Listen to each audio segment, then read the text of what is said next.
I've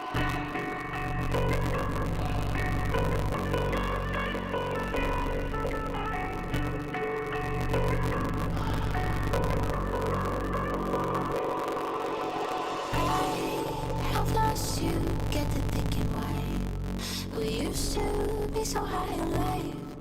Without you, I don't feel alive.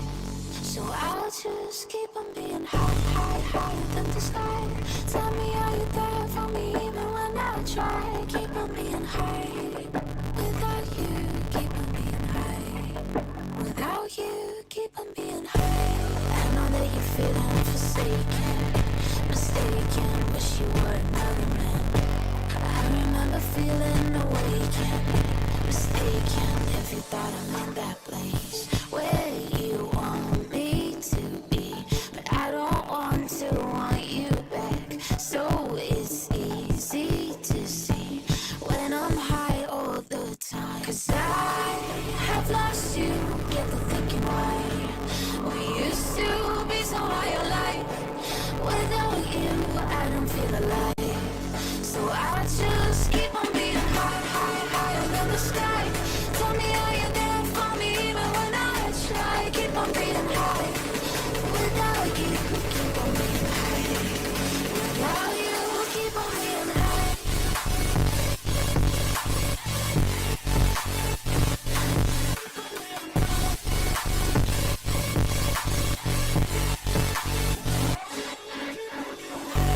I know that you're feeling forsaken, mistaken, wish you were another man.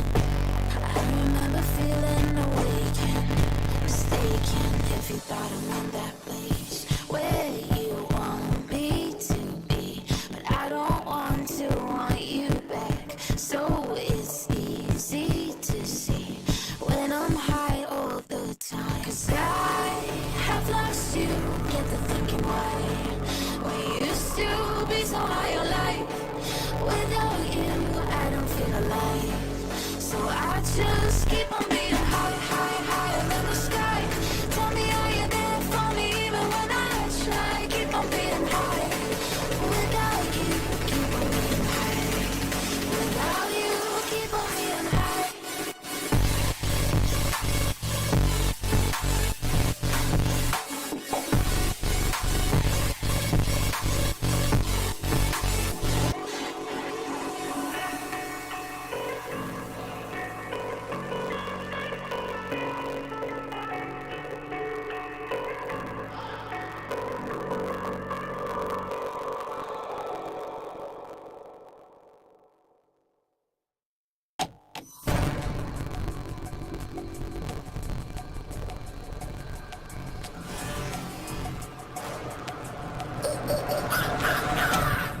There's a pyramid of power with eyes that can see it all. Cameras to capture your image at City Hall. Realize they listen whenever you make a call. If you want a revolution, I'll really give it to y'all. It's the army that bands against bands of death presidents, determining life of mankind. I can't suppress how we keep favors. Green colors bleeding in streets like cheap paper. Assemble glasses, melt the plastic, drum bomb the alarm when the shit gets drastic. Let the bell when the system's a mess. It's just another pyramid scheme, a government racket. Deliver with the power with Charles Jurassic. Nation T-Rex with covert tactics. There's a pyramid of power.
tell the people right now, pegboard nerds matter have you locking at the sound.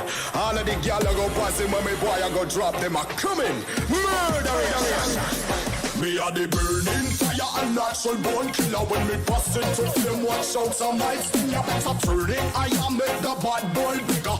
When they come around, we all go on them. Listen to the word and the fire you caught in the middle. When the flames get higher, put up your gun fingers. Return all of the fire, it's a bad man single, give a sign. Put your gun finger trigger. Gun finger trigger. Gun finger trigger. Gun finger trigger. Return all of the fire, it's a bad man single, give a sign. Put your gun finger trigger.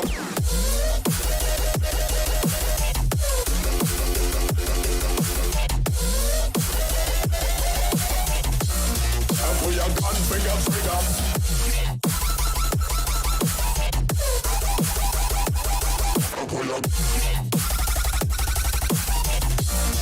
Put your gun finger trigger. It's a bad man signal, give a sign. Put your gun finger trigger.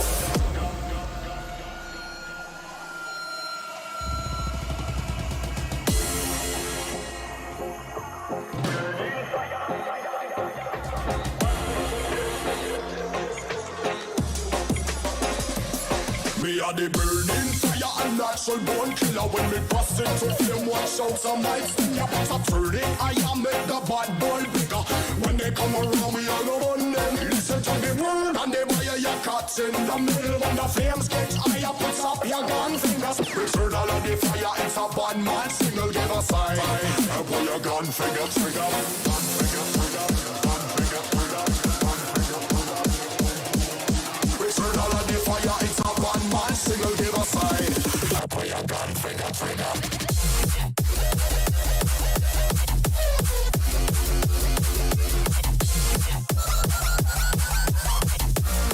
Put your gun finger trigger.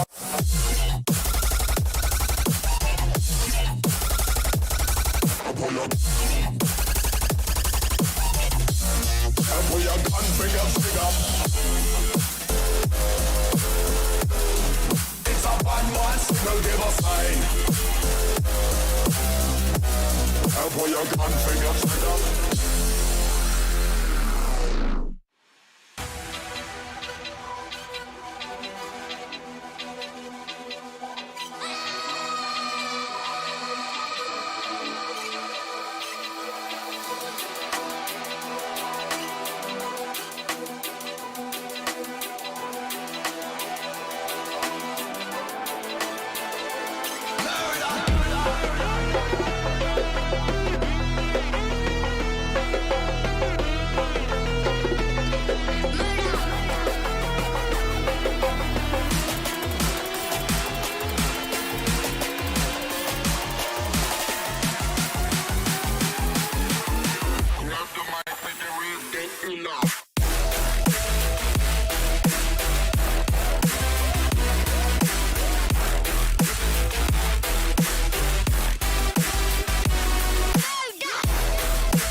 got bombs here.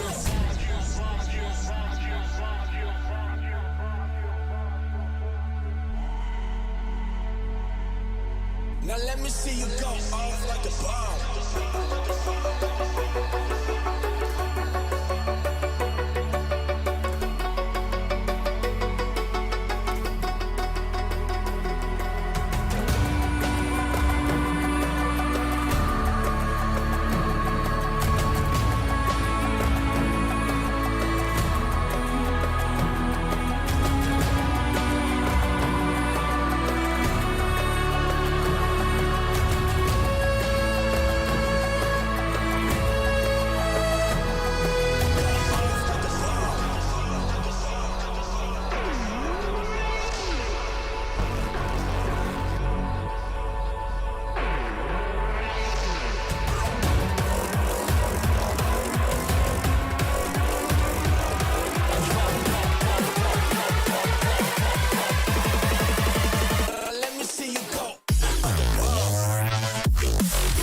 Welcome back, ladies and gentlemen, to NODWIN's Valorant Conquerors Championship. Well, this is the India Qualifiers 2, and yesterday we saw some fire competitions for sure in the quarterfinals, and now today we're going to be having one more quarterfinal matchup, and then we're going to be moving on over to the semifinals as well with grooming partner Gillette. And remember, this is the road to VCT for the South Asia region, CA, and I already see you. You're pretty happy, man. What's going on? Man, I'm just glad that all these client issues that we had got resolved real quick, so we can get real into quick. the matches. That's a quick two. That's Honestly, having again, like I love Riot. Like, don't get me wrong, guy. I love you guys. You know, I love you guys, but like Riot's history with client issues, it's a bit dicey. You know, so for considering that history, this is real quick. Trust me, this is real quick. Hopefully we're not really going to be facing any more technical issues, though. That's what I like have by just literally just cross your fingers. Everyone, ladies and gentlemen, please cross your fingers, because we do not want to stop any of these games, because I'm pretty sure once you do get your eyes on the games, you just want to see who's going to win over. You know, you just want to just do not want to miss out on any of these actions.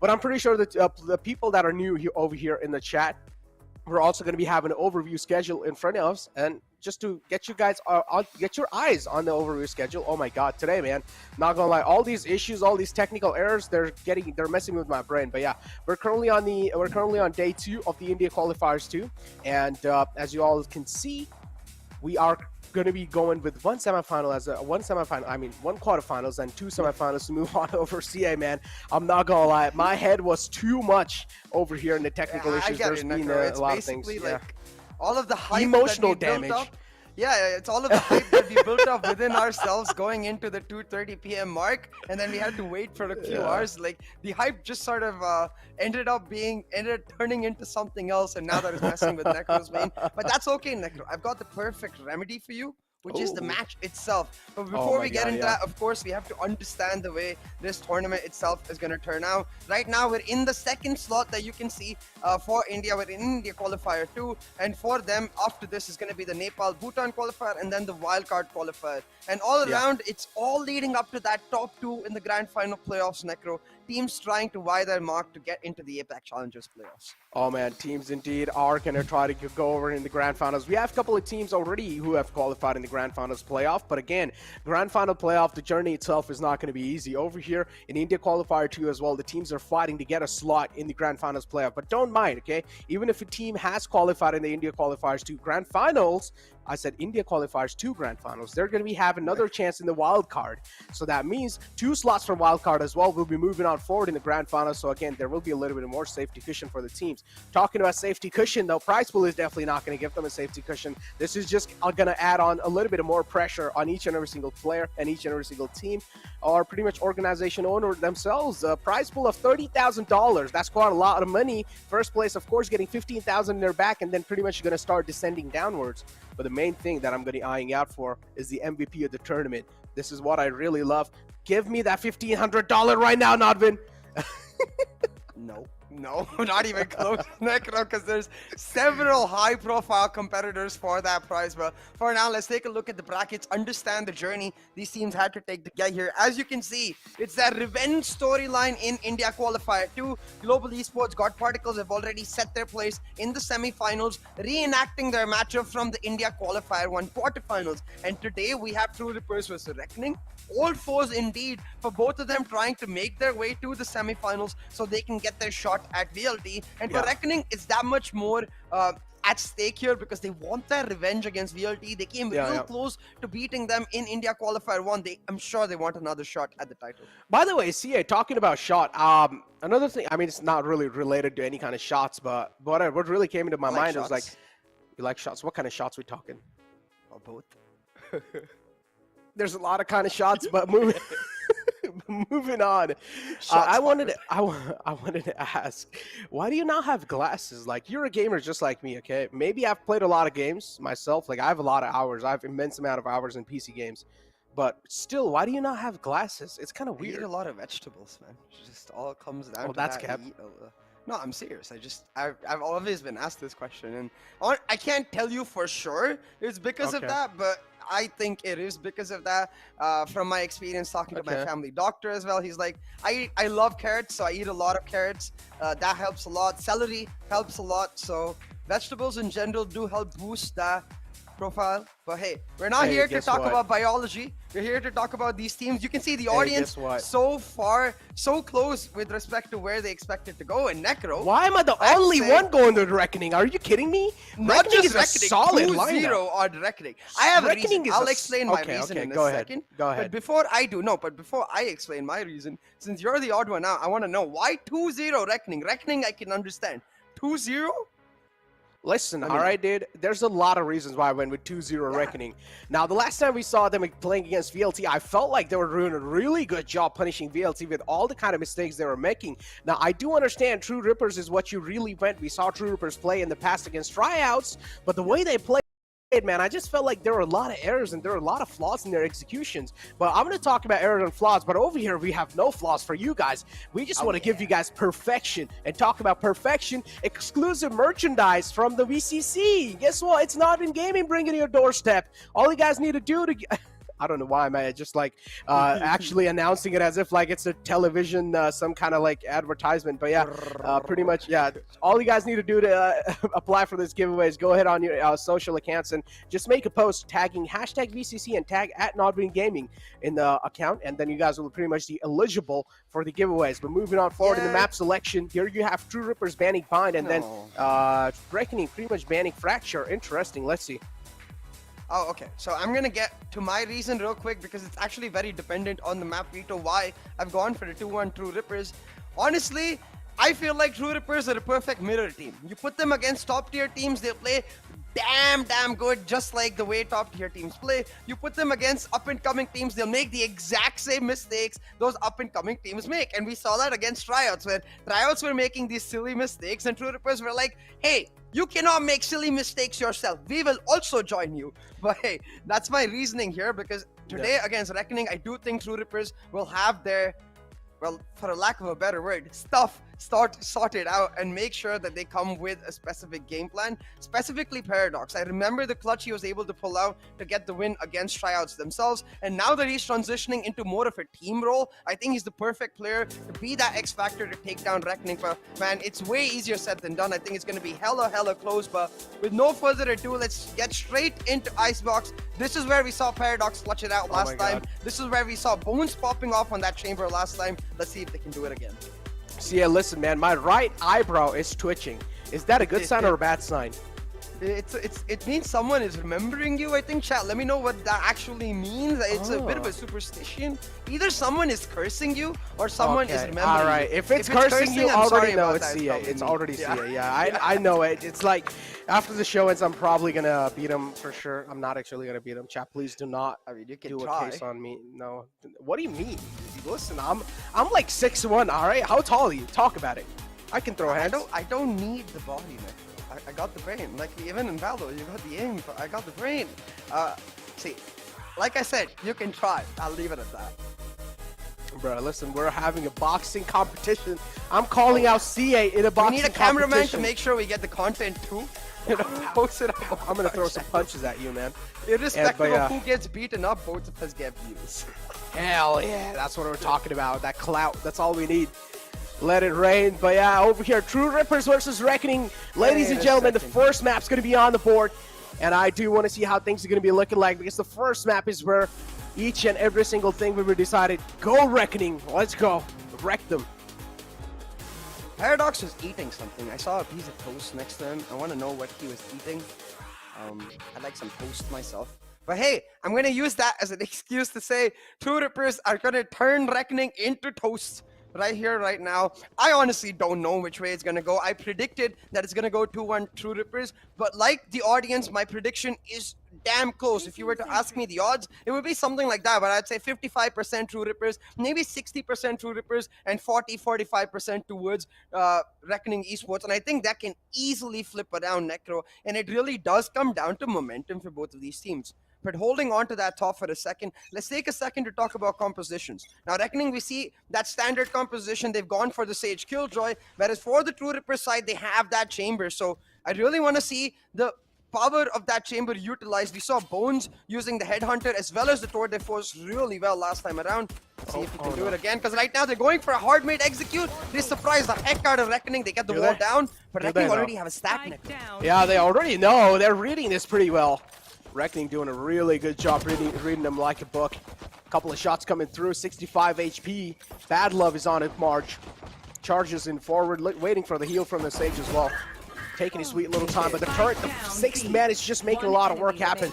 Reckoning for now, they're just able to rain these bodies like it's nothing, and Smoke had to follow it through with the smoke. Or from the smoke, or through the smoke. From the smoke, through the smoke, with the smoke, it's all smoke. I was actually reading this post earlier today on Twitter, and I forgot who it was from, but they were talking about how in their compy lobby they got a game filled with smoke mains, and it was so chill. And I completely understand that, like controller mains, very much makes sense in the regard that all of the controller mains usually that I've met, like myself, are very calm in game, you know. So I'd like to get me a lobby in my solo queue full of controller mains. Maybe then we'd good luck with that, buddy. Yeah, there's no controller mains in the Mumbai server, guys. Except, what is a controller? Controller? What is that? Necro be like, oh, I know what a controller is. Like, when I use the C button on Jet. Yeah, it's like I play Viper, but I just W key. Like what is controller, bro? Yeah. Controller for Necro is Cloudburst on Jet. Easy claps, but talking about easy claps, Rio takes down Master easy peasy. They've even put up that wall to deny entry into A, and for now, True Rippers most definitely fumbling. It's just the eco, and one tap God being like, "Come on, CA, it is just the eco. Let me get into my groove, and then I'll show you what we got." All right, one tap God. Kicking things off on a good note, even though things weren't really looking that great for them. So it's a one-on-one trade for now.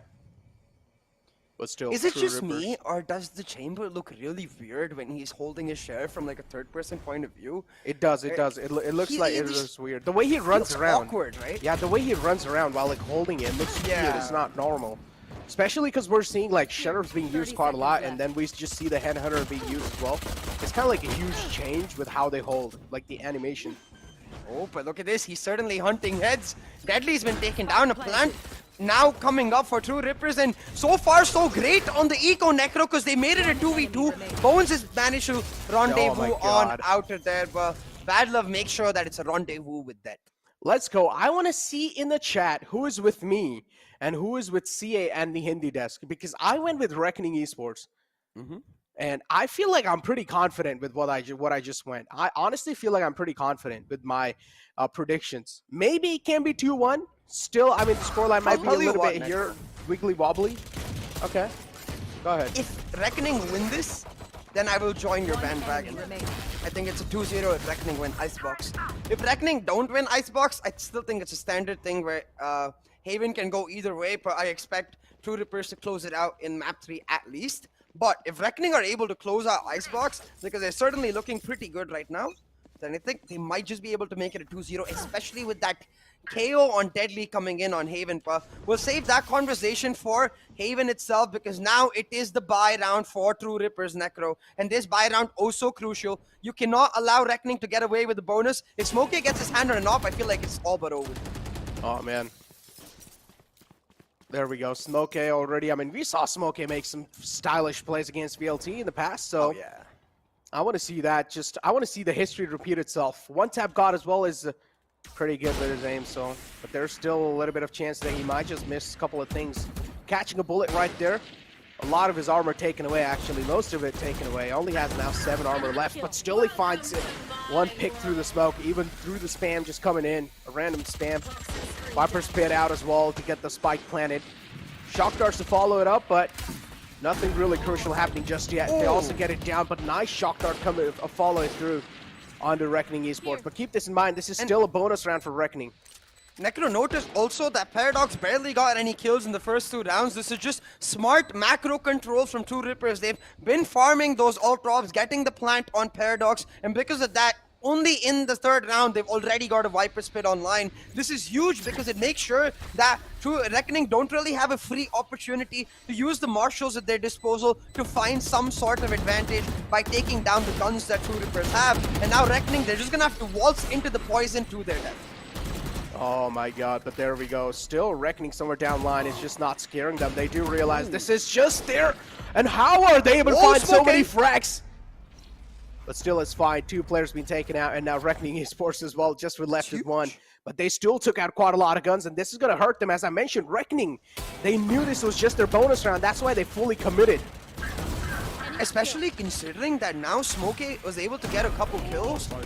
He will be able to almost, like, half of the penalty that he gets, 1,000 credit penalty for saving that gun, is taken away, and he gets to continue on this and effectively save up for an op in the next few rounds. Before True Rippers themselves, since they got the plant, the damage that they did receive will only make sure Master is stuck on a Spectre. And considering he's playing the Sage, his job mainly to plant and heal, shouldn't be that big a deal. I like this. But right now, very aggressive from the side of Smokey. That drop should have been heard. One tap God, he's found first blood, but I don't think True Rippers have heard Smokey drop down. He spotted out the spike. All he needs to do is hold this angle and hope he finds a couple picks. Where's the Sage, though? The Sage is still on the A side somewhere. No, she actually backed off all the way.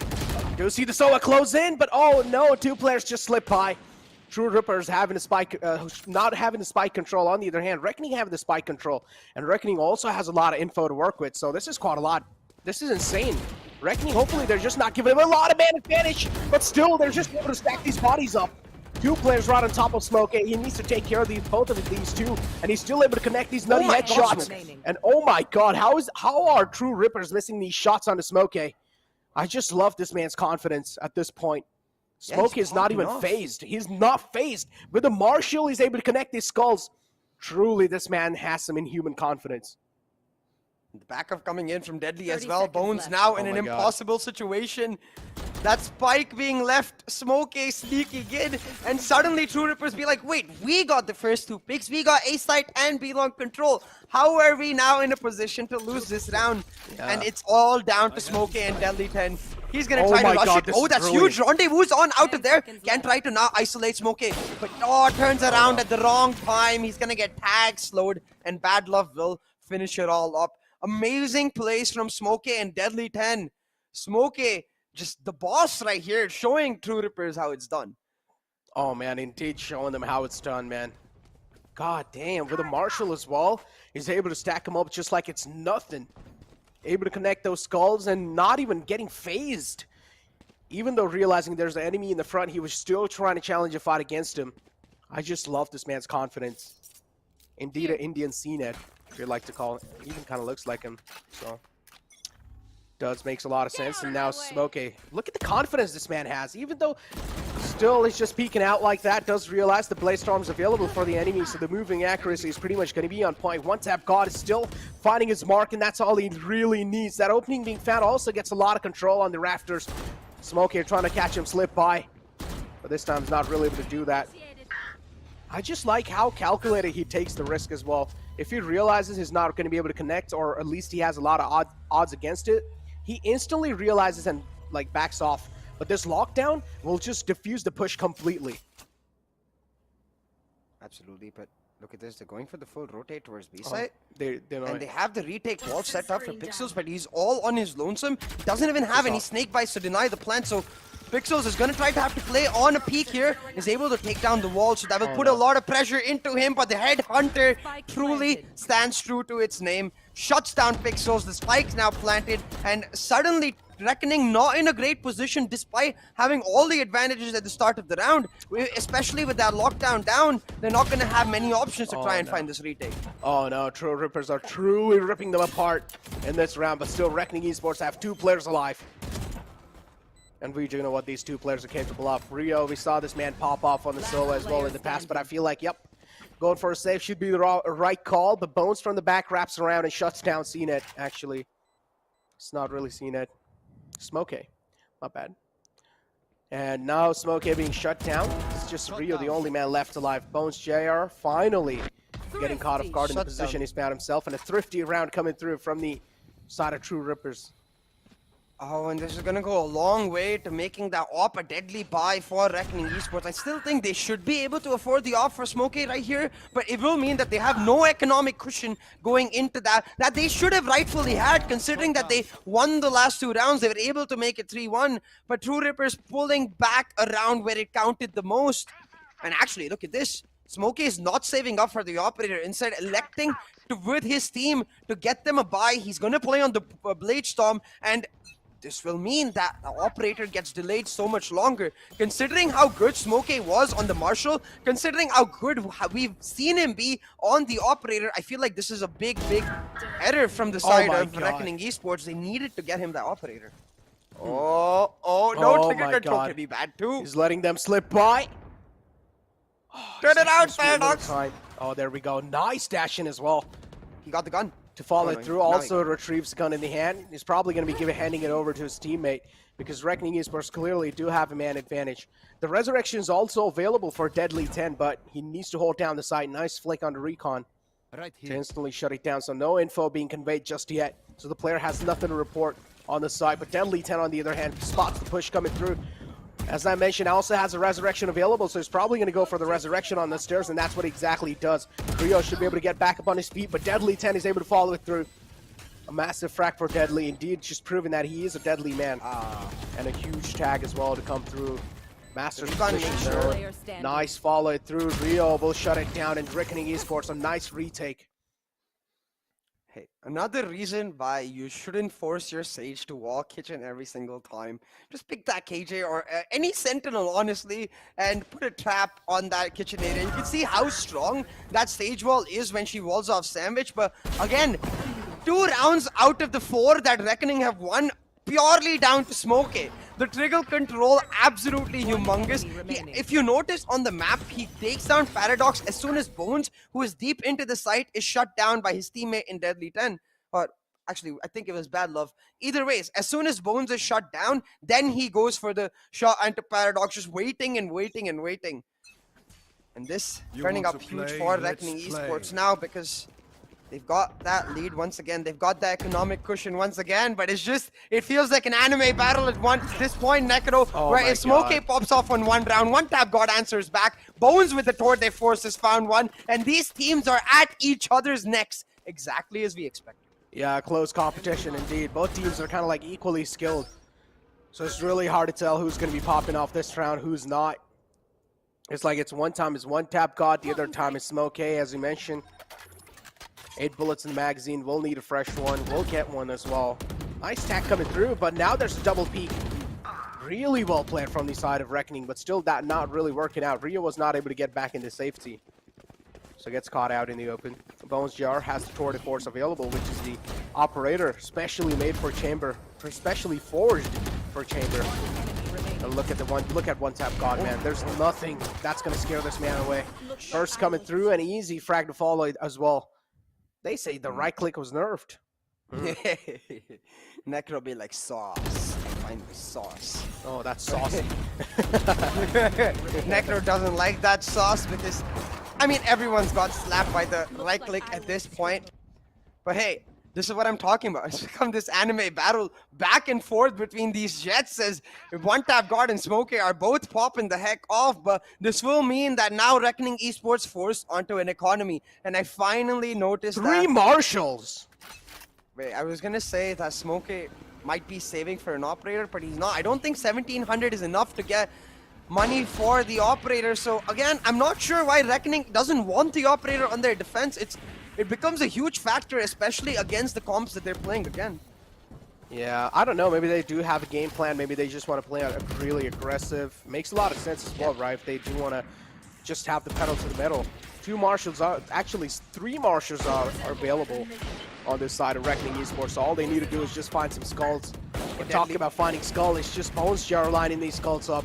Reckoning Esports already having a man disadvantage, but it doesn't matter. This is still, as we mentioned, a broken buy from Reckoning Esports. Even though they do lose this round, they will still have a decent amount of money to buy the guns back. So, but again, what they really need to care about is going to be the scoreline. Oh my God, Bad Love sneaks through. This is not really a good sign for True Rippers. Snakebites out to try and stop the defuse, but still he just keeps going. He's not going to stop today. Paradox will make sure that the man's falling on top of the flames, and well, there we go. True Rippers getting another round in the back, and now the scoreline is 4-4. You know what the funny thing is? While we had those client issues going on, Paradox is actually... Oh! Okay, hold on. Before I get to that, again, we applauded Deadly for this so much. He saves that wall, tries to use it on the post plan. I think that's a big reason the snakebite didn't really affect him in the first place. He ended up dying to the spam. So Deadly is so damn good with these walls, man. A great insight into how you really want to play that. Sage, no, that's not their coach. I think that's their manager. Huh. I'm pretty sure Deadly actually did fall to the snakebite. Oh, did he? Yeah, he did. Oh, that's my bad then. The second one though, right? I mean the first one. When we saw Paradox through the smoke push, set up the snakebite and then try to go for the spam. The second one he put above the wall, which ended up bouncing and coming in. And we've seen this from Deadly before. That vertical wall right in front of him so he can defuse. It makes a big difference to how his teammates are going to be approaching that retake itself and plays a huge factor in it. But back to that funny fight I was talking about, Paradox. So while the client issues was going on, he couldn't really, I assume he couldn't really log in and go into the range to warm up. So the lad was playing a bit of Street Fighter to warm up, you know, getting ready for the brawl that this match is going to be. He was playing what? And Street Fighter, I think. Oh, that's sick. Yeah, it's kind of like, but it's almost like, he's like, I acknowledge this is going to be very close. It's going to become like a brawl. So I'm going to prepare for a brawl by playing some brawly games. Talk about Street Fighter. Let's have a Street Fight between us two. Let's go. Who's recording it? I don't know. What we do know is that the Viper's Pit now set up to lock down A. Smokey, once again, no operator on him going for that full rifle buy. So I don't think he had the money either ways, but he's not even electing to save in some rounds to make it happen. So I think definitely what you said is a big factor of it, that they might just have come into this map with the game plan that we want to be aggressive, we want to get into True Ripper's face and almost try to surprise and overwhelm them with that aggressiveness, because what we normally expect, and I'm sure what True Rippers also expected, is a passive Smokey with the operator, and you can see he's making it work. The rifling certainly on point. Just spamming through the Viper's Pit. Not really finding any connections. Reckoning Esports still making sure that they're denying any of the control on A side. Nothing being retrieved. Just keep this in mind. They still do not have a lot of info on the A side, so that Viper's Pit's just playing a lot of crucial role. Smoke is able to follow it through, and then there we go. They just start lining up bodies now, and this is going to be pretty much next to unstoppable. Bad Love with a nice swamp grenade. Just to deny the plan. Yeah, just try and deny the plan, but still, we saw Sage as well, kind of like planning a little bit far away from the boxes. So, again, the question remains, is that really going to deny the plan or not? Yup, Banana Swarm comes through. There's a little pixel from the wall, And there we go. Bad Love is just going to play some bad angles over there. And he's able to shut it down. Playing some off angles. Bad Love finding a lot of value. Again, one big advantage of that KJ. You notice that alarm bar he keeps on B long. It covers both of the entrances from B long while keeping him in range to keep that turret in kitchen. So even though Icebox is a huge map, there are certain positions that the KJ can utilize very well to stay exactly in the middle of the range. Like, he could not leave that top nest position. He had to continuously stay there because as soon as he moves a little to the left or a little to the right, one of his utility would have been disarmed. And now that's what I want to see True Rippers start trying to exploit, because you see the defaults from the side of Reckoning, they're not necessarily changing. We usually have Smokey playing very aggressive, so as soon as you spot him, you have to start assuming that they're playing a 2 or 3 stack on that side, and you can go look to punish the other side where the anchor is being placed. This time instead, using the drone to enter A site itself, actually and really they're not going to brilliant, find CA. much. Did you see that? Yeah, it's a really good wall because it denies the plant too. That denies the plan too, and he pushed up the wall as soon as he saw that the drone was coming through. So what happened was he was trying to get him marked. So as soon as the wall went up, the drone as well kind of went up, and it threw his aim off. I don't know if that was calculated, but that just happened. Yeah, I think it's a big factor of that late stage world, right? I think it's why I'm such a big fan of it. It just throws teams off guard because they don't know when to expect it. And because of that, it can really be a big advantage. But talking about advantages, look at the position of Bad Love right now. I hope he doesn't move forward. Never mind. I was hoping he just hold it there. That way he wouldn't get spotted by the trap and he could cut off rotations. But with that trap being destroyed, now they have a very good idea. And look at Bones. He's all the way in Snowman. He's attracting so much attention. Even though he goes down, his team can flood into A side. Talking about flooding into A side. One tap gone now. There we go. Just creating a little off angle. Bad Love being caught off guard. Viper's pinning down on the side as well. And there you go. The man gets spotted on top of the ropes and he will fall down just in the top. Right here. RGE. Rio is still there on the rafters trying to find a little bit of info, but still True Rippers making sure they're really staying quiet, just being the ninjas in the smoke or ninjas in the pit. Snake bites out to try and deny as much as room for the players of Reckoning. Fake tap comes through and oh no, the Soa peeks out in the open. He will fall down and now it's all down to Pixels. Look at the HP that Pixels has. Gets spotted by Paradox and he will fall down too. Yeah. The Viper versus Viper battle in that Viper's pit. And it's Paradox who comes out on top. And this is what I'm talking about. Even though Bones went down that early in that Snowman position, because he attracted the attention of 3 players towards him, it allows his team to get into an advanced spot, set up the Viper's pit, and play on the post plant. And we know in Icebox, whether you have the KJ or not, with that Viper, the post plant is your strongest position. Either that or for the defenders, the plant denial idea. So when you take away the defenders from the side that you're playing on, you get the best of both worlds, where they're not really able to deny your plant, and at the same time, you're able to get into comfortable positions for the post. Now Pixel's getting tagged by the drone, the Hunter's Fury coming down. He says nowhere to run, but Pixel's like, well, I'm not gonna run, I'm just gonna bunny hop on, and you'll only get 1 tag, not the kill. Still a fair bit amount of damage done on the Viper. In mind, the Viper is supposed to stay alive. She's the controller, and she's the only one who's going to be able to stop the flood on the B side. Because you can clearly see that's what True Rippers are trying to do. They're trying to open the floodgates, and also some bodies are also falling on top of it. So Pixel's down quite low. But I like this angle that Pixel is holding, making sure that no one's going to be able to sneak past through. Paradox has a little off angle in the mid, and I'm pretty sure he's going to push out pretty late. Rio, does he calculate it? Yes, he does. Paradox gets spotted, moves inside the kitchen now. The kitchen as well is being sealed, and Paradox will suffocate to his death. No other choice left. They committed 1 shock dart, a recon, all of it just to shut down Paradox. All of them grouped up in that kitchen area. He's bought them again so much time, and the retake gonna be so much more difficult because of that. But then again, they don't have that post-line utility, and Deadly with his vertical wall again, just trying to stick the defuse. He's got half of it all the way through. Been stopped by 1 tap guard, but he's resuming it. They gotta stop that defuse, and it's not gonna happen.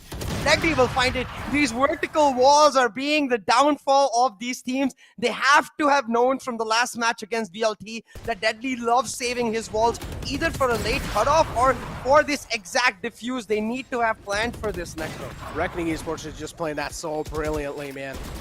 There's just nothing you can really say. It's like back and forth going on. It's like they're just trading off rounds at this point. 1 round's given away to the enemy side, then Reckoning Esports just able to steal it away. Oh, man. It's just back and forth, and this is really going to be tough to say who's going to win. I feel like this has to be a 2-1 game. Yeah, this is really tough to say 2-0. We'll have to just see. I mean, 2-0 is definitely, I would say, a bit of a surprising prediction from your end. But hey, What if actually we've comes seen true? a lot of surprising predictions from you come true, Necro, so you never know what could happen with these teams on the map. But right now, True Rippers, not necessarily with the perfect economy. I think a couple of light shields here and there, but still, one-tap guard is so aggressive. He Yeah. gets into sight, finds a space, finds the first blood, and just like that, now they Oh my can go God. for the flag. Oh! But okay, smoking one-tap Bye-bye. guard like it's nothing. Yeah, he's just able to smoke these players up like I'm watching Tokyo Drift in a theater. Does Paradox have lineups? Oh my god, there we go. Cloud burst out as well to try and make sure he's at least able to stick it to half. But no, instead it's just a complete diffuse coming through from their side. And what's going on? True Rippers, they're actually getting ripped apart. Yeah, quite literally. And I think they will, at the end of it, though, be somewhat content with a 7-5 scoreline because their composition much better on the defense since Bones gets to prioritize his tour their force a lot more, play around with it, try to anchor down sight a lot more as compared to the attack where the chamber doesn't necessarily have the same influence that a Killjoy might because of the post-plant utility that the Killjoy provides. So we'll have to see how Reckoning makes their way around that because throughout that first half, Smokey did not opt for the operator at all. We know for a fact that one-tap guard is not going to be the same. He's going to look to save up for that operator ASAP. And I'm noticing this one thing, Necro. And I'm going to ask you, since you play Jet a lot, one-tap guard going for the ghost with one cloud burst. Are you a fan of that, or are you more of a sheriff and no utility? I honestly feel like he's Like more... Rossi style. No. I honestly feel like he's more kind of like just going for... Yeah, he's actually going to go for some long-range engagement, and then that one smoke first is pretty much there to burst up the site.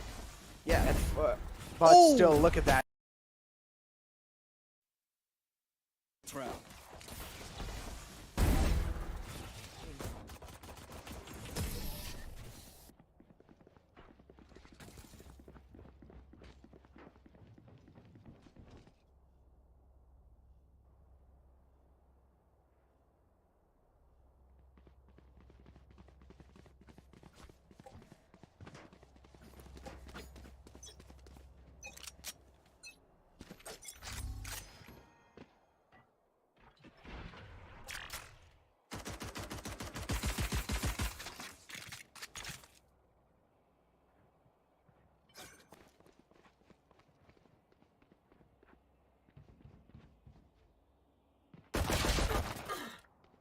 Trap destroyed.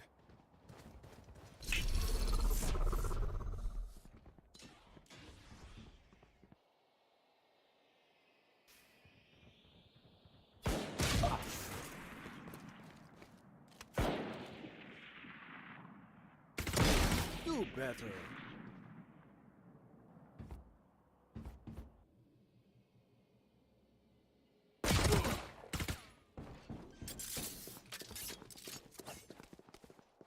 Spike planted.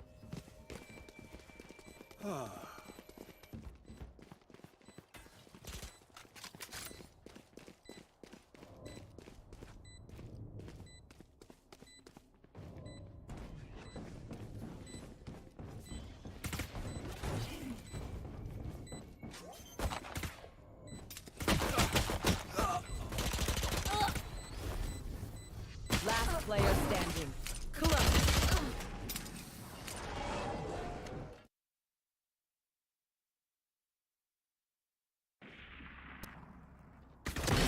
Do better. One enemy remaining. Clutch.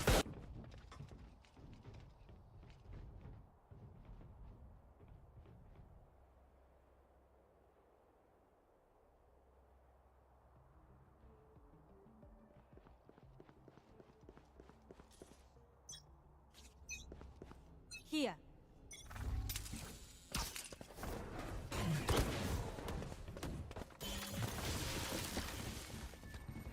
Not having to invest in his weapons yet. Sure, the weaponry itself might be better for True Rippers, but economically they made sure one-tap god doesn't get his hands on an operator anytime soon.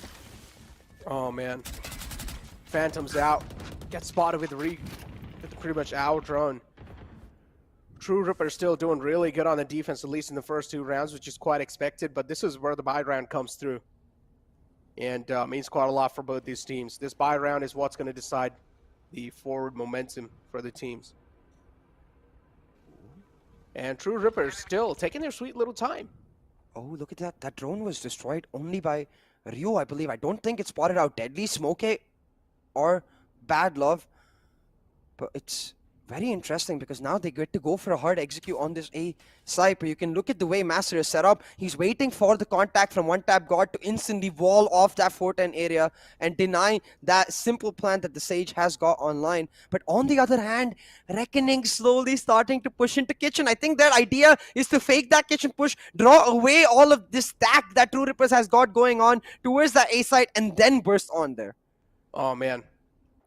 30 seconds Still nothing left. really happening. Look at how slow Reckoning Esports are taking things here. And they're actually able to gain a lot of map advantage as well. Look at the map control they have.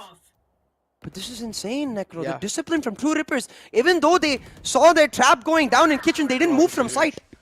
2 frags to follow it up. 11 seconds left in the clock. 10 Now, seconds Reckoning Esports will pretty much have to commit to a plant. Nice scan comes through, but still, it is giving a lot of info away. Nice thing to follow it up. Pixels, though, is able to close out on 1 man. And now it's all down to the final string alive. And the string will be broken. I have to applaud the discipline from True Rippers. Like, we even saw this from in their own attack where we saw Bones faking towards that kitchen snowman area. It attracted all of the attention of Reckoning towards him. They thought it was a full rotate, and because of that, True Rippers won that round. Similarly, in this round, 2 players from Reckoning like trying to fake towards that kitchen area. They took down the chamber trap, but True Rippers, they just don't move. They stay on site 2-man strong, and they're able to shut it down. Man, True Rippers indeed having a really good momentum in the second half. Doing really good, CA, in the defending end. I'm pretty sure True Rippers are going to be having smiles after winning that previous round. Yeah. That's what they really needed, man. That buy round in the hands, and now Reckoning Esports as well. Somewhere down the line. The morals are going to be hurt. One tap got, though, is being really aggressive. Still finds another dink on another man. Taken quite low, but look at the utilities that Reckoning Esports have now. Killjoy utilizes the turret to spot out anyone over here. The turret instantly gets spotted, and that's a little bit of time peak coming through. True Rippers are able to rip them apart. Reckoning Esports, oh my god. One last man alive, it's Rio. Doesn't even have any armor to work off with. We'll have a Vandal, though. We'll shut the 1 man down as Bones GR, who crumbles down to the pressure. Rio will follow it up with another one. Nice shot comes through from Rio. Now it's a 2-on-1 situation with only 65 HP left. 8 bullets in the magazine. Will go for reload as well. Yes, 50 seconds left in the clock. I honestly feel like he should go in the mid. But no, he's just going to directly decide to just rotate all the way over to the B side. We'll get this plant down to help them off with a little bit of more credits in the upcoming round. If he's able to play this hard open. Yeah, if he plays this perfectly, and if he's able to clutch this out, Reckoning Esports are going to have their morals boosted up pretty high. Because if you remember that clutch from Kappa, from Global Esports, that's what saved their day. So if this comes through, I'm pretty sure Reckoning Esports will just start wrecking through. Absolutely. Now, given that plan, I really like the fact that he's playing Snowman because there's a really cool lineup.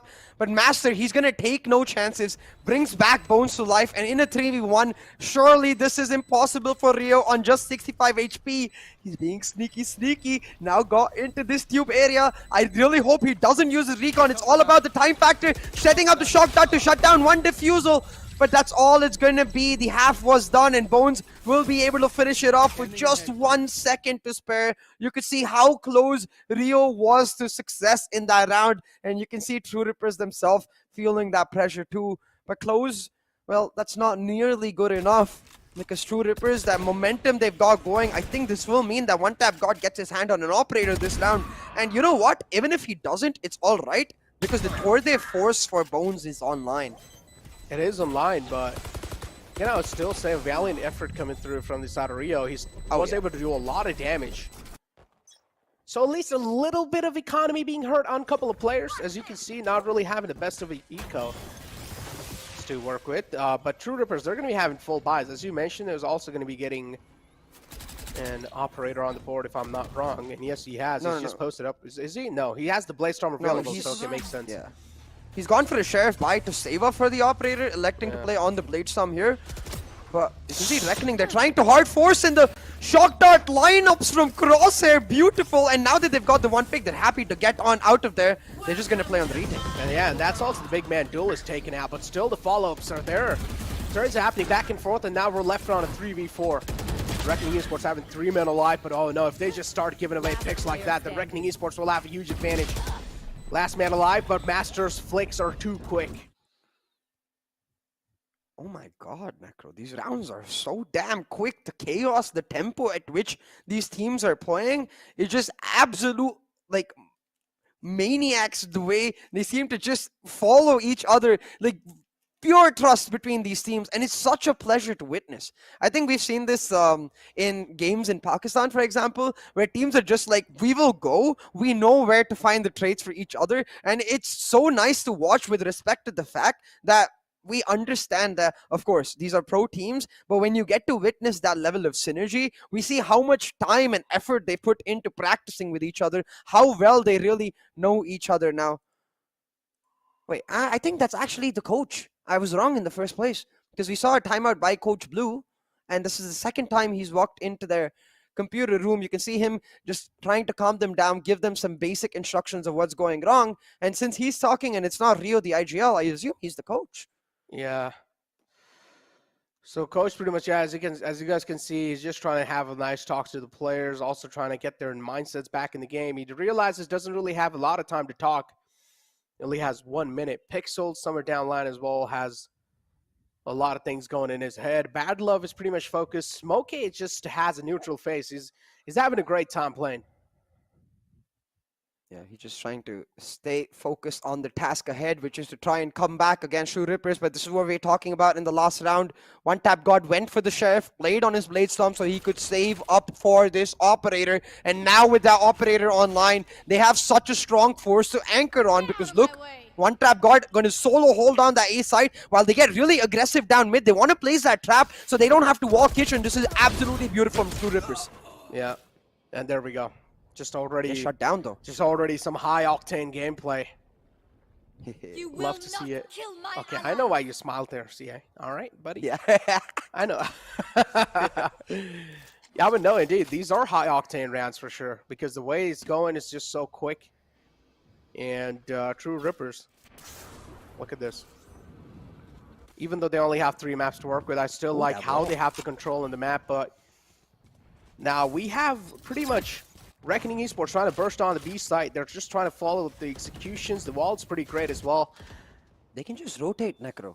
Look at the position Bad Love's got. He knows that there's no push coming in from mid or A. Yeah. And they have plenty of time to rotate, but they got to decide in the next few seconds. Yeah, they don't really have a lot of time. 40 seconds left on the clock, and they got to beat the timing on the clock as well. But we do see the spike falling back, so this is quite brilliant. I'm pretty sure Smokey's going to do the same thing. And yes, Smokey as well falls back. So each and every single player now slowly and steadily is falling back. And look at what the position Pixel has. He's just trying to catch someone slipping by. So Pixel pretty much is going to try to flank through from the back. We do see from the side of True Rippers, they're taking things quite slow. Nice tap coming through from Bad Love. But does he realize Paradox is right in the front? I don't really think so. Paradox being spotted. That's a huge... Oh my god, there we go. Paradox will fall down. Now it's just all down to the final man alive. It's Crosshair with a lot of pressure, with a lot of burden on his shoulder. And man, Necro, you can really see the impact of that timeout in this round, where every single round before this, it was just high tempo, high octane gameplay. But yes, this round did get started off with some high tempo action, but it was True Rippers going for that. The calm nature of Reckoning really helping them out. As soon as they realized that Bad Love's got an amazing position, he can start going for the lurk. They go for the rotate, and Coach Blue, making sure that his players are calm and composed as ever, has now shut down the economy of True Rippers. Bad Love going for the Operator buy for One Tap God. I assume he's going to play on the Tour de Force. Yep. Oh, man. Well, let's see if the words rhyme true. He says they are so dead, but he's got to actually land the shots to make it happen. Let's see if he's able to. I mean, we did see in the previous round, he was able to, at least in the first half, he was able to pull it out. And he landed 2 shots on the mark, so definitely, man, has the courage to do so. Spots a little gun barrel. Just waiting for him to peek out. gives a mark as well, but Reckoning Esports, they're playing this really brilliantly and cautiously, so yeah, this is quite good. Just trying to play some mind games, and look at the killjoy. She's posted up all the way in the back in the attacker side. It's the composure from that timeout, Necro, really helping them out. But right now, it's a double up setup effectively. The tour de force on that A side, one tap guard, you can see him just in a deep position next to yellow, holding down that B-long angle with his own operator, and it's a tour de force that finds that first pick. It's so hard to push against this sort of setup when you've got no flashes, but the Hunter's Fury, can Bones dance around it? Oh, he can. Yes, he can. He can, but it's still one tag coming through on the SO, and that's quite huge. And well, there we go. That's all Smokey needs. A little opportunity, and he will flood in like water. He's able to fall in this shape, but still the rest of the players also need to follow it up. Now it's a 3-on-2 situation. Reckoning Esports having a clear man disadvantage, and also not having the spike control. They should be able to get the spike control though, but the spike control is what's going to matter quite a lot. Tour de Force is trained. Slowly and steadily trying to move in through the rafters. If he's able to find this pick, this is going to be huge. One man shut down, the second one as well falls apart.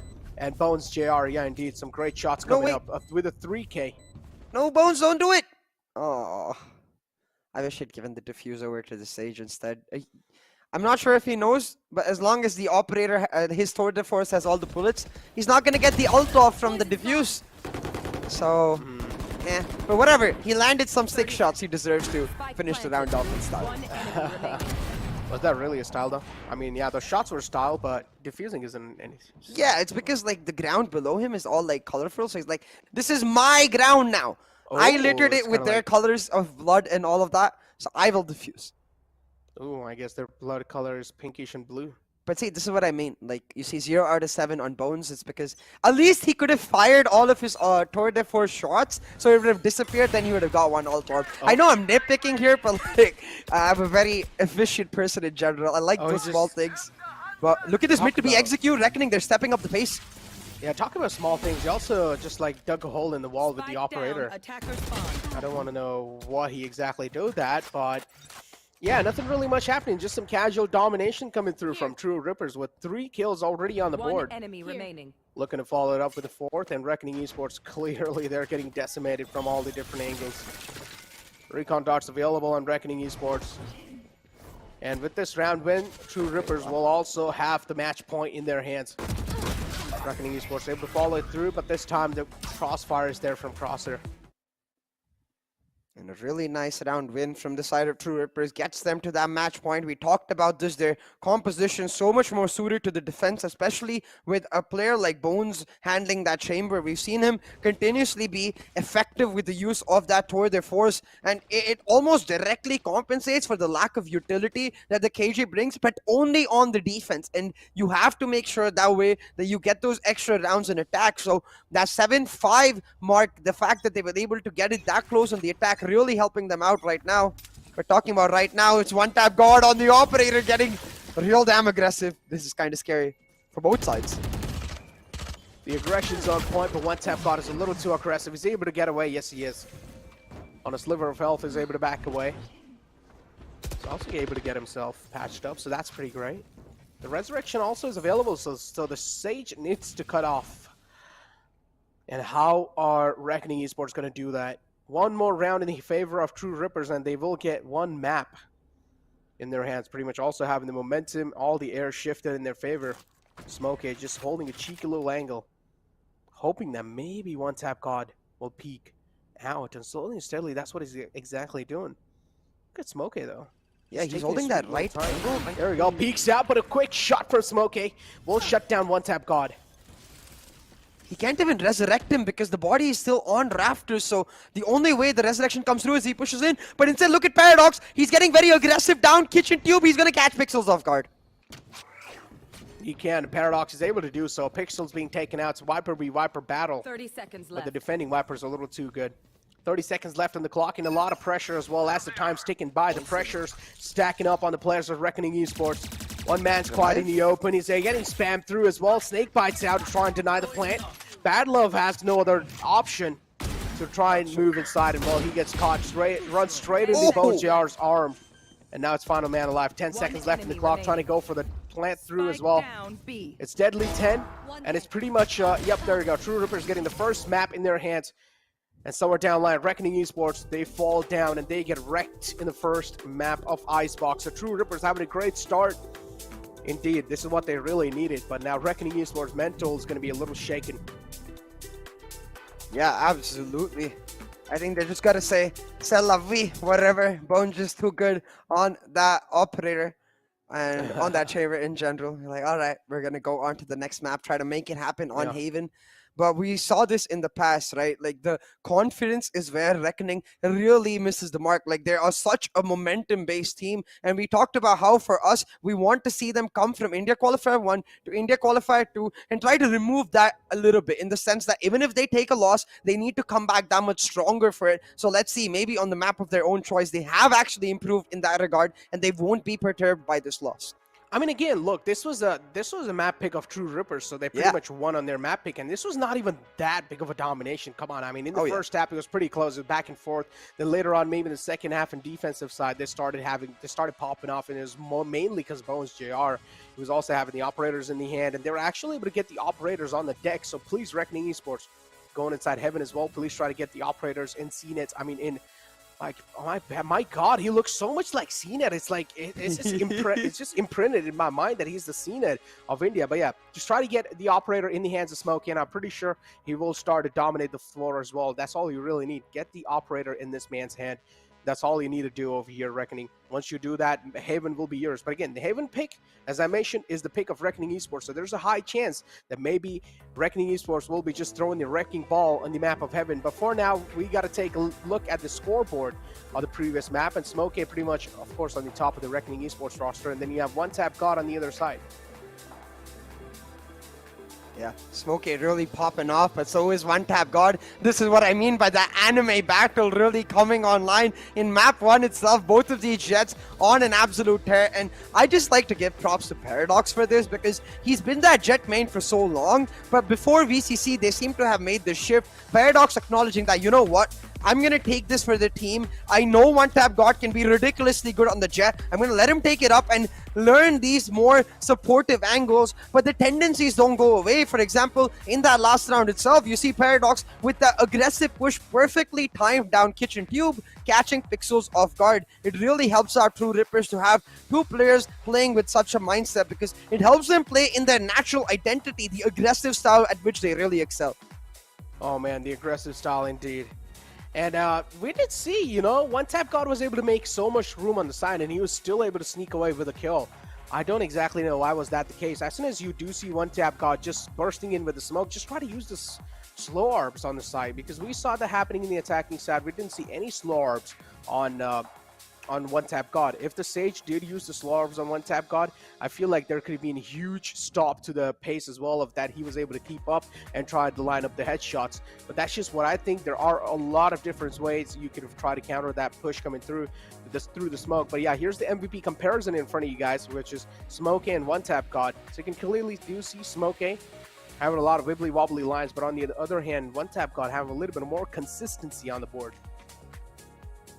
Yeah, well, definitely. I think One Tap God, he functions very well within his team, with the idea that his team wants that Jet to be that aggressive. His team wants that Jet to be creating the space. Die or not die, they don't care. But One Tap God will be like, I care. I want the frags, so I'm going to create the space like you guys want, but I'm also going to pop some heads along the way. Yeah, exactly. I mean, One Tap God is just really good. He's like one of the most instrumental players for True Rippers roster, and they really need him to keep the domination flowing. So True Rippers overall getting the first map on the board, getting the first map in their hands. Are they going to be able to replicate the same in the second map? That's what I would really want to find out. But what do you think? What's going to be the outcome on Heaven? I think it's all up to Deadly. We know he's going to most likely pick up that KO, and it really comes down to how he's able to shut down One Tap God especially, right? We've seen that KO can be a pain in the ass for that Jet, so if you're able to deny her the aggressive burst with which he continuously gets in, the space that One Tap God is able to create, and isolate him from his team, I think that might be the difference maker for Reckoning to pick up the map. That can be a difference maker, but still, I mean, Reckoning, the way they played in the previous game, I still felt like they really need to start off with a banger of a start. They can't just have some back and forth combat. They need to go off with a real huge momentum. But talking about that, we have the viewer rewards as well. All you guys need to do is go ahead on your social medias, make a post and type hashtag VCC and also tag at NODWIN Gaming in that post. And you guys will be eligible for that exclusive NODWIN Valorant Conquerors giveaway, exclusive merchandise. That's all you guys need. But yeah, with that being said, the first map's now at the gate. We're trying to wrap the show up as well because it was a little too late. I'm kidding. But yeah, it's time to push the break. We'll be right back. Give me my shot, give me my shot, give me my shot. Here it comes. Hey, I don't give a damn, I don't care, I don't care.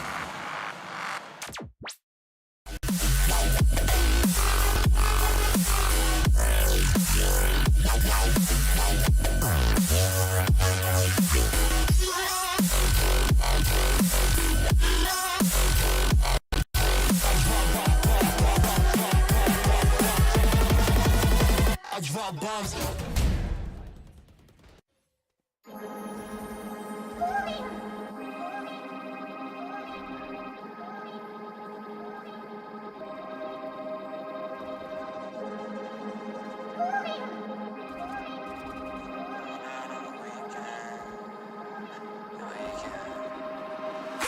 Chilling in the chair, I'll be sipping it. Watch a bunch of shows, I'm getting it. Yeah, I understand it's a quarantine, I got to be chilling all alone, but I'm getting sick. People who be running after the office, signing politics, and scrambling to tell the kid to stop. I ain't gonna leave the room, I don't wanna kill a few with that this shit that is inside my top. Flip the drop, taking it bigger than now, taking it part of the crowd. Don't wanna pop, I don't wanna let them down, better be kicking them out. Look at the rock, smoking loud up in my damn house. Solo though I know I'm never going on and out. Party on my own, y'all. Look at how the people trying to hold me back. Hold me back, going so loud. Look at how the people trying to hold me back. Told me that, slow down. Fuck going out, getting high on the weekends. Only now, so loud. Oh, party on my own. Party on my own. I'm doing what I'm doing, I don't got a lot to prove. And if I'm moving, then I'm grooving, cause I wanna do it stupid. Got my music and I lose it to another tune or two. If I don't get to move it, even real to real can do it. When I'm cooking, then you know I'm cooking, baby. Give me my shot, give me my shot, give me my shot. Here it comes. Hey, I don't give a damn, I don't care, I don't care.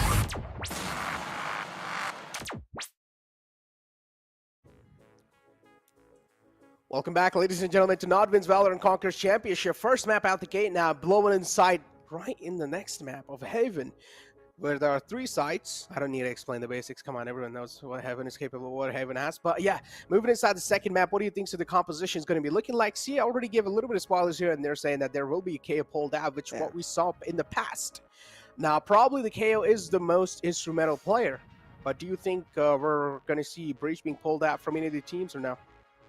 Possibly from True Rippers. It's unlikely though, because of the simple fact that, like we saw this yesterday too when VLT were playing that KO, right? You can see how good that KO is in shutting down the breach. So if the teams are going to pull down the breach, they really need to play around those 0 points very, very well for both sides. Like on one hand, if you pop it too early as that KO team, then you suddenly lose that power advantage. You lose that mental fact that the other team is continuously thinking, where is the knife going to come? When is the knife going to come? But on the other hand, if you don't like pop it early enough, then the breach has already used his utility, he's got onto side, suddenly that 0 point kind of useless. Makes a lot of sense. I'm kind of with the flow that you're having as well. It does make a lot of sense. Yeah, the breach's utilities can be really suppressed big time by KO. And this is what really is the problem. And as you mentioned, even when the KO just ults out, and if he realizes there is a Rolling Thunder available, and that is kind of like the crucial thing that they really need to get the side in their hands.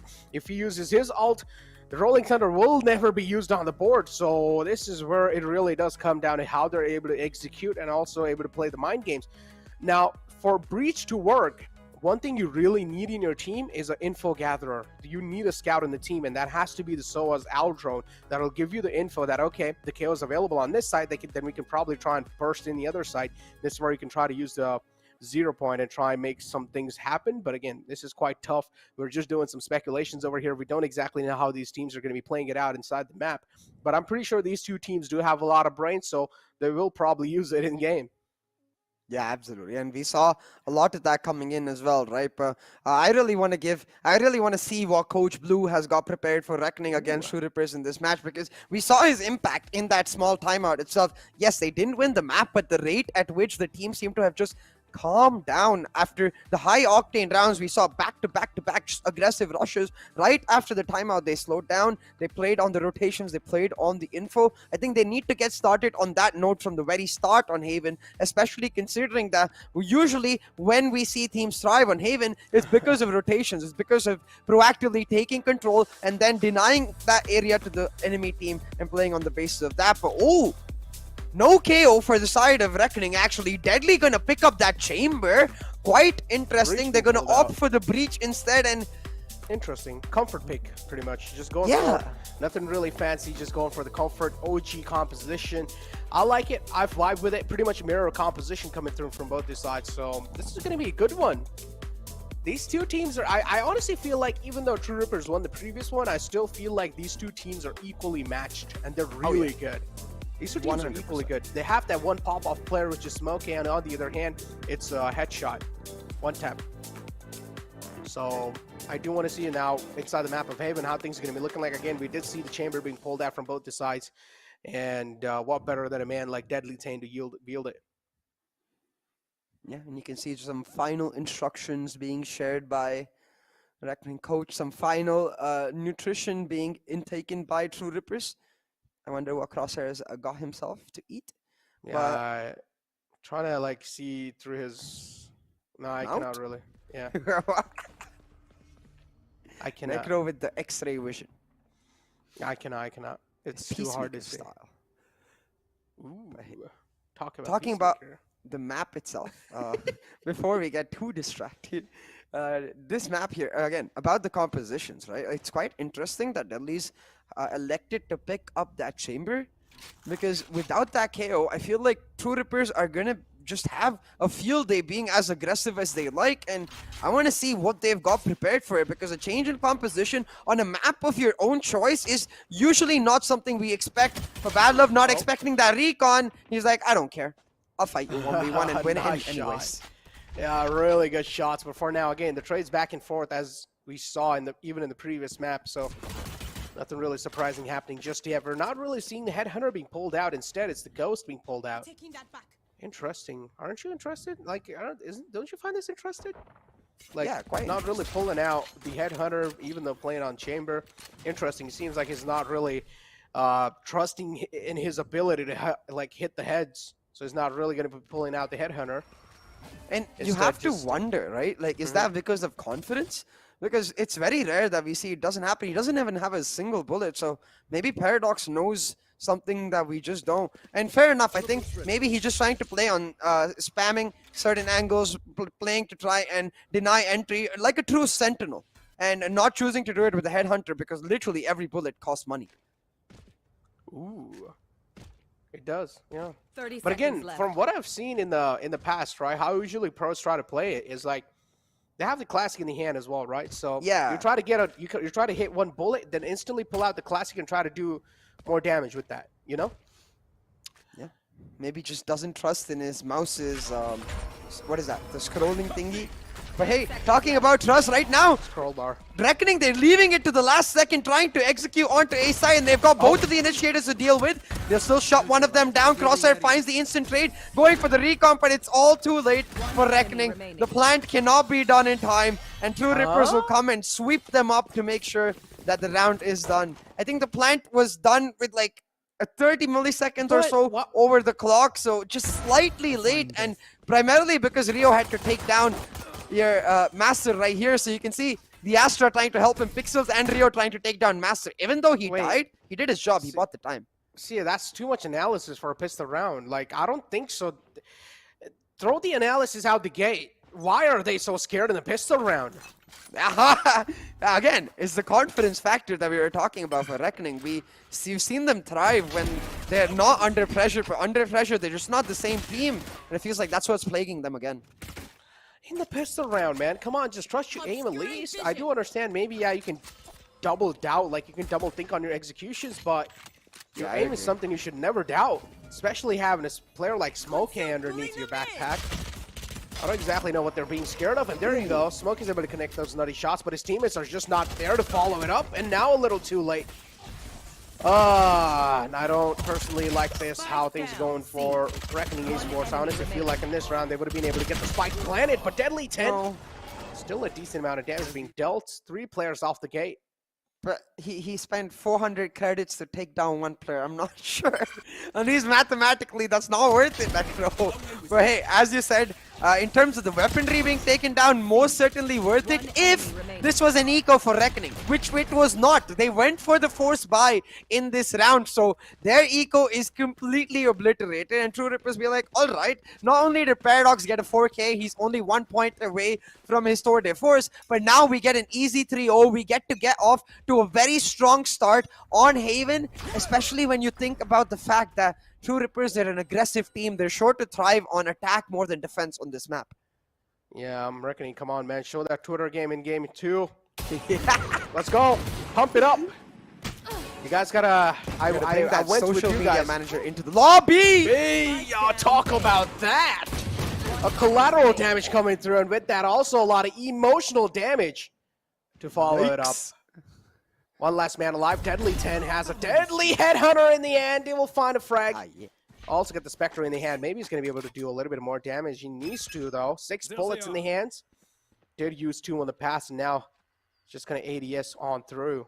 I love this ADS on the head. Yeah, I freaking love it. It's so good. It's so freaking good. And look at that. Like with the ADS, I just feel like with the ADS, with the headhunter, I feel like I'm just playing aim trainer. I'm not even playing Valorant anymore. It doesn't even feel like Valorant. It just feels like I'm playing aim trainer.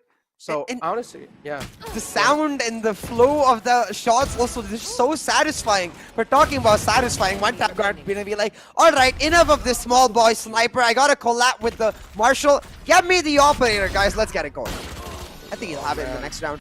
Reckoning, come on. This round really does matter to you guys. It matter to you guys quite a lot. Go ahead. Because True Rippers now are... Sorry for cutting you off, but yeah, they could have afforded the operator, but they're not going to do it just because they have the tour de force. Makes sense, yeah.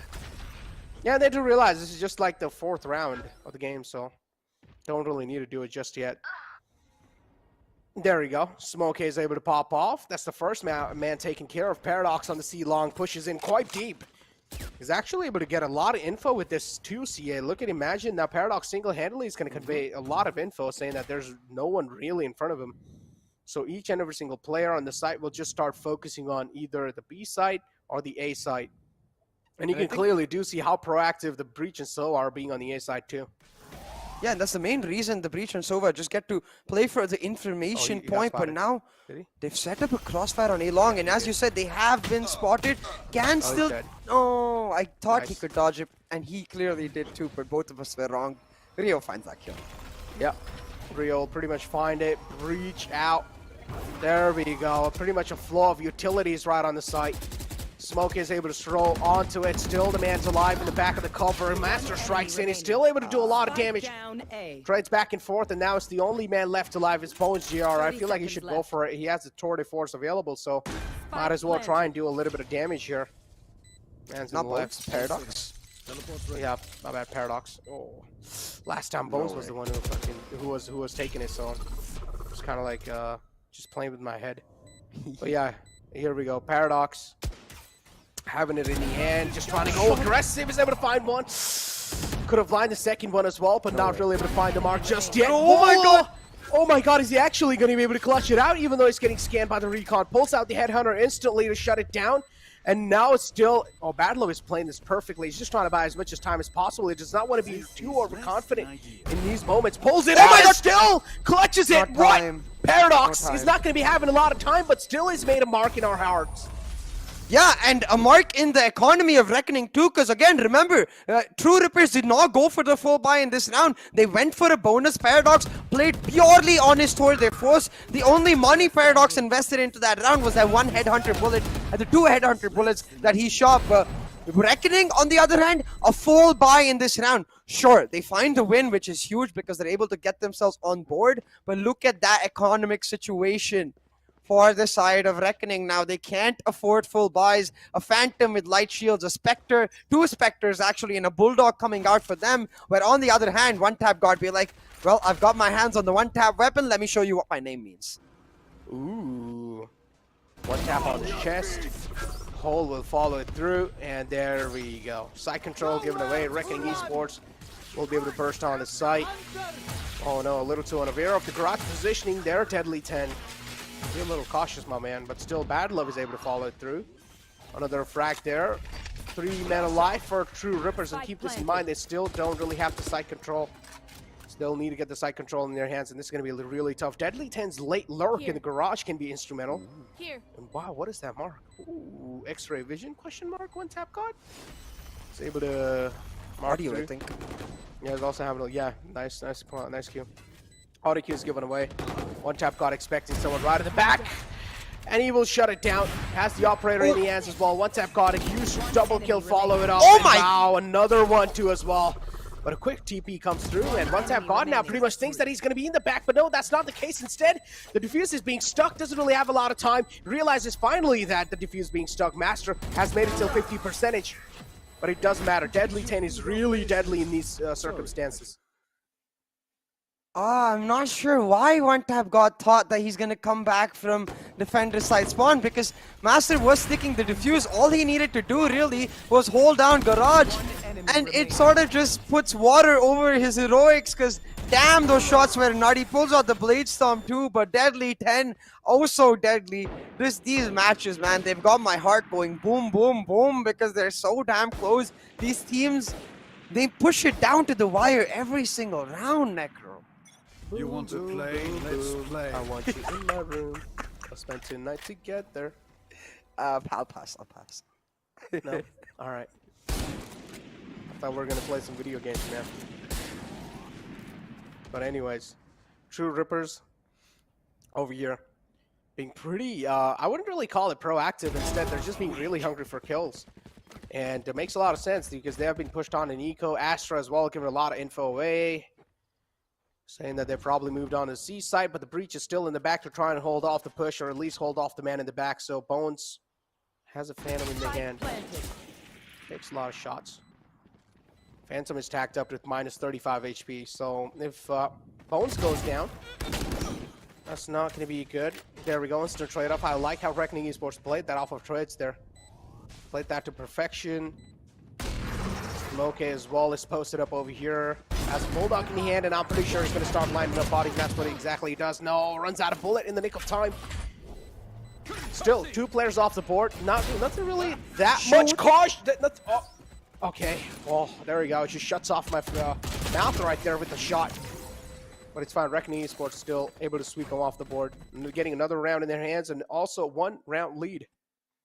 And you can see really the comfort of Reckoning when it comes to this map. They know when to expect that aggressive push or something we've talked about a lot before, that in eco rounds, especially with that breach so well composition, teams are very, very likely to start pushing up, try and find the trades. And True Rippers, they do exactly that. They play it by the book, but Reckoning be like, yo, we've read that book like a gazillion times. Come on.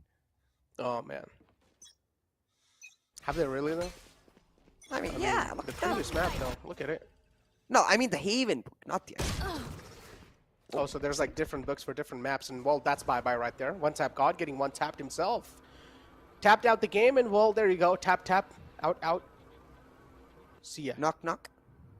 Who's there? Tap. Who tapped? You gotta say tap who? Yeah, tap who? Who tapped? Tap who? I tapped one tap God into the Netherlands is what they're gonna say, but right here, the mid control from the side of True Rippers is quite amazing. Dodges the flash, but his teammate is not there because he did not. And just like that, Reckoning shut down True Rippers. They are really reading them brilliantly. They know exactly when to expect the push, and now going for the full rotates, and Smokey has created enough space. Yeah, Smokey just creating a lot of space all the way till deep sight. I wish they planted over here. Look at Rio. It's just posted up in the close, having a little bit of off angle being helped, but I'm pretty sure he's going to be cleared out. So one enemy remaining. Watch out. Ah, Smokey. Just one step ahead, and Crosser will fall down to a nice round coming through. And a team is to follow it up as well. So pretty much, yeah, Reckoning Esports playing that to perfection. As you mentioned, they're reading them pretty well. They know when the aggression is going to come up. And I feel like True Rippers, they're being a little too aggressive. They need to calm themselves down. Maybe just keep yourself in the sights, post it up, because it's like Reckoning Esports know they're going to start flooding outside if they just give them a little bit of more time. And Reckoning Esports, they're just catching them off guard with the hold off from their side. It's like Reckoning Esports are playing as if they're defenders, and then True Rippers are playing as if they're attackers. Yeah, 100% agree, especially with the operator peaks from one tap guard. Reckoning fully expecting him to come for that garage peak. They pre-fired it almost, like they had the crosshair attained right there. They knew exactly when the peak would come through and they shut him down. Once again, as you mentioned, early round, they're playing it slow. The only aggression is from Snowkay, who's being set up with utility, and it's not even like the flash and dash combo. It's more like I'll fortline this area, you slowly clear it out. Once we've got control, then we'll decide around the 45-50 second mark if we want to actually commit to that site. 3-4 is the score line, and Reckoning Esports looking pretty damn good. There we go. Bad Love now also has the shock dart available. Almost messed that dash up too. One tap God is actually now one tap himself. One single tap of a bullet and one tap God will be shut down. Keep this in mind. The economy of True Rippers as well is in shambles, so yeah, the pressure's on them. But still, after this nice eco, yeah, there you go. One tap coming through from Smokey, will be shutting down one tap God. And now the man advantage instantly favoring the Reckoning Esports. Reckoning Esports finally realizing they're on a huge eco, so I'm pretty sure the confidence should be boosted up as well. Just flooding inside the site. Yep. They played the mind games really well, and yep, there we go. Deadly 10 as well will be catching him off guard. He's always able to late lurk in the garage. One enemy remaining. A flawless round likely to come through here for Reckoning. It was the eco for True Rippers, but the fact that they're able to do 0 damage is going to go a long, long way for Reckoning Necro, because now they have the comfort of losing a few rounds, but okay. After that shot, Deadly 10, I'm sure he's going to take his hands off the keyboard and be like, bro, actually, no. He's just, like, stone-faced, man. What are these guys? They get smacked in the head, they're like, okay, whatever, we'll go next. So close. I don't know if it's stuck or not, but yeah. This man's posture is like, he's like a statue on the chair and is just not moving around. It's like, even if he dies, it's like, whatever. I have my game face on, man. The only thing I see is the victory in front of me. Oh, Necro now, look at this. Untap God has got the operator. We talked about the read Reckoning had with where he would peak with the operator. This time, they're setting themselves up for an A-side execute with a rolling thunder, but do they know this is where One-Tap God is going to come? I think they had an idea and he missed his shot. Deadly 10 gonna punish him the second time around, and so comes the execute. Oh my god, there you go. Talk about the execution instantly on the board. Try to use the rolling thunder as well to counter it, but did realize that his teammates aren't really on the board anymore, and the call to save has been made. Yeah, instead just going to be opting out for those exit frags, which makes quite a lot of sense because Reckoning Esports also is having a huge lead over the men. And yeah, pretty much a save coming through from their side. Do realize these 3 guns are going to be meaning quite a lot because just before this round, it was an eco as well. So, yeah, overall the save makes a lot of sense. Bad Love actually recovered the operator that One-Tap got dropped. No, actually, no, yeah. Wait, observe it. Go back to Bad Love because he went back to A short. I wonder if he left the operator back. Maybe Smokey being like, yeah, I don't want to op right now, but Deadly 10 is on an absolute tear. You know what? I usually love myself a KO, but on the hands of a player like Deadly 10, who has played a lot of Jet in the past, I think the Chamber is giving him a lot of individual agency to try and make those aggressive plays and instantly rendezvous on out of there. And this is what I said, right? Chamber is the kind of an agent that will reward you heavily if you have some crack team. Oh, yeah. And if you have a crack team, just go ahead and play Chamber. Honestly, like, you don't even need to play Jet. You have the ability to teleport, get back into safety in the nick of time. Then you have pretty much the ability to have an operator in your hands, the headhunter as well as there.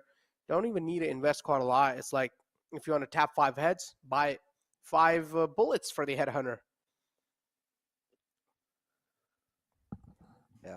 Easy to say, though. Yeah, exactly. I was going to say key bullets. And it's easier said than done because usually we see a lot of whiffs with that. But so far, Deadly 10 has not shown us any of that. And I hope he continues in that fashion because one player, I think, who was a big deal with respect to that confidence argument. Now we see a timeout coming out for True Rippers. They are concerned and they're deciding about how they want to proceed. And for me, Necro, I think the biggest issue they're facing is the way they're able to give up A-long control that easily. Now, I don't want them to actually be aggressive and contest that A-long and A-short control early, but what I want them to do is in the mark between the 1 minute and the 1 minute 10 to 1 minute 15 second mark, about 15 to 20 seconds after the round has started, re-aggress A-short or re-aggress mid, for example, and try to retake effectively that small portion of the map, putting a wrench in the works of Reckoning's plans, just sort of making them question how they want to proceed. But right now, an aggressive dash from Slowk. I think they're just going for a mid to see execute here. No. Shut down.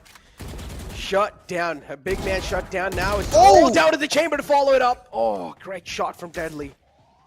But as well, that's the only thing he's going to be able to get away with. But a nice mind games being played. Look at the Astra having to keep positioning from the back. Pixel's able to close it up. And oh my god, the man was able to post himself with the Bulldog. But keep this in mind, he's playing this really well. He's able to suffocate 2 players right on the C site. And he's buying so much time off for his team. Oh my god, they're just being suffocated in the C site. Finally, he's able to find a safe wrap all the way from the back. But the call's probably being conveyed now. There is a man moving in from all the way back in the defenders. They should know. And look at this. Pixel's just waiting for Crosshair to walk right in his crosshairs, but still, Pixel's getting spotted. This is quite huge. Crosshair playing that really well, but the second man is there to follow it up. And Rio missing the first initial shots, but it's fine. We can, that's worth it, or that's affordable. They can go for it pretty much. One tap God's being spotted, but still he has the ability to one tap. But this time, the ability being... And you know what? We had a big question as to whether Reckoning can really push back under pressure, where they can rally back. And they've answered that with a resounding yes. Their start to this map, Necro, not so great. True Rippers got off to a great start. In fact, the first 3 rounds that they got were the only 3 they have on the scoreboard. But ever since then, Reckoning have adapted. Reckoning have improved, and they've shut them down now on a massive win streak heading into this final round of the first half. Sorry, no, 2 more rounds in this first half. If Reckoning can at least get 8 on the scoreboard, I think it gives them a ton of options to rely on Deadly then on the defense. But now Paradox, once again, he's popped his... Oh no, he hasn't. It's actually Deadly who's popped his toward their force, using that drone to slowly get himself into an advanced position. Deadly's really feeling himself. Talk about man feeling himself. It's one tap God as well.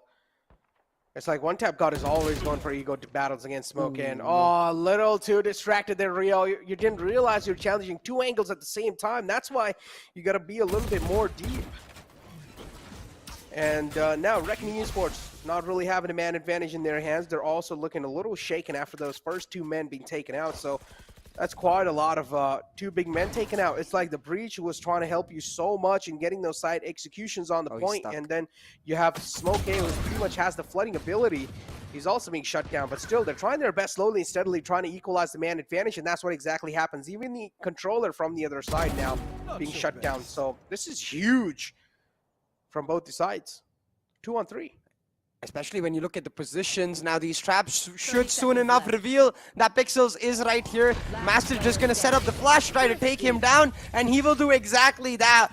I feel so bad. I feel like I almost caster cursed Reckoning right here, but Master be like, yo, what just happened here? Why will you call out one tap God? Is I think what he was saying. One tap God trying to explain, like, bro, where do I go? To the left there was a trap, to the right there were 3 players. I just got stuck in the window, man. But I was the one who got the first pick, so let's try to do more of this. He got first too, actually, if I'm not wrong. No, he got the first one, and then Paradox followed up using the chaos he created to get the other on Rio. Talk about chaos. I want to see some chaos in the chat. So Pogs in the chat. I know the map veto for Global Esports versus God Particles. But now I want to see Saj in the chat, because I'm not going to tell you guys. Wow, Necro playing games in the chat. We're talking about playing games. One tap God doing exactly that and makes it too easy. Just too easy for Bones right here. And one tap God living up to his name to find another. 2 Rippers responding back exactly like they did in the first half. But Smokey, he's trying to keep Reckoning alive in this round. Can he do it on his lonesome with just 30 HP, Necro? 30 HP. Smokey, now he'll need to start connecting those one taps.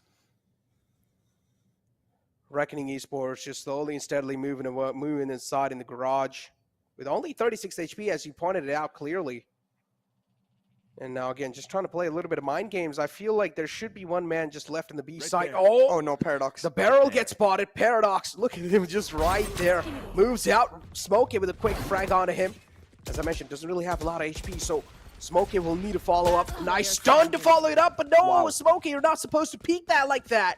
It's a dry peek coming through from Smokey. I feel like he should have just held to the back sight. It wasn't a dry peek though. Master was stunned. He killed him through the stun. Master just He just needed popping one bullet. off. It's like even if you're stunned, you're still mean, yeah, able to he's like 30 land HP. one bullet. Yeah. So I feel like Smokey should have realized that. I still feel like it's a blind peek. There should have been a flash to follow it up, but the problem is there was no flash available in Rio's hands. So still Smokey peeking out. I would say nothing really to blame, but I still feel like Smokey should have went for the safe play and tried to play off with the Rio. Nice shutdown coming through, and now the defuse as well being instantly stopped. Another tap to follow it up. Rio a little bit panic mode, settling up, but there you go. It's so concerning though. When I mean, definitely the right idea there to smoke the spike itself and go for the diffuse. It just scares the shit out of me every single time because I always think about it like, wait, you can't see anything and they can just see everything. But hey, I do agree with your point right there, man. I felt like it was a lose-lose for Smokey. I guess he could have gone for the safe play and just backed off, but certainly feeling that momentum, you know, after tapping multiple heads, he's like, I got this against Master. All I need is one dagger. But Master be like, okay, all I also need is one bullet. You're quite low, my man. Yeah, that's... Someone call in Sage as a substitute, please. Healer, please. Heal. Sky works too, you know. Heal. They do play a lot of Sky on this map. I need healing.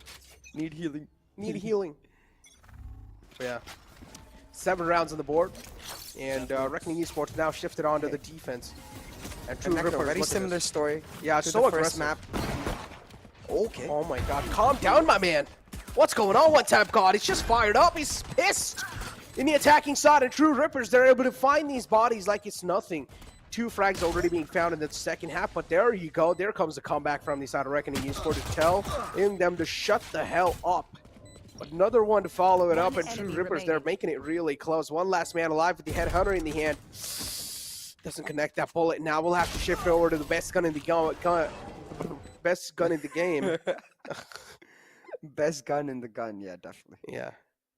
Come on, I mean, It's that currently, good. if you look at it, it is the best gun in the gun. Like, it's like you have 2 firing modes. So that's a gun in itself in a single firing mode, and then burst fire. That's another gun. So So best does gun in the Bucky. gun. Yeah, then that's the best gun in the gun too. Yeah. Hey, I definitely feel your vibe, the classic, but I'm not so sure about the Bucky. But I want to highlight the fact that, again, map 1, it was 7-5 in favor of Reckoning Esports. True Rippers went on to the side that favored them more on Icebox, which was the defense with their chamber. Now with this Bleach over, given their aggressive nature, I think the attack is much better for Deadly 10. He's like, I might have not hunted your heads in the pistol, but hey, I still got that pistol. The headhunter really showing up. Yeah. Which is really good. And there we go. But still, I mean, that's a huge frag. Yeah, as you mentioned, just going for the plan on the site. Just look at this. So many flashy plays coming through from One Tap God. He's just fired up. He's fired up an ace from One Tap God. Okay, he was just able to mop these kills. Yo, is this guy like the Flash or something? Why is he so fast? Bro, he even just on the doesn't care. pistol. He's a man unleashed. Yeah, literally. It feels like the IGL for True Rippers is like, okay, One Tap Guard, we need a 2-0.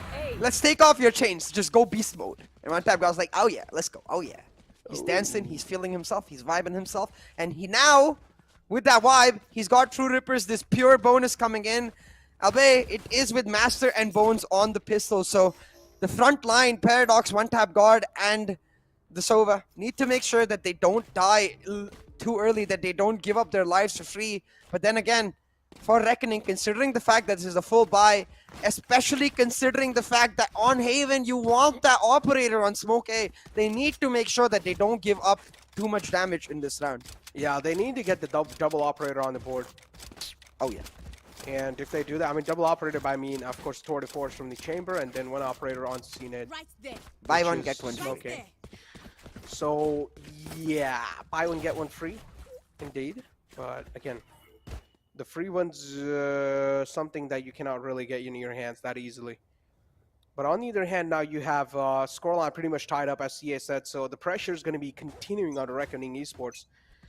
They had a bit of side relief in the previous first half, but now in the second half, scoreline being tied up, this is where they were not really going to be having good night's sleeps. I do understand, Smokey, you want to replicate what One Tap God did, but you need to realize that there has to be a little follow-up through as well. I do understand you just want to smoke it out, but cannot just get one kill and try to go for some other utility. Okay, maybe a little unlucky play, but fine. Oh, is he going to be able to follow it up? Yes, he is. Nice kill from Bad Love as well. Shutting down One Tap God, and that's a huge threat neutralized. Oh, look at this, man. Oh, is he going to be able to get it? No, but still Paradox is down quite low. One bullet onto Paradox will seal the deal.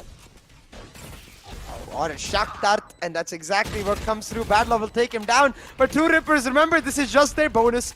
They've already shut down 2 weapons. They have the plant down. They've got a lot of money in the bag. Now it's about taking money out of the bag of Reckoning Esports. A really nice flashpoint setup reveals Crosshair in Master's position, but Crosshair is so aggressive.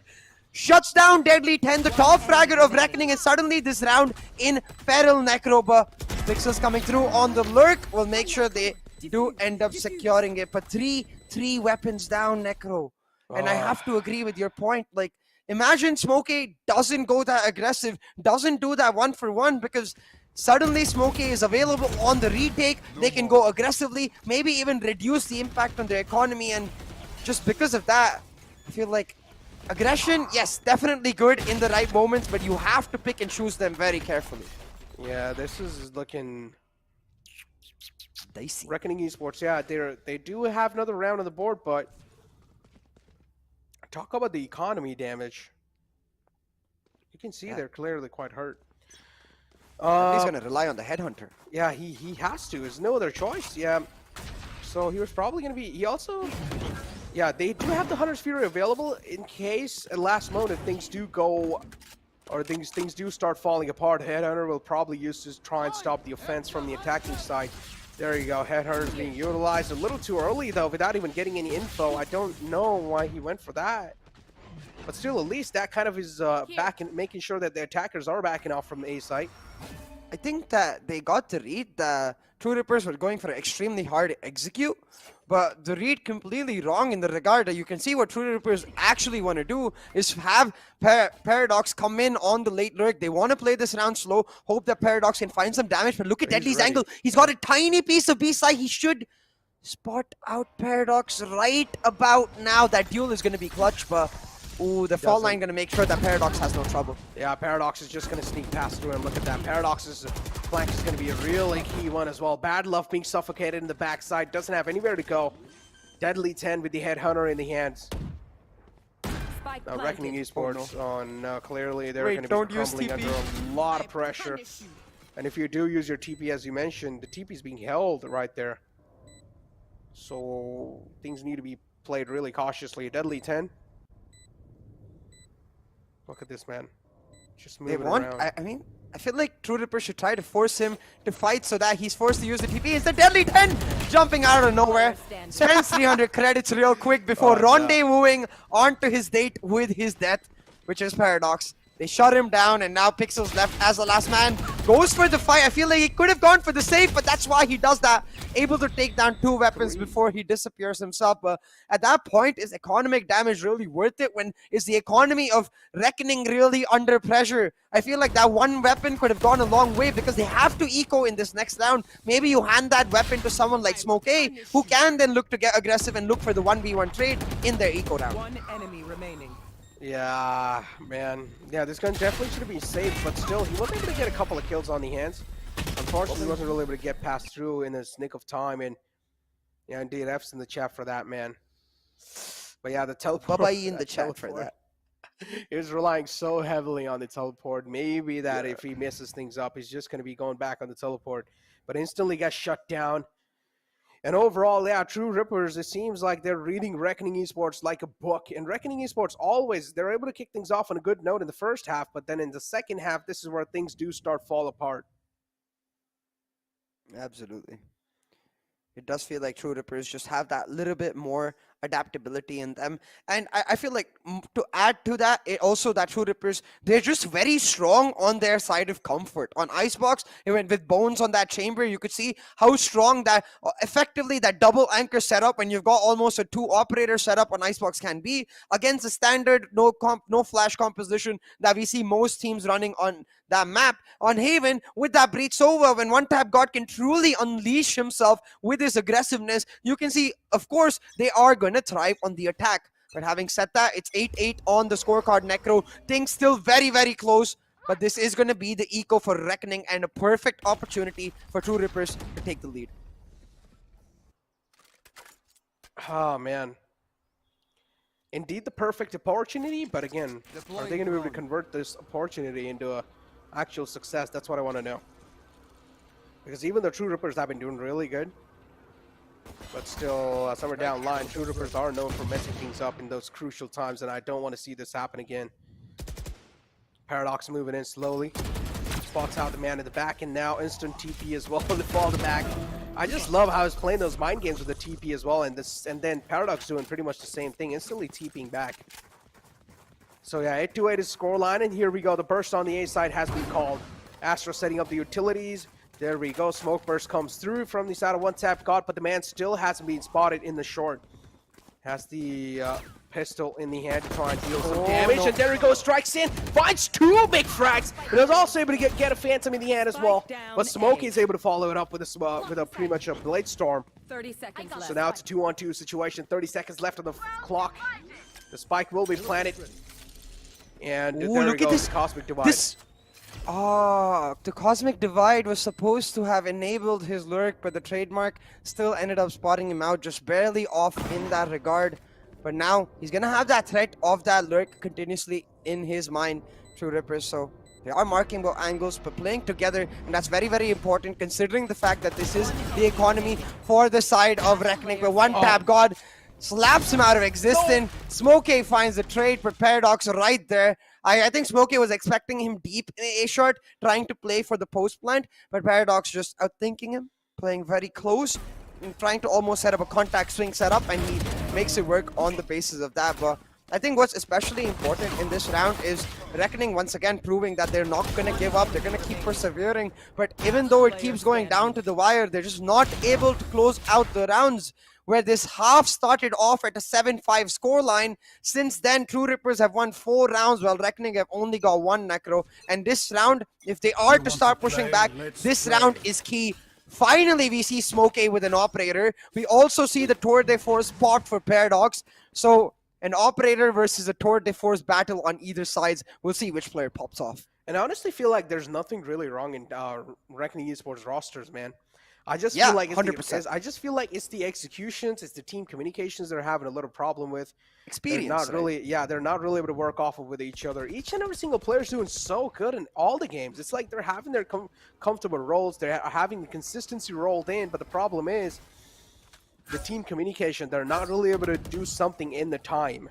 The timing factor somewhere down the line missing, the element of surprise missing, and this is what Two Rippers are able to work off of with. But talk about element of surprise, Rio had that and was able to strike in with 1 single frag onto his name. And there we go. Blast cannon coming through, just try and stop the entire push. They will need to fall back without any other choice. Finally, the call being conveyed, and now there we go. Reckoning Esports finally realizing that there is a flood through, there is a burst on his side. Deadly 10 is the only man on the backside, but unfortunately forgets to check the right side. And One Tap God is just lining these skulls up like it's nothing. I mean, he forgot to check the right side because there was no one there when he entered the side. One Tap got so aggressive. As soon as that recon is taken down and they realize there's someone backside, Cloudburst, Tailwind into the side, and Deadly's like, wait, what? You're here? I just looked to my right, bro. How are you here already? That's the speed with which our Indian Flash, that's what I'm going to call him. He's the Indian Valorant Flash. He's so quick. He's no hesitation, Necro. Like, he almost reminds, I mean, not almost. He's most definitely like a pro version of you. He's just full W, but like tactical W. Hence What are you the talking pro about, pro version of me? Huh? Because you're not pro. Shut up, CM. Come on. You can't tell me that One Listen. Tap is not better than you. He is the pro version. Listen, you know what? 1v1 me, One Tap. What's up? But, oh, Pixel able to find Paradox. Huge frag. Honestly, I feel like I have a decent aim. I'm not even lying in this regard. I honestly feel like I have a pretty good aim. But He's one tap guard for that reason. okay. But moving it forward, delay storm's activated, and one tap god is able to Oh my get these frags. And is able to open up the site. What's going on? Have a little bit of fear of God. One tap god able to line still these wanna men up. 1v1 He's it? able to stack this B site. Are you sure you still want to 1v1 him, Necro, after that? Yeah, I don't know, bro. Holy moly, Jesus Christ.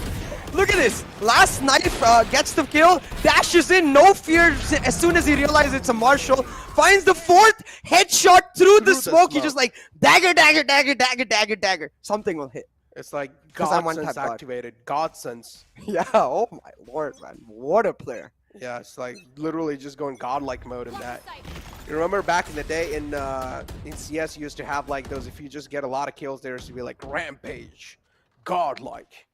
It's something like that. Yes? Yeah, like in the old CS 1.6. Oh, no, I did not know that. That's really cool because we do have that in MOBAs, like godlike, and this player is rampant, legendary. We used to have that in Condition Zeros, Counter-Strike Condition Zero. Today I It's learned. like, yep. It's like rampage, godlike. If you're able to get the ace, but yeah, 11-8 is the score line, and now there we go. True Rippers. Oh, nice shot from Deadly, just shutting down Bones' dreams. But there you go. One tap, just saying, duck down in front of me, just bow because the King's here. And one tap all of you guys. And now Paradox is well posted up in mid. I'm pretty sure he's going to be able to at least flow in the B side like liquid. That's what he exactly does. Look at it. How much space being found, but somewhere down line. Did not really expect the man in the back. Deadly playing that perfectly. 30 seconds left. Just controlling his mood swings and not really exposing himself in the right time. There you go. Now Smoke as well gets spammed through. It's a 3-on-3 situation. The Rolling Thunder is out to try and deny the plant, and that's what exactly happens. A lot of time being bought. Now True Rippers, they're definitely going to be feeling a lot of pressure on their hands, but it doesn't matter. With that 3K, there's a lot of things lined up as well. One tap got the only man left alive in this one-on-one situation. The time's ticking, but he will be able to get the beat on the timing. And now one He does tap have got both of his updrafts, so he can try to reposition himself into heaven, but I Nah, think it's a it's little too too late for that. Yeah. Because, yeah, he will give away the audio cues. So now with that information, Badlove can move in. He should know that he's under heaven, but I think maybe assuming that he's repositioned himself is the double mind games coming in this round. Badlove gonna check under heaven as the last resort. He's coming in quite late. Sorry, it's Pixels, my bad. Now Oh gonna my go for it. God. One tap Ow. guard. Once again, true to his name, it's the mind games, man. I mean, he had to have known, right? Like, one tap god was under heaven. You can see the laughter from him as well. Like, I will play mind games by playing no mind games and just sit in the same spot and wait. Lord. What is going on? Someone stop this man. He's shattering my hopes and dreams as well. I went with the Reckoning Esports 2-0. Everyone's going to be laughing at me, Reckoning. Why are you guys doing this? At least you got the 2-0, right?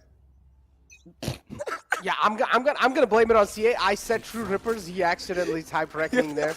I'm gonna blame it on CA. I have it said on True- chat, Necro. No, you don't. Yeah, I have evidence, No, my you bad. don't. No, you don't. Well, I created it anyways.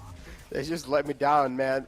But again, I mean, I just feel like Reckoning Esports has a solid roster, man. They just need to find the fine-tuning. And I feel like they're playing under a lot of pressure here. They're just not able to show their real game. This is not how they exactly play. There we go. Reckoning Esports finally showing their, just asserting their dominance on the map. And this is what I like to see. This is what I like to see, Reckoning Esports. Just play as if you have nothing to lose.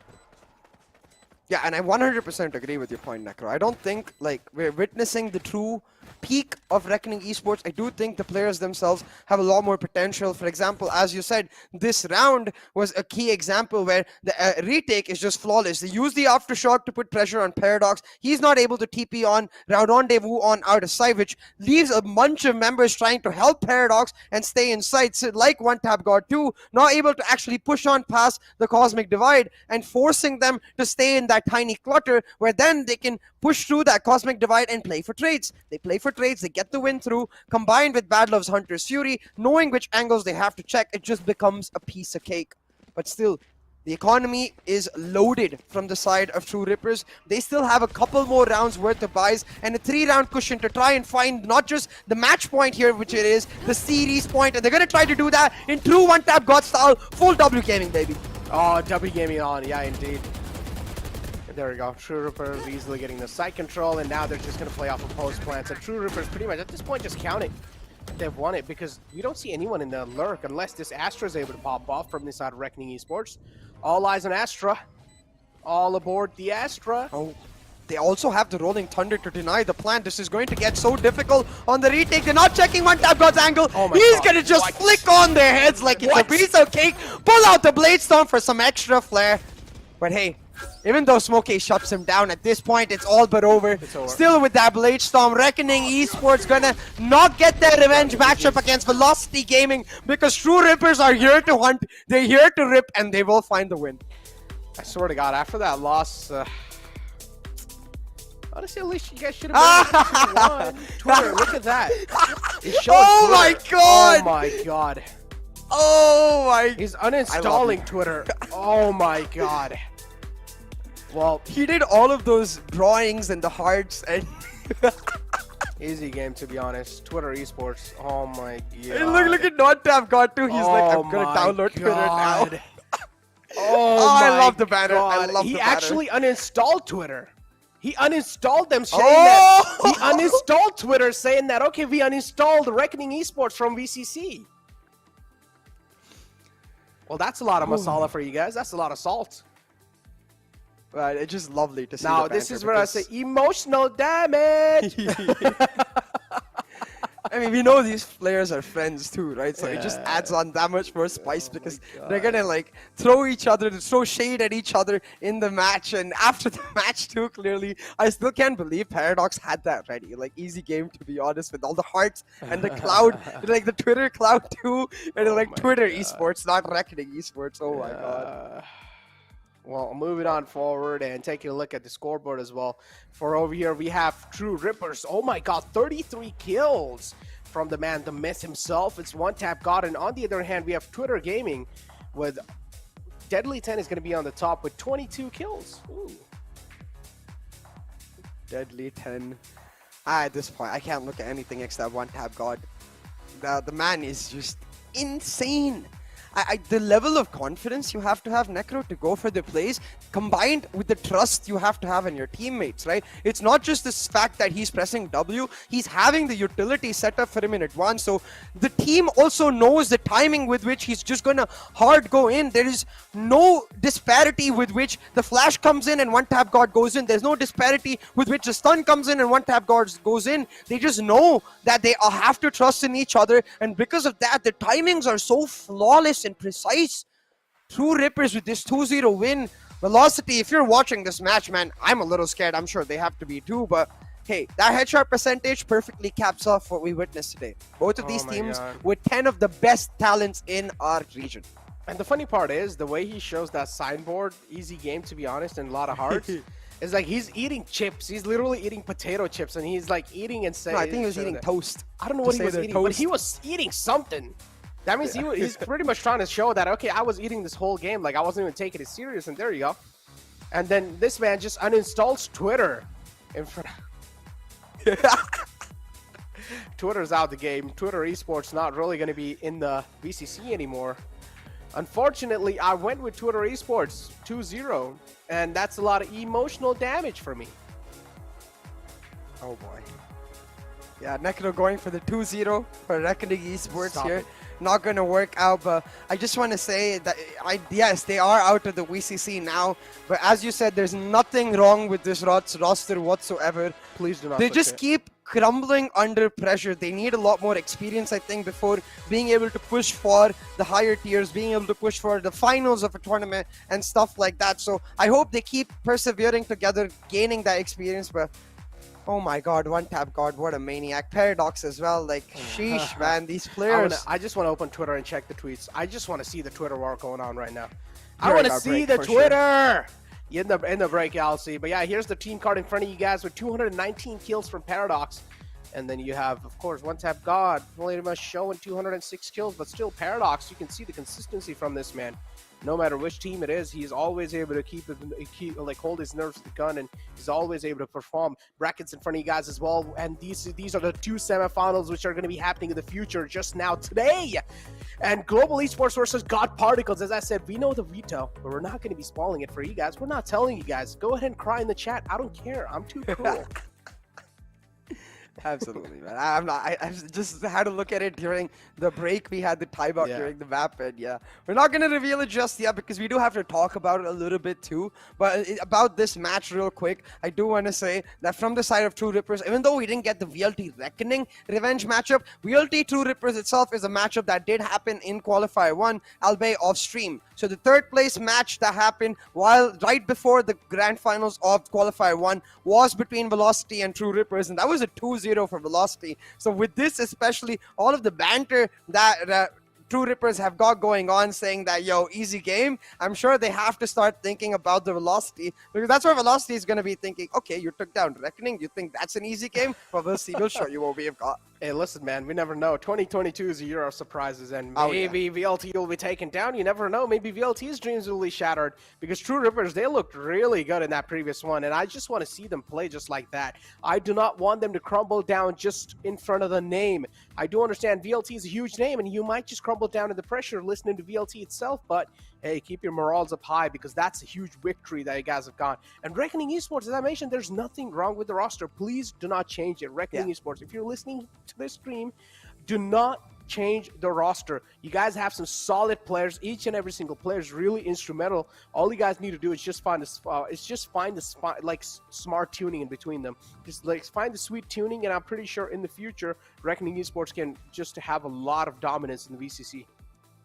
Yeah, 100%, and I'm just excited to see this roster grow and grow and grow, because like we said, True Rippers, we've always known that they're some of the most talented players in India overall. They have that aim. Now it seems like they're elevating their game to the next level with the strats coming in as well. We see Paradox starting to really elevate his gameplay. He's still got that cracked aim, but he's starting to shift onto many different agents, which, oh my god, you could see how much it's unlocked One Tap God.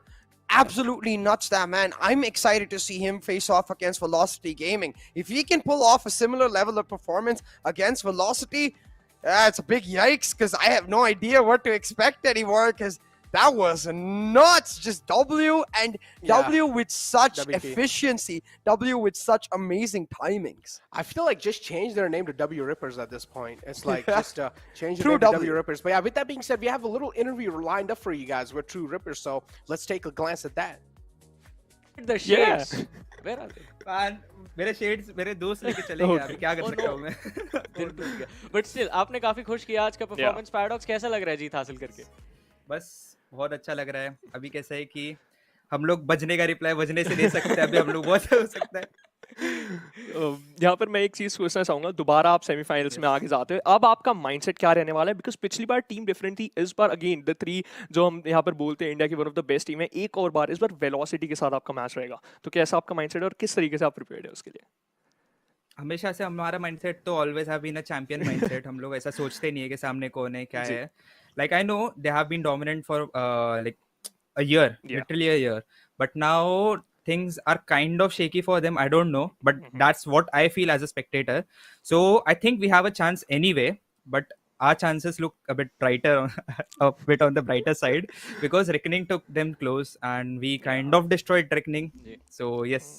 I mean not kind of, I mean अभी दोनों के दोनों 13-8, 13-9 single आप लोगों ने अपना point तो prove कर दिया, बट इसी के साथ आई थिंक एक मेरे को पता नहीं आप इस बात का क्लियर जवाब देंगे कि नहीं, बट मैं फिर भी पूछूंगा. आपका भी आइस बॉक्स अच्छा है, वेलोसिटी का भी आइस बॉक्स अच्छा है, पिक करोगे या डिसाइडर के लिए रखोगे? Get ready for a surprise, जो होगा देखा जाएगा. All right. तो आई थिंक ये एक अच्छा जवाब था. आई थिंक मसाला हमको जो चाहिए था वो मिल चुका है हमारे आज के दूसरे सेमीफाइनल के लिए. पैराडॉक्स कांग्रेचुलेशंस इस जीत के लिए. यस इजी याद रखना गाइस. ठीक है. यस आई थिंक मैसेज होना चाहिए ये. मैं इंतजार करूंगा कि अगली सीरीज में भी हमको क्या ये साइन देखने को मिलता है. पैराडॉक्स एक बार फिर से कांग्रेचुलेशंस ऑन द विन. बहुत बहुत शुक्रिया हमारे साथ देने के लिए इस इंटरव्यू में. Thank you so much. Yes thank you. Man, the chances are brighter against Velocity because he said Reckoning Esports took it real close against VLT.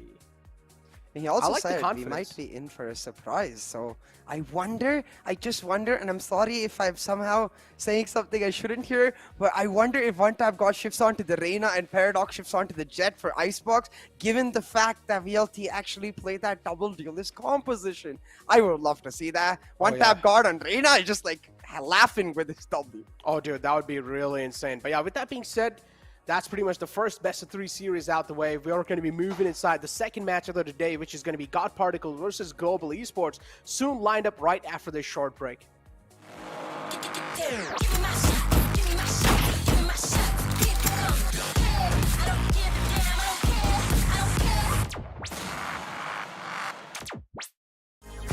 Fuck going out, getting high on the weekend. So loud, on party on my own. Party on my own. I'm doing what I'm doing, I don't got a lot to prove. And if I'm moving, then I'm grooving, cause I wanna do it. Stupid, got my music and I lose it to another tune or two. If I don't get to move it. Even real can do it when I'm cooking. And you know I'm cooking bacon. You don't wanna check under the apron. Vacuum the whole room naked, facing windows so people who out getting the greatness. Telling me better to hate this, really though it ain't shit when you could compare to what the other people facing. So what I am drinking, still half full is true when comparing to the nations. Look at how the people trying to hold me back, going so loud. Look at how the people trying to hold me back, slow down. Fuck going out, getting high on the weekend. So loud, on party on my own. Party on my own.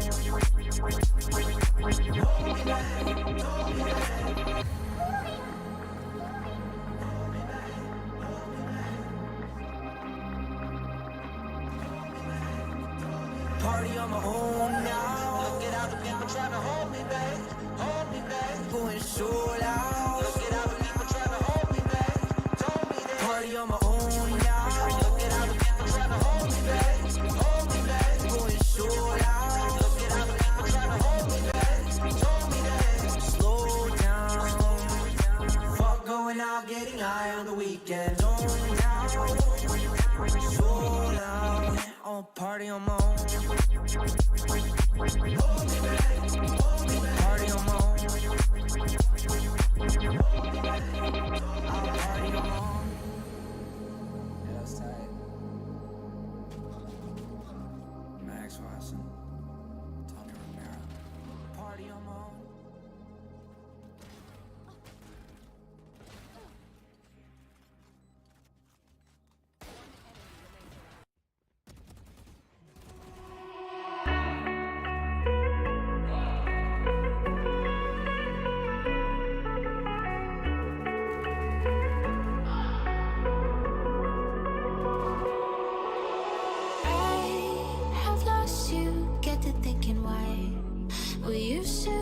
So high in life, without you, I don't feel alive.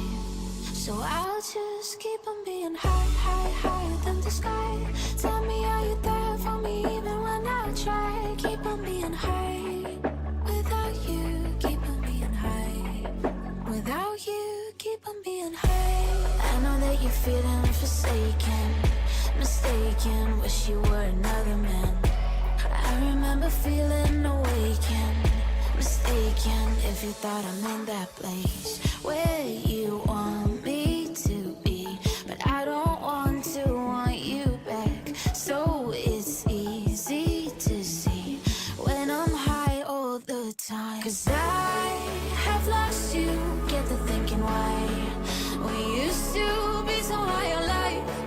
Without you, I don't feel alive. So I just keep on being higher than the sky.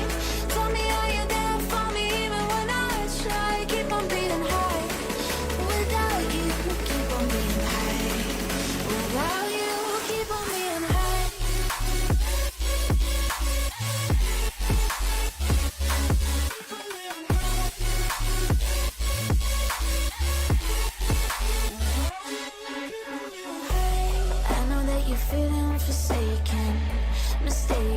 wish you were another man. I remember feeling awakened, mistaken if you thought I'm in that place where you want me to be, but I don't want you back. So it's easy to see when I'm high all the time, 'cause I have lost you, get to thinking why we used to be so high on life. Without you, I don't feel alive. Give me my shot, give me my shot, give me my shot. Keep it coming. I don't give a damn, I don't care, I don't care.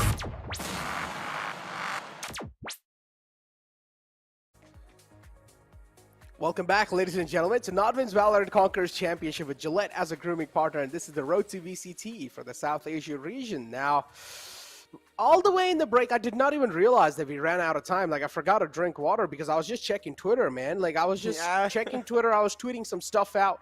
And if you guys want to follow us on Twitter as well, the social handles right here. A quick shout out for us. But yeah, we're shameless. We'll do it. But yeah, moving it forward, the upcoming matchup is going to be Global Esports and God Particle. Yeah.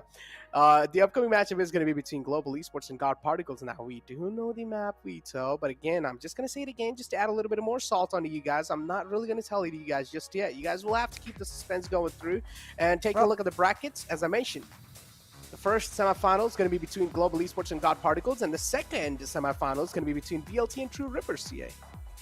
Yeah, Necro, and since this is a revenge matchup, we can use that history to talk about how we expect teams to approach the veto. Now, we do know what maps have come through, but I didn't really look through it all. I'm not sure what they banned. So on that regard, I'm going to talk about the bans, because I do believe Global Esports have two choices here. They either ban Fracture or they ban Breeze. And as you mentioned yesterday, Global Esports, it doesn't seem like they're necessarily weak on Breeze. So I feel like they're going to take out the evil they know, which is Fracture, rather than the evil they don't know, which is like tell God Particles, all right, we'll take you on Breeze, we'll see what you've got. But on the other hand, I think God Particles likely to go with the standard ban they usually go with, which is either Icebox or Split itself, and considering how good Global Esports can be on that map. Now, what I want to see GE do is try to bring in some sort of spiciness to the way God Particles usually play. Like maybe even pick Breeze themselves in that first map. Maybe go for attacking that new composition that God Particles have brought out with Ember on that KO on the map of Ascent. You never know. I think GE have a lot of options. And God Particles veto is going to be purely reactionary, dependent on what GE actually bring to the table. Yeah, I feel like, yeah, that's going to be the case over here for sure. But without wasting any more time, let's just find out about the viewer rewards. You guys thought I'm going to tell you guys about the map veto? Not just yet. Viewer rewards right in front of you guys. In NODWIN's Valorant Conquerors Championship, we have some exclusive merchandise for all you all. And all you guys need to do to apply for the giveaway, or at least have a chance to win this, is go on your social medias, go on Twitter, Instagram, whatever you guys like to use, make a post, type hashtag VCC, and also tag at NODWIN Gaming in the post, so you guys will have a fair bit of chance to actually win this. And whoa, we have some exciting giveaways as well. To unlock it, we're 50 grand. 50. Wow. It's actually so 1,000 gift cards. Yeah, that's like 50 gift cards worth 1,000 each. That's 50 grand on 50k live watching. Call all your friends, guys. We need to get to that live watching today. Yeah, just turn on the PCs. Just if you have 10 PCs, turn on 10 PCs, all of them, and just make new accounts. Yeah, just make new accounts. Do whatever the hell you want to do, but you want to reach that 50k goal. And after that, as you guys saw, 1,000 rupees Amazon gift cards, and we're going to be giving 50 of them away. So hey, you're going to be having a huge chance to win that. So that's something that you guys really need to unlock. It's kind of like, it reminds me of some gacha games. It's like you just need to keep on grinding, and you'll just like open up some levels. You'll get some stuff. Same thing as with the battle pass in Valorant. Keep on grinding, open it up, and it's kind of like the viewership over here is like the XP bar. But moving it forward and taking a look at the veto finally, and here comes the ban over here, CA. Global Esports banning out Fracture, and then you have God Particles banning out Icebox, and we're going to be kicking things off on Ascent.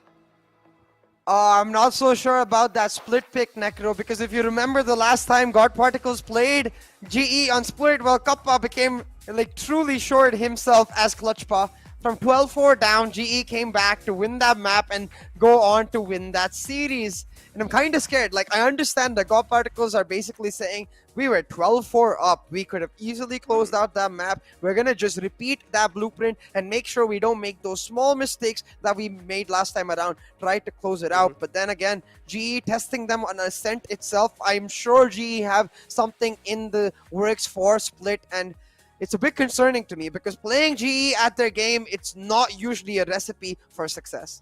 Oh, yeah, indeed, it's not. And after seeing that high-octane gameplay, I feel like it's time to tune things down a little bit with G and God Particles. So we're not really going to be seeing as aggression as much as we saw in the last matchup, but still we're going to be seeing a decent amount of aggression considering the fact that these are the semifinals. So both these teams are pretty aggressive. We have seen Global Esports on occasions getting really aggressive, and then on the other hand, God Particles, we saw what happened in Fracture. We saw pretty much in the last time as well, these teams going head-to-head against each other. But I do want to see, is there going to be a change in the pace? Is there going to be overall change in the map of Ascent? Yeah, I really want to see what composition God Particles do end up going for. If they try to throw a curveball by not picking the KO, and maybe Ember goes on something else, maybe a Phoenix, maybe a Sky, and I just want to see if, even if they are playing the KO, if they've got some different setups. Because what we saw from Ember yesterday, that he was very good as a proactive KO, very similar to the way Amaterasu played it, but there was not really much reactionary plays in terms of that 0 point shutting down the initiators in general, the way we saw from, say, Deadly. So now Ember actually going to go for that KO. We have to see if he's able to find value against picks like that Sky, like that Sova, where if you time your knife properly, then that 0 point can shut down the Sova drone. It can shut down the Trailblazer even before it gives you any information. Working as an amazing tool to deny the best thing that of this entire GE composition, which is gaining information. Yeah, KO can definitely be the key maker, but again, I mean, we've seen God Particles play KO pretty well, so I have a little bit of hope in them. So hopefully there's not really a lot of flaws left with the KO, because of course, a flawless execution instead, like 13th round, it's a little too hard it's a little too difficult for me to expect. So there will be a couple of flaws from both the sides, so hopefully there's not really a catching off guard game. And if it is, then both the teams, this is going to be a real close competition. But moving in forward, God Particles again, it's like, it's the same expressions they had even yesterday. Yeah, just smiles on their face, positivity all around. And I have to say, while we talk about that KO being exploited, we also have to talk about the fact that Team Valor most definitely showed some loopholes in GE's Ascent just yesterday. Yeah. I'm sure that God Particles, Shivi especially, has watched that ward at least a few times, if not like 3 to 4 times itself, knows exactly where the loopholes were there, and will look to put pressure on those points, try and exploit it, and tell Team Valor, hey, we'll finish off where you left off. I mean, talk about loopholes. I'm pretty sure Global Esports would have done the same thing, and they've tried to patch the holes in the wall too, so you never know. Maybe God Particles will try to do the same thing as Valor did, and they might just be caught off guard because Global Esports have pretty much sealed the patches, sealed the holes that were over there, and they were probably like patched it up. So I do want to see what kind of things are going to be going here. As always in the pistol round, there's going to be nothing really, anything fishy, just something normal to start it off. Of course, Rossi with the mid aggression, with the Sheriff in the hand, is going to try to find some skulls. There's Alarm Bot. There he goes, still being shut down. There's his teammate right in the back as well. And Rossi is going to be finding a clear stroll on the site. Look at this. The Nano Storm's causing a lot of damage and stalling GE's push, because while they have got the site, they've not been actually able to push into the site itself. They've only got the entry area. Scarguard Ember shutting them down. They've got a big trade. Now they just need to play for time, because still on that B site, look at stairs. They've got 2 players holding on. Oh, they've got 2 players holding on, but here we go. I mean, man advantage heavily not really favoring Global Esports, but still the KO's down quite low, so Rossi might just be able to find some skulls here. If he's able to isolate the duel here, that's going to mean quite a lot, but the problem is now both the players from this side of Global Esports are quite low. Player standing. Oh, nice. And separated. Shot. Yeah, they're quite separated out too. So Hellranger, he did have the heals, but he was not really right next to Rossi, so the heals are not really going to come true. 30 seconds left. Hellranger will need to back off, and that's what he exactly does. 30 seconds left in the clock. Still needs to go for a plant.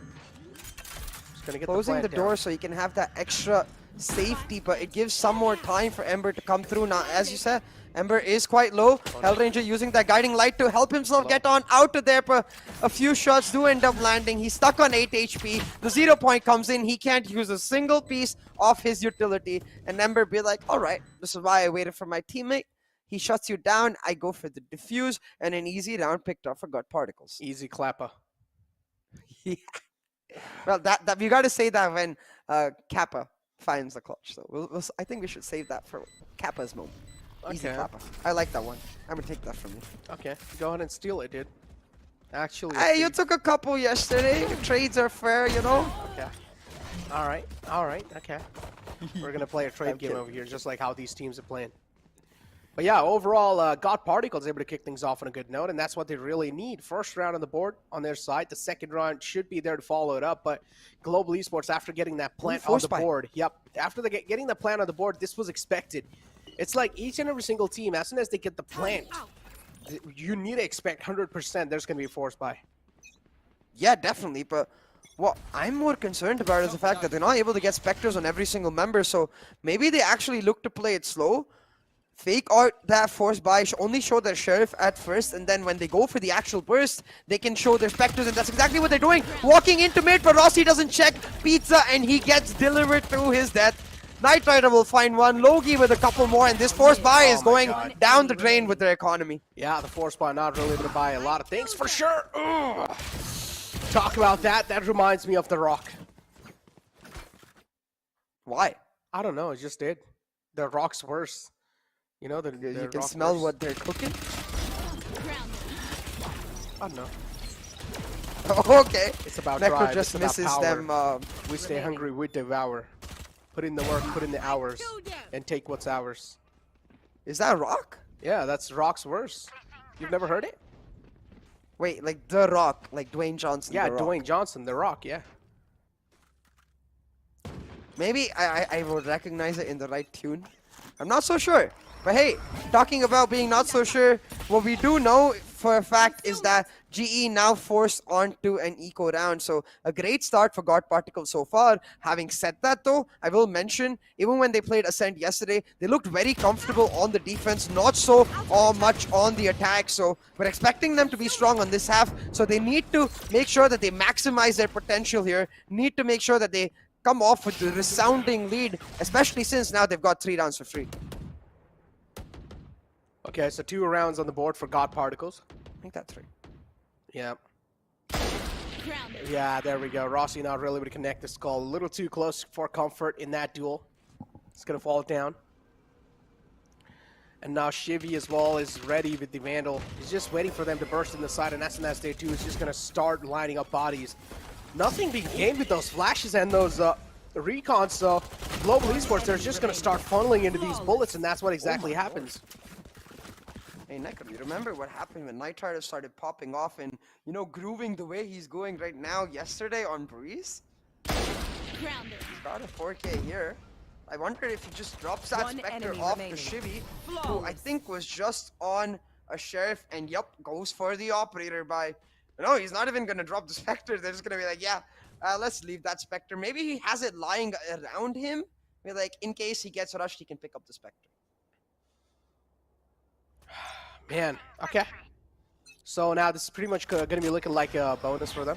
They've also got the Spectres on the board, so God Particles really good looking when it comes to that credits. Destroyed. And look at Knight Rider being so aggressive, and he's still able to win that duel somehow. Global Esports, oh no. I still feel like it's going to take a couple of rounds at the start to get themselves back in the game, you know? Just to get the groove going for them. Just to get their hands warmed up. SK Rossi, is he going to be checking up deep mid? That's the question. He does, but it's a little too late. Scargot's too quick on those two. Oh, he's able to follow it up. And what's going on? Global Esports, even in this buy round, they're not really able to do much. But Headranger with a nice shot on a Knight Rider. That's the Operator being shut down. Talk about one-tap God. That was certainly some of the glimpses of that. I wonder why he did not shoot earlier, Knight, because he did spot out Hell's head before Hell spotted him. It took a little too... opportunity. It's just like one of those moments. It takes like a little while for you to brain to register. Like it does happen with me as well. It's like you do spot the mana, but you're still not really sure if that's the man or not. But oh, how is he able to win these duels? He's able to turn around and slap Hellranger, the man himself. finally Scar God be taken 30 out. It's seconds like left.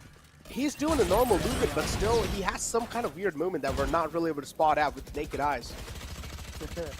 The Matrix movement coming in from Skarga, but talking about just that, Kappa in a very similar position to what he was on Split in the last time these teams faced each other. But now you can see Godfrey, they've learned from that. They're not giving him free peaks, they're not giving him free deals. They're making him reveal himself and they take him down. The bonus win for God Particles, the full buy for GE going down the drain.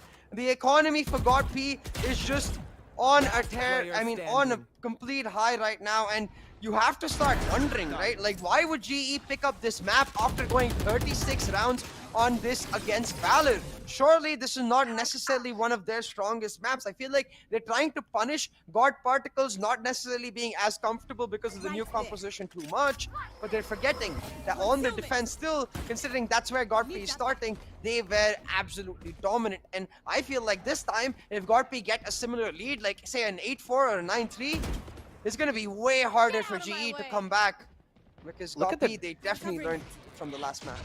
Look at the discipline on the Scar God as well. He's able to play in the back sight, you know, just taking things quite slow. Even though he realizes he's just on fire right now. Oh no, Rossi.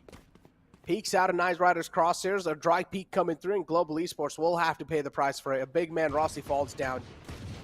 Scar God as well, realizing he has the, oh my god, Cosmic Divide available, so he's playing things quite safe, but Amber's able to follow it through. And now Shivy, he can try to pretty much make sure that the gun's going deep in the tree area. He just try to throw it away. Gets spotted, Night Rider a little too close for comfort. It's going to back off instantly. But still, Global Esports, they're just not able to find that sweet tuning over here. They're not really able to find that floodgates. And if they're just not able to find those floodgates, how are they going to open them? 30 seconds left. Yeah, it's easier said than done right here because GE. Okay. It just seems like he gets a guard particle buff every single time. That's a clap moment right there. But this is what I'm scared about, Necro. When Night Rider, you know, just starts bobbing his head, when he starts feeling the groove. We talked about like what song we like to play in the background and how Night Rider probably has that song in his head. He's grooving, he's vibing, he's feeling himself, and so are guard particles. 5-0 lead, and Night Rider, he's at the edge of it all. But man, I have to give props to one other player right now because Skargard is a mean machine. So consistent every single time. Not just in terms of the utility he provides for his teammates, but those frags as well. 7-2-4. He has to be the backbone of the team. Oh, indeed, he has to be. Enemy tagged. And there we go. Nice stack comes through. That's Head Ranger being tagged. Scar God now. But the thing is, like, you also need to realize with that tag, you also got a lot of info that Head Ranger was the only man on the B outside the B main. So that's a lot of info in itself to work off, and Scar God is trying to play things a little aggressive. Look at the turret setup from the side of God Particles. They're letting Ember play on that contact swing, and since they haven't had anyone aggress, now with the fight that they had in A main, they know for sure it's going to be an A execute since Night Rider is pushing in B aggressively. Now I really like this Cosmic Divide because it isolates them entirely, but Hell Ranger making perfect use of it. Has the gravity well to help him as well, and Lightning Fast will pick up a couple kills. That Cosmic Divide could have been perfect if they waited for the plant and then had Knight come in on the flank, but I feel like they peaked a little too early. Yeah, but still, there are 2 players up, so that's like 2 lifelines available for God Particles to try and steal this round away from the Lion's Den. Oh no, it's still not being spotted. There we go, peeks out. Unfortunately, the Kappa. The turret pretty much being useless, and then Night Rider now pretty much trying to... Yeah, it is. But Night Rider over here has a really key situation. Really key positioning. Yeah, as you mentioned, he does have the ultimate available as well, but he's not really going for that instead. He's playing things slow. Yeah, they're just going to save. Yeah, they're just going to save because they have the operator available, so might as well go for the save. I really wish, again, they hadn't peaked that early right there, because you could see how strong the retake is with the KO. That single 0 point revealing all of their positions. When he throws it under Hell, it's not much area that it covers, so the only positions they can be in is under Hell and Gen, and you can see right there, that 0 point radius, making sure that it gives a lot of information, but because they peaked that early, they didn't really have the numbers to go for that retake, and a round picked up for GE. Despite the information that God Particles have, GE forced the site. They move into A and no. We were talking about how GE might have emotional damage from their 36 round marathon against Valor. Seeing that technical break on the screen, it certainly reminds me of, oh, I didn't even have to say it. I don't have any emotional damage, Necro. It's gone. Yes, let's go. Ooh. No technical breaks. That's the way I love it. That's Yeah, the me way, too. I like it. You know the Madagascar song? That's the way, I'm pretty sure I've heard it, but I just don't remember because I don't like it probably. Aw. Is that cute dude? Like, I forgot his name. He just the dance. That's the way. Alright, anyways, back to the map itself. The 0 point only revealed that Jet's presence here, so now God Particles don't actually know that this is a 5 stack, and GE, if they play this well, if they go for the aggressive move, they could utilize it perfectly. But again, Ember denying them information, the only person revealed, and if they do go for the lockdown, I think he just needs to pop the null command, make sure they can't flash and dash into sight. Oh, that's a good Molotov as well. It's going to be denying the push for a little while. And there you go, the null command comes through, and now they're just not going to be able to use any of these abilities. The gravity well as well placed really perfectly. They're just not able to open the floodgates on the site. They're not able to flood inside the site, but it doesn't matter. Global Esports have got the aim, and they're going to heavily rely off of that. Skill's pretty much finishing that kill. Scar got all the way in the hell. He does realize he has the spike control, and now it's just waiting for them to follow it through. Not really double peek in there. Could have just saved the day for Hellranger, but a little too... Oh my god, Shivy's able to follow it through, so that's huge. Now man advantage instantly being favoring them. And Kappa somewhere down line, realizing the recon dart's a little messy, so Kappa now all the way back in A main.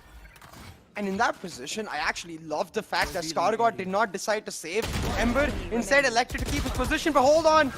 Kappa trying to find Clutchpa right there. It will not happen. Loki played it safe on that trade, finds the win. But yeah, like I was talking about, so you notice how Skargod was behind right here, doesn't elect to help Ember out when Hellranger is shutting him down, and because of that, G are probably thinking, well, it's unlikely that there's anyone there. They still go for the check, but they're caught completely off guard because they're thinking, well, if there was someone there, he might just swing off of us trying to take down Ember's dead body and try to find kills. But that the smart decision is to not do that, because Skargod doesn't know how many people are there. It's better for him to wait for the people to come into his crosshairs and then play around that. So very well played.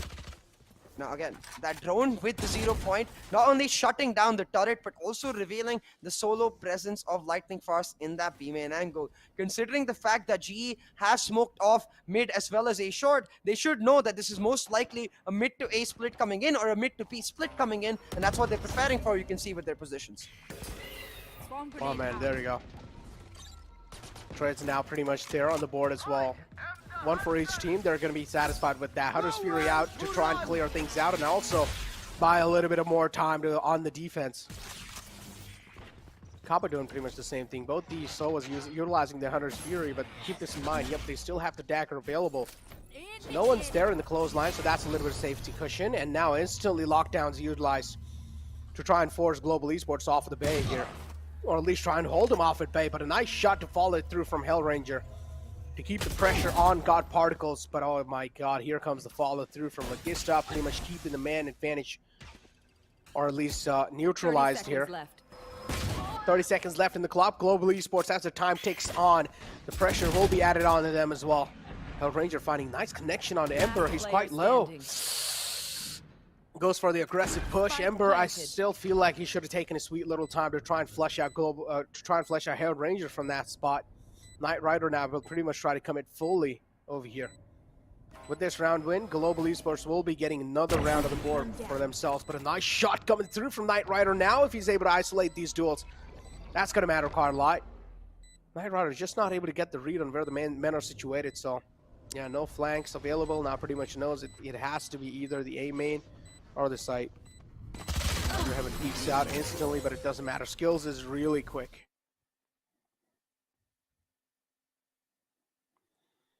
An easy round picked up by the side of Global Esports, and an important round, Necro, considering the fact that they were starting to slip away. You know, the momentum was starting to go away, so now pulling it back to a certain extent, they are able to get some of the momentum back with respect to that simple factor that I feel like Knight Rider was running away with the map. Scarguard was starting to get into that insane level of form. If you remember the last time Global Esports and God Particles faced off, the first map of Fracture, it was Scarguard pulling off rounds that he just shouldn't have done and getting into that groove here once again.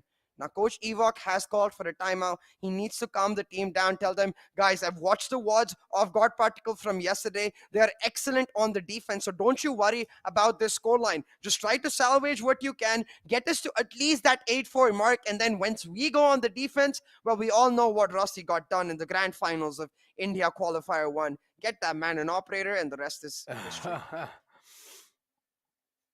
It's like, get that man an operator.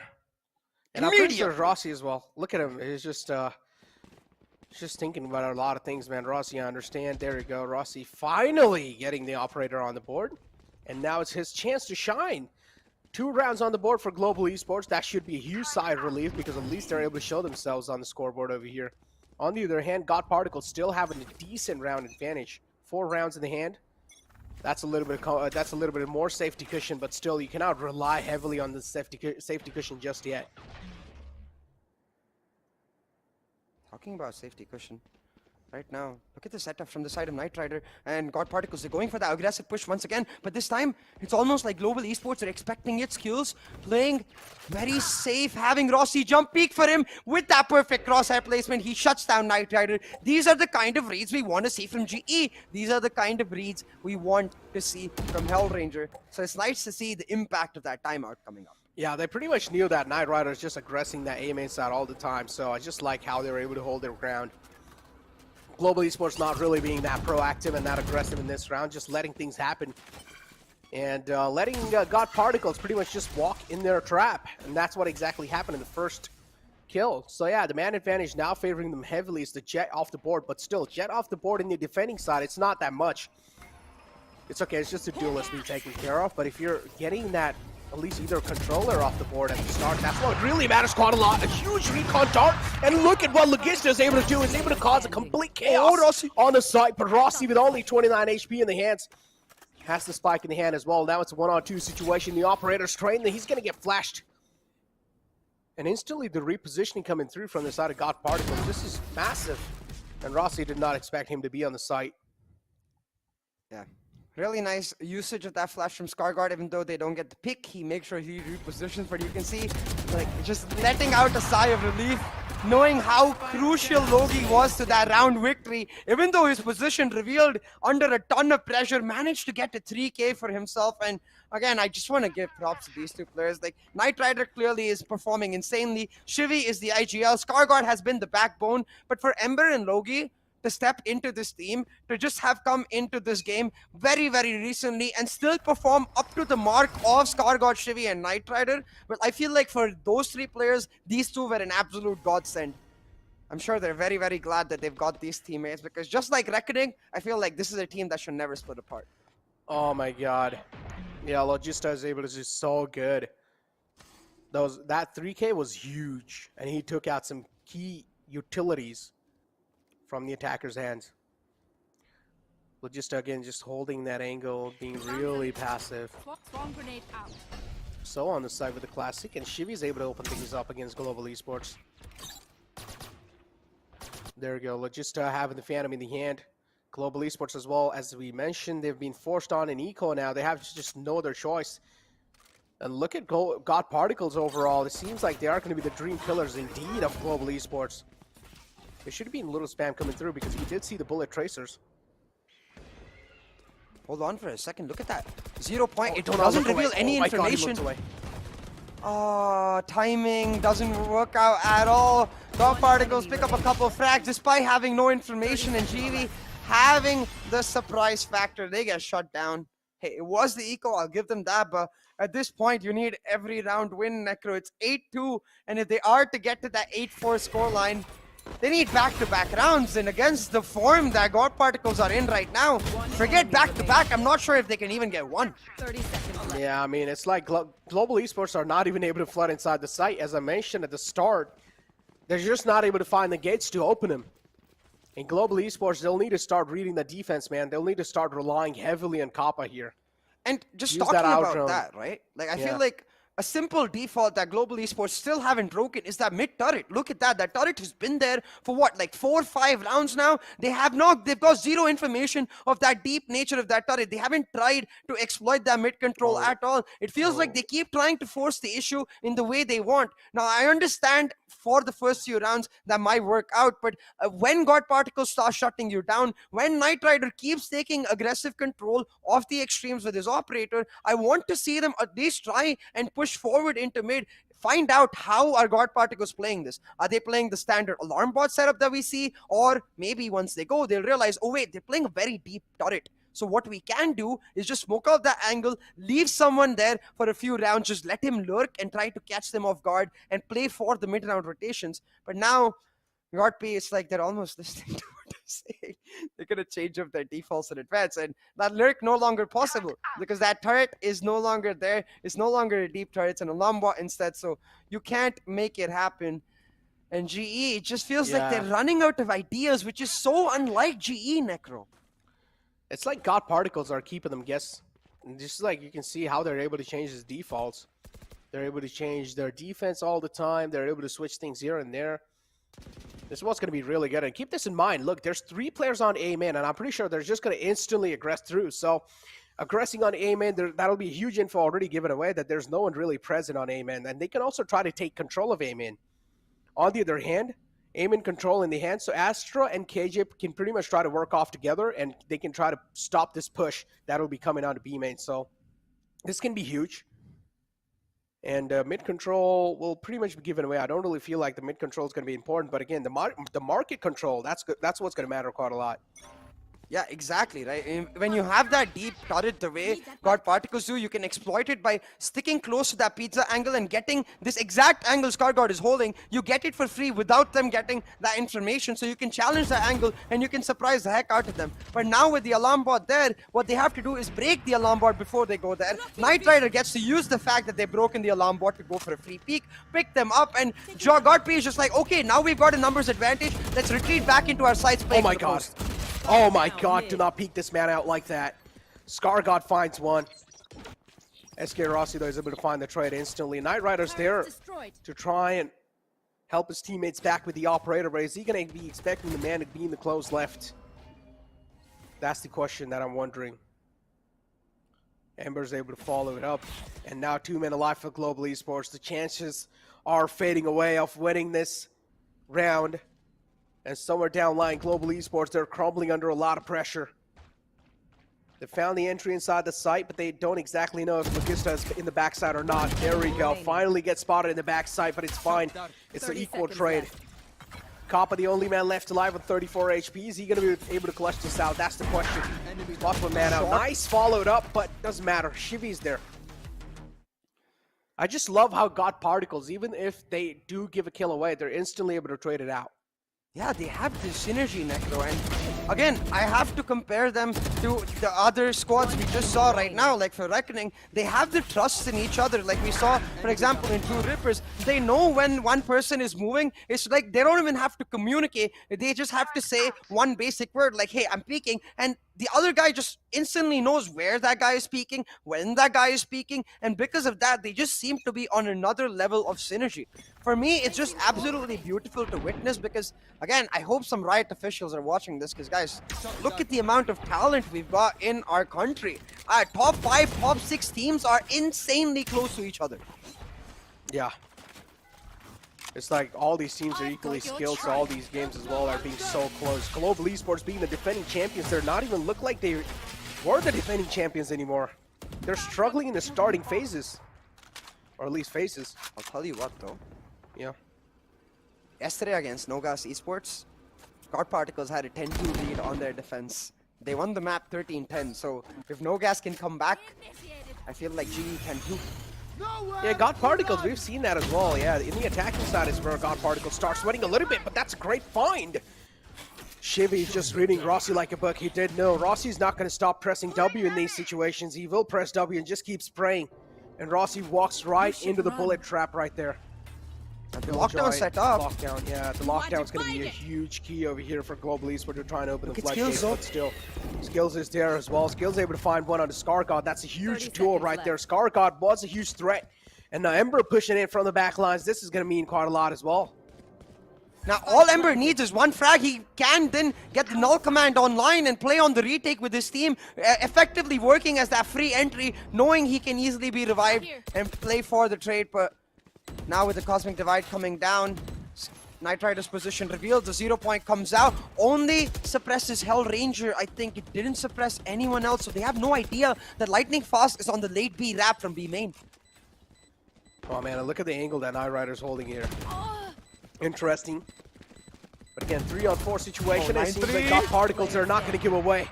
Lightning Fast from the back is able to strike in, and the final man gets shut down. It's cursed. It's cursed. It's cursed!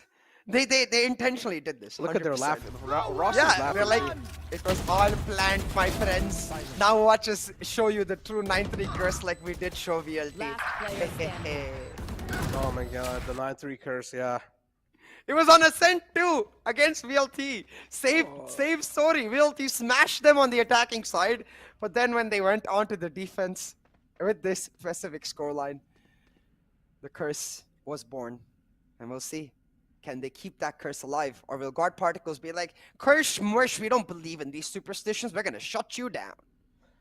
Are you sure about that though? God Particles definitely have been struggling on the attacking side, and I that's a said fact or, in that's Global why. Esports. Yeah, it is not cursed. sure at all. It's cursed. The chances of it being cursed is really true, unless if you can be a pirate and just break the curse. Talking about being a pirate. Yes, he finds one, but the instant Right. trade, that's worth it for the side Yeah. of God Particles. Because my now God. they get mid control and they've shut down Ross. His movement. Am I watching Valorant? What's going on? So many shots being missed, and Scar God just has some alien movement. I don't even know. That's like off the charts at this point. But the Gravity Well and the Molotov combination, I personally like it quite a lot, but unfortunately did not really get dragged in the Gravity Well, so that's quite huge. I think he was Global trying Esports to now. Yeah, bounce Kappa's the the only man fragment, alive. but the bounce didn't come through, so the Molotov ended up just getting, you only got half of it instead of the full value, but it doesn't matter. They pushed into Lightning Fast, Yeah. they took him down, Now, and just like that, there's still a Particles- chance. There's still a chance that Kappa might just clutch this out, because look at all four players, they're low. I don't I mean, think they can so. play off of trades. Yeah, I do understand they can play off of trades, but still, No, it's look. mostly because of Logi's positioning. Like, look at this. I'm not sure if Kappa is ever going to be expecting no, this. he's He's not. running He's through. dead. The audio GG. cues are now there. Even if Scar God goes down, which he won't clearly because he's the god that gave Scars to GE in the first place. Shutting them down. Man, at this Love point, Scars. I'm not sure if the curse is alive anymore, Necro, because GE needed that pistol. Like, they're going to be in an impossible spot now to get the operator online for Rossi. Oh my god. Scar God is just giving some friendly scars to Global Esports. But again, in the attacking side, in the pistol rounds, they look quite good. But I do want to see in the future rounds, in the buy rounds, how they're going to be looking. Because already a lot of rounds have been given away from Global Esports, and they only have like 3 rounds in the hand. So Yeah. after this win, they're going to be having 11 rounds in the board. So yeah, this is quite huge. Exactly, and if you look at the comeback No Gas Esports made yesterday, No Gas won the pistol and they won the anti-eco following. It gives you a huge burst of momentum trying to come back if you're able to do that. Because now you can see on the anti-eco for God Particles, they're just going to aggress in. Rossi gets caught by a swarm grenade, perfectly placed on the lineup by Logi, and just like that, not only are they into side, they've taken down 3 members, and they will run rampant over GE. A flawless round means a pure bonus to come through next. Let's go on to split, I feel, because God P, they want a 2-0. They're not just settling for revenge. They want revenge served on a cold, ruthless platter. Oh my god, yeah, God Particles, the insane momentum they're able to build over here against Global Esports. It seems like the dreams as well are fading away slowly and steadily for Global Esports, and that was a flawless round from their side. Global Esports need to find a sweet tuning here. Keep this in mind, they don't even have all the heavy shields available, so that means Spectres will be able to shut down Skill and SK Rossi if they get a little too aggressive. So I feel like over here, Global Esports should let God Particles be aggressive, instead try and be proactive in the defensive side, and that's what they're exactly doing. Look at Global Esports, they're just posted up. They're not being too aggressive.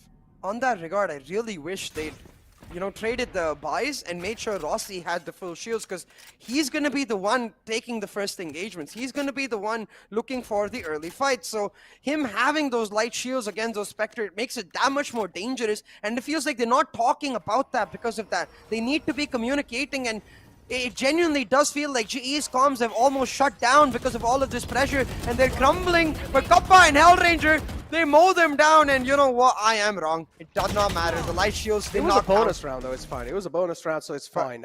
It's God really Particles, important for GE, because Yeah, this is important, yeah. flawless win gets Rossi that much closer to his operator. Yeah, that's true. One That's true. enemy Yeah. remaining. That'll get him closer to his operator. And on the defending side, we've seen how good Rossi can be and how impactful he can be on the defending sides on the Last operator. player So yeah, if they're able to get the operator in the hands of Rossi, that's going to mean quite a lot. So pretty much another flawless round on the Night board Rider. for Global Esports, and 11 rounds on no. the board.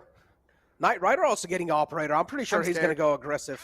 Yeah, and I'm scared. If he ends up dying, they lose this round, and he hands Rossi a free operator. It just feels like a script made for Rossi's comeback once again.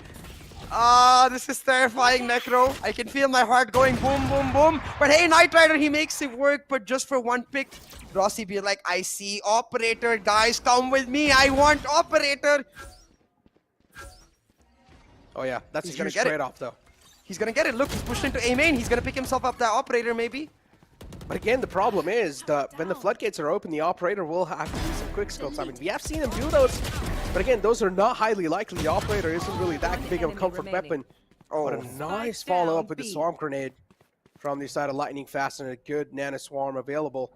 But look at Ember. He's trying to create a nice flank over here. Has a decent amount of utilities available with a single flash. So he can definitely try and isolate these duels. He can go for that. But again, skills is available in the mid-market, so nothing really being spotted just yet. Definitely not a huge point, but since the spike was dropped in B, this will ensure that Rossi actually doesn't get to pick up the operator. It's too far away.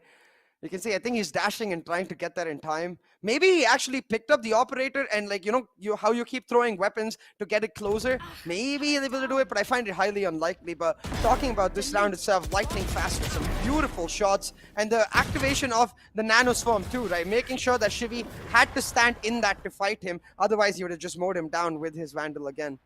So now, again, Coach Ewok with the timeout. We saw this being quite impactful in the attack, Necro. Yeah. I wonder what the call is here. Like, do they stick to the rifle for Rossi and continue to build up the economy, or do they go like, nah, screw it. Let's get the operator online. We need as many rounds as we can get ASAP. I honestly feel like a lot of rounds have been already given away, though, to make a comeback happen. They might get close, but still a comeback, I would say. This is the team that did it from 12-4. This is the team that came back against Valor against all odds yesterday, against back-to-back But look at the pressure on them, though, match CA. points. But they're I so do good under understand. that pressure. Yeah, they are indeed good, but yeah, again, look, nothing can be said. There are, of course, chances for a comeback happening as well, but anything can happen at this point, man. God Particles, they have a huge lead, and they do realize that. So maybe they're probably going to go for an eco in this one. Yep, that's what they exactly go for. Broken Bias coming through. If they're able to deal a decent amount of damage in this round, the next one is probably going to be a buy one. Or maybe even if they're able to pull this round off, that's going to mean quite a lot. A thrifty round to pretty much try and stop the momentum. We'll have to see, because right now, Rossi is continuing on with that Phantom. Very aggressive. The suppress making sure that he doesn't actually get to dash on out of there the way Knight Rider did, but still striking the fear in the hearts of his opponent, making God Particles think for another second. And to your point, I have to say, if there was ever a team to pull off a comeback, I think it's GE. Spike down mid. I mean, yeah, that's what their name is, GE Fighting. It's like they give all the hopes for the enemy team, and then they just snatch it away. It's like they bring the food to their mouth, and then there's like, psych, you thought I'm going to feed you? No, I'm not. And then there we go. But still, nice follow from Rossi, able to find Knight Rider, but keep this in mind, it was just broken bias coming through from Global Esports. Final man alive, and it's Logista all the way in the back, but he will be shut down as well. Rossi's aggression, and Rossi is now feeling himself. Yeah, able to reward himself with the sheriff as well. At this point, SK Rossi starting to run rampant, and I don't even know if he even needs the operator anymore, because you can see that he's just trying to get into the minds of God Particles, just refusing to let them play the game. But he's got the money in the back, so why not? He's brought himself the operator. I'm sure he has the Phantom lying around somewhere close as well. just in case he needs to switch to it for a retake. But the Rossi operator is online. It's the brand new skin as well, the Tigris skin. Not many people like it, but it seems like Rossi is a fan. Even I don't like it. Hey, Not gonna nobody lie. liked the recon operator till Rossi pulled off the comeback, and then everyone started using the recon operator. So, All right. Okay, dude. I still feel like Reavers. Okay, look, Reaver and Glass Cannon operator are probably the 2 best operators in the game currently. Glass cannon? Yeah, which is probably the Ion operator. Ah, right. Yeah. So I just feel like these 2 operators are probably the best skins that the game I currently think Ion has. is the best, yeah. Yeah, Ion is probably the best, and Reaver, I just like the sound that Reaver makes. It's like a metal sound as soon as you fire a shot. So it's like boom. That sounds just so good. It's really satisfying. But then, oh no, the barrel being spotted. Oh, that's a little nose tickly tick. And there you go. Talk about tickly tick. That's Scar God's life ticking away in front of his eyes. 11-6 is the score line, and Global Esports, they've finally found that sweet tuning, and that's all they really needed. And they're starting to see signs of the crumble that we saw against No Gas Esports yesterday. But hold on. Nightrider does find a trade, and now look 30 at Ember's seconds position, Necro. He's got A-shot control for himself. I think he has both of his flashes, or at least one of his flashes most likely ready. So can be the entry fragger for his team since Nightrider is on the op. He also has the Bladestorm available, but the problem is Nightrider is probably not going to be popping it, so... Because he's quite low. Look at the fleck coming through and did not expect skills. How do you not check that angle? That's the question for me in the first place. And they just line up. Unfortunate for God Particles. Somewhere down line, the attacking side is definitely really freaking weak. God Particles, you need to get your stuff together, man. The attacking side is too weak for you guys. In Global Esports, they're just able to punish you over and over and over again. The 9-3 curse is activated, and so is SK Rossi. And I said this yesterday as well. They just need to play a couple of rounds just hard rushing. Like use that KO null command, for example, to just hard execute onto site, and then you can play on the post plants with the Killjoy utility. Once you do that a couple of times, every single time you throw out the 0 point after those rounds, the enemy team will be scared of a rush, and you effectively set up that conditioning. Now again, talking about that 0 point, right? Look at the turret setup from the side of Lightning Fast. He's playing that deep turret that we talked about, how it can be exploited. Now, if you do go for the 0 point towards that mid area, even if you don't spot out that KJ, as long as you get the information that the turret is set up that way, you can have Nightrider posted with the operator in that market angle, looking for the defender's side spawn rotation and cutting them off. But he's trying to do that this time instead on A short while his team sets up for a B execute. Rossi having the Bladestorm available. I'm pretty sure it's going to pop it when he actually needs to dash in and try and stop the push. We'll have a huge boulder to try and carry on forward, but unfortunately the gravity well just adding on to the inaccuracy of the operator was not really able to keep it through. Nice smoke coming through to try and deny the vision from the recon, but Scar God, it's just so quick on his feet. Head Ranger is able to follow it up with a 3K. A clean sweep coming through on the site. Head Ranger, the single man alive, he's like a sage. Just saving the day for his team. Yeah. Hellranger stepping up. Just like a leader, just when his team needs him the most. Dancing around the Hunter's Fury while he taps the brains of God Particles, downloads the information of their setups, as well as breaks them apart with his bullets. Now Downloads forcing... the information with what? Sorry? Downloads the information with what? Oh, with himself. He just taps into their brains like a hacker, you know? He reads minds of his opponents. Get out of my He's way. the Hack Ranger? reading. I like that one. I like that one. Taking that back. Yeah, there we go. Another round on the board. And yeah, the pressure is going to be felt by God Particles because this is huge momentum. Back-to-back rounds, and God Particles now are going to start to feel the nerves shaking. And Head Ranger will probably peek out at Scar God's crosshair. You do not want to give him duels like that. Scar God's crosshair placement's on point all the time. Nice peek coming through from Nightrider. I'm pretty sure he's not going to stop pressing W, but talk about not pressing W. That's his head being cut off. He's just not going to have vision anymore because he's not alive in the game anymore. And Rossi missing that crucial shot. As I mentioned, he also has the... Yeah, he also has the Bladestorm available. And honestly, I'm not really a big fan of this operator skin. I don't like it. Rossi, switch it back to the Ion operator, please. You should He run. was never using the Ion. He was using the Recon, the Infantry operator, and then Oh yeah, the infantry is pretty switched good. into the hold on, because right now it's not the operator that matters. Ember being the entry fragger for his team. He's cleared out heaven, picked up a couple frags, and is able to bunny on hop out of there. Planted. Last Lightning player Fast not standing. able to connect the shots. Ember says, let me show you how it's done. And with that, surely match point secured for God Oh Particles. my God. That's all they needed. Yeah, that's all they freaking needed. Final man peeks out. Oh, that's not likely from Rossi. What's going on there, buddy? Yeah, that's not Rossi at all. Yeah, that's his little brother playing on the thingy. So the guys, the thing goes like the webcam is being played on a GIF. It's being played on a GIF. Okay, so it's like his little brother started to play a little bit for a while because Rossi was like, all right, we have a momentum. You can go ahead and play. I don't think Rossi has any little brothers though. He just got one yesterday. Oh, so you're saying his infantile brother is Valorant? Okay, then, sure. Okay there. But hey, talking about Valorant, back to the game. You see 4 key ultimates available for GE, and you have to remember, even yesterday, they came back against all odds. I believe they were on match point for multiple rounds, 2 rounds in a row, if I'm not mistaken, and they came back, but it's double the work here against God Particles. They have to come back 4 rounds back to back to make this comeback happen, and then hope in overtime they can pull this off. But I have to beg the question once again, why would they pick Ascent? 36 rounds on this map after Valor, and they still decide to go for it? Okay, maybe that's why. They believe in the 9-3 curse. Oh, they do. Still 12 rounds on the board. The lifeline's available. 1 more round needed for God Particles. In this round, already Scar God's been taken out, so I don't know how I am feeling about it.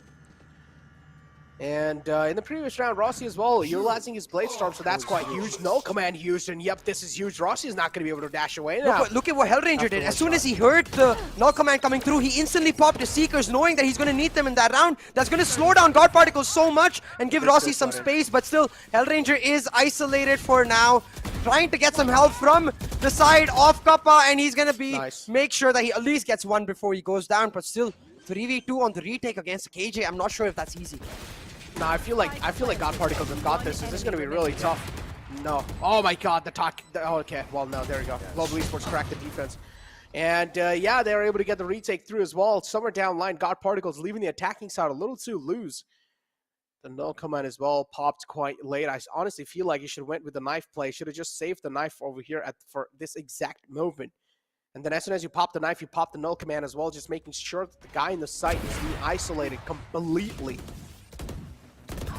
Yeah, it also gives you information about their setups before you pop the null command, because as we talked about, teams have got accustomed to the idea of as soon as you hear the U of the U are powerless, if you want to use your ultimates that round, you got to go for it immediately. Like the Raze letting go of a showstopper immediately. We've seen a lot less of the showstoppers being shut down the way it would when KO first came out. Similarly with the Seekers, as soon as he hears that, he just pops it and gives them all the information in the world. Now, they are going for the hard rush the way we wanted them to. The 0 point as well as the recon. They know Rossi's position, but he still shuts them down. Oh, what's going on? They're just flooding in Global Esports crosshairs. Final 3 men alive, and now it's a 3-on-2 situation again, just like the last round. Of feeling a little bit of deja vu coming in, but hopefully this time God Particles, they patch up the holes that they left in the last round. And this Cosmic Divide is just going to add on a little bit more pressure on the God Particles. Cosmic Divide being used as well. Quite an interesting one. Yeah, it's protect the floodgates, and there he is. What? Ember. Both of them just followed up. What's going on? The communication's not on point somewhere down line. Yeah, I think they're just trying to come through and break that lockdown, because they couldn't. Normally, if their lockdown was over there and the Cosmic Divide wasn't there, then you could just spam through and try to break it. But since they can't, they really have no option, because as you can see, that lockdown covers the entire site. I hope you get to see it on the replay. But Hellranger playing huge off of Rossi's bait. Like, as soon as Rossi finds the pick, his job is done. It then becomes Hellranger's job to try and play off the swing on that contact. Has the gravity well as well coming in from skills to help him in that regard. Picks up the double kill, and now the comeback is most definitely on Necro. 12-10 on the scoreline. It's the eco round for the side of God Particles, but the way they're stacked up, I'm kind of scared for GE, because I don't think they're expecting it. Once again, the same execute This time, can God Peak fix the mistakes they made? Because look at where Knight Rider is already on site. He shut down Rossi. Hellranger's only able to find one, and suddenly they've got a numbers advantage. They've got sight in their control. Knight Rider's got the op. Is it over on a Thrifty for GE? It is, I think so. It's a 4K Knight Rider looking for ace. He's looking to continue the spree yet. He's got for himself, but Clutch Bot seems like he's able to activate himself as well. Oh, the push on the CT side was not expected because they never did that on the B execution, but finally they're able to do it. A lot of connections being found through the wall onto the KO, so this is quite huge. An attack coming through. Ember can try to spam through the wall as well, but still does not really do that. Another scan coming through. Nice flash. Kappa is just cracking under a lot of pressure. Also now getting suppressed. No scratch that. He still has the recon dart available. He's going to go for the scan. One enemy remaining. Man, the site gets spotted. Kappa is able to connect to Skull. Oh my god, Clutch Bot. Is he going to be able to activate himself? The time's running out, and so is the lifeline of Global Esports on this map. It's over. And if it's over, able to buy enough time, and God Particles get the first map in their hands against the defending champions of the VCC of 2021. Ladies and gentlemen, God Particles. And look, moves on the attack. Look at Scar God. Oh my god. And yeah, just look at the reactions of everyone and look at Shivy. Give this map to that man. He is the reason they won that. That simple change in execution, as you talked about, they're not expecting Knight Rider to get to Rossi's position that fast. They're not expecting God Particles to do the exact same thing with those small changes. You notice the biggest difference being that instead Knight Rider creating space inside, Shivy be like, hey, you have one job, my man. Go shut down Rossi. He's most likely going to be playing stairs again. And if he's playing stairs, then we instantly know the Hellranger is most likely playing switch on his contact swing. They use this information to perfection. Shivy is a godlike IGL. Hack Ranger we thought was reading into his mind, but it was actually all the way around where Shivy's like, you're in my mind while I'm downloading your hard strats. Oh my god, it's like Hack Ranger was letting this... so that's why it took a little bit of a while. That's why we felt like the 9-3 curse was activated, but no. It was Shivy who was trying to hack into Hack Ranger network, and he finally was able to do that. But again, no, jokes aside though, still a really good execution. They were like, okay, this is pretty much working. We're getting the site control in the hand, and that's what all we need. But this time, let's just be a little bit more aggressive. Let's just not limit ourselves with the map control. Let's just go for as much as we can get, and that's what they exactly did. The Flood even came through on the defender side, and they were actually able to stop the complete rotation because this time it was just not expected. They did the same strategy last two times in the last two rounds, and they did not go that aggressive. So Global Esports being completely off guard, and just in some insane mind games being played in that one. A Knight Rider with a 4K to close it out in the previous round. Just played that perfectly, man. The scoreboard's in front of you guys, and now like take a look at damage stats. Global Esports leading it, but God Particles just have a little bit of more brain. Yeah, okay, I wouldn't take it that far, but in this map particularly, because I feel like GE dug themselves a grave from the very start. Number one question, why pick Ascent? You just went 36 rounds on this map. You had a comeback against you happen from an 8-4 scoreline that they were leading on by Team Valor. Granted, Buster had a killer map. Are they trying to say that none of the players from God Particles can pop off? Because look at Knight Rider. He popped the heck off, especially in that last round. Finding that 4K, shutting down Rossi, picking up his own operator to shut down his teammates. Knight Rider, what a beast. And Necro, oh Necro, you have to start getting scared if you're a GE fan, because how many times on Split is Clutchbot gonna pull off a 1v4? Last time around it was 12-4 in the favor of God P when they had a 1-0 series lead. They were this close to kicking out GE from the qualifier, and now they go on to it as their map choice. I'm sure they're just gonna try to replay it with that one small change. Yeah, but again, Split... Clutchbot, yeah, definitely. Global Esports need to start activating themselves a little bit earlier. I felt like in the first half, Global Esports were just not able to activate their players. But again, later on, we did see after the 9-3 curse, they started to activate themselves. Each and every single player started to get themselves on the board. But still, I still felt like there were some key strings missing. For example, players like Skills, we did not really see them pop off that well in the previous map. I'm pretty sure, though, moving inside Split, they have something game plan. They have another kind of game plan going through. We're not really going to be seeing something like absolute insane changes. We're going to be seeing the classic GE being pulled off. But I want to see what God Particles have got. I have a feeling that there's not going to be their old composition that they played against God Particles, which was Rossi on the Raze.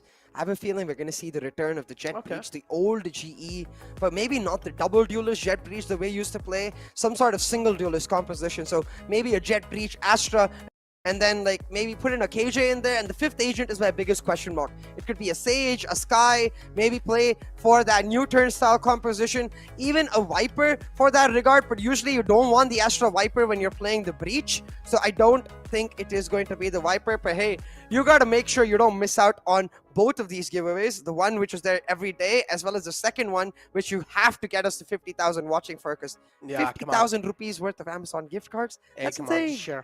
Share it, just share it around, dude. Just share it around. Just make sure you're sharing the stream links all over the Your place. mom, Make sure your you're getting dad, that- everyone. Yeah, everyone to watch. Just go ahead and be like, yo, listen, man, this is the biggest event in the world. Not really exactly, but still, I'd be like, yo, just you really need to watch this because I want to win something. But yeah, jokes aside, first map in the favor of God Particles, something unexpected happened. I went with 2-1 GE, so maybe the first map now being picked up by God Particles. We never know. Global Esports might just find that fine-tuning. But yeah, we'll be able to find that out after this short little break.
Welcome back, ladies and gentlemen, to NODWIN's Valorant Conquerors Championship. I'm Necro, John alongside with me, CA, of course, and this is the road to VCT for the South Asia region. God Particles pretty much getting really close in the semifinals, yeah, and to pretty much qualify themselves in the grand finals of India Qualifiers too. But again, we might just be a little too early, and we're probably early. I'm pretty sure Global Esports has a lot of fight in them.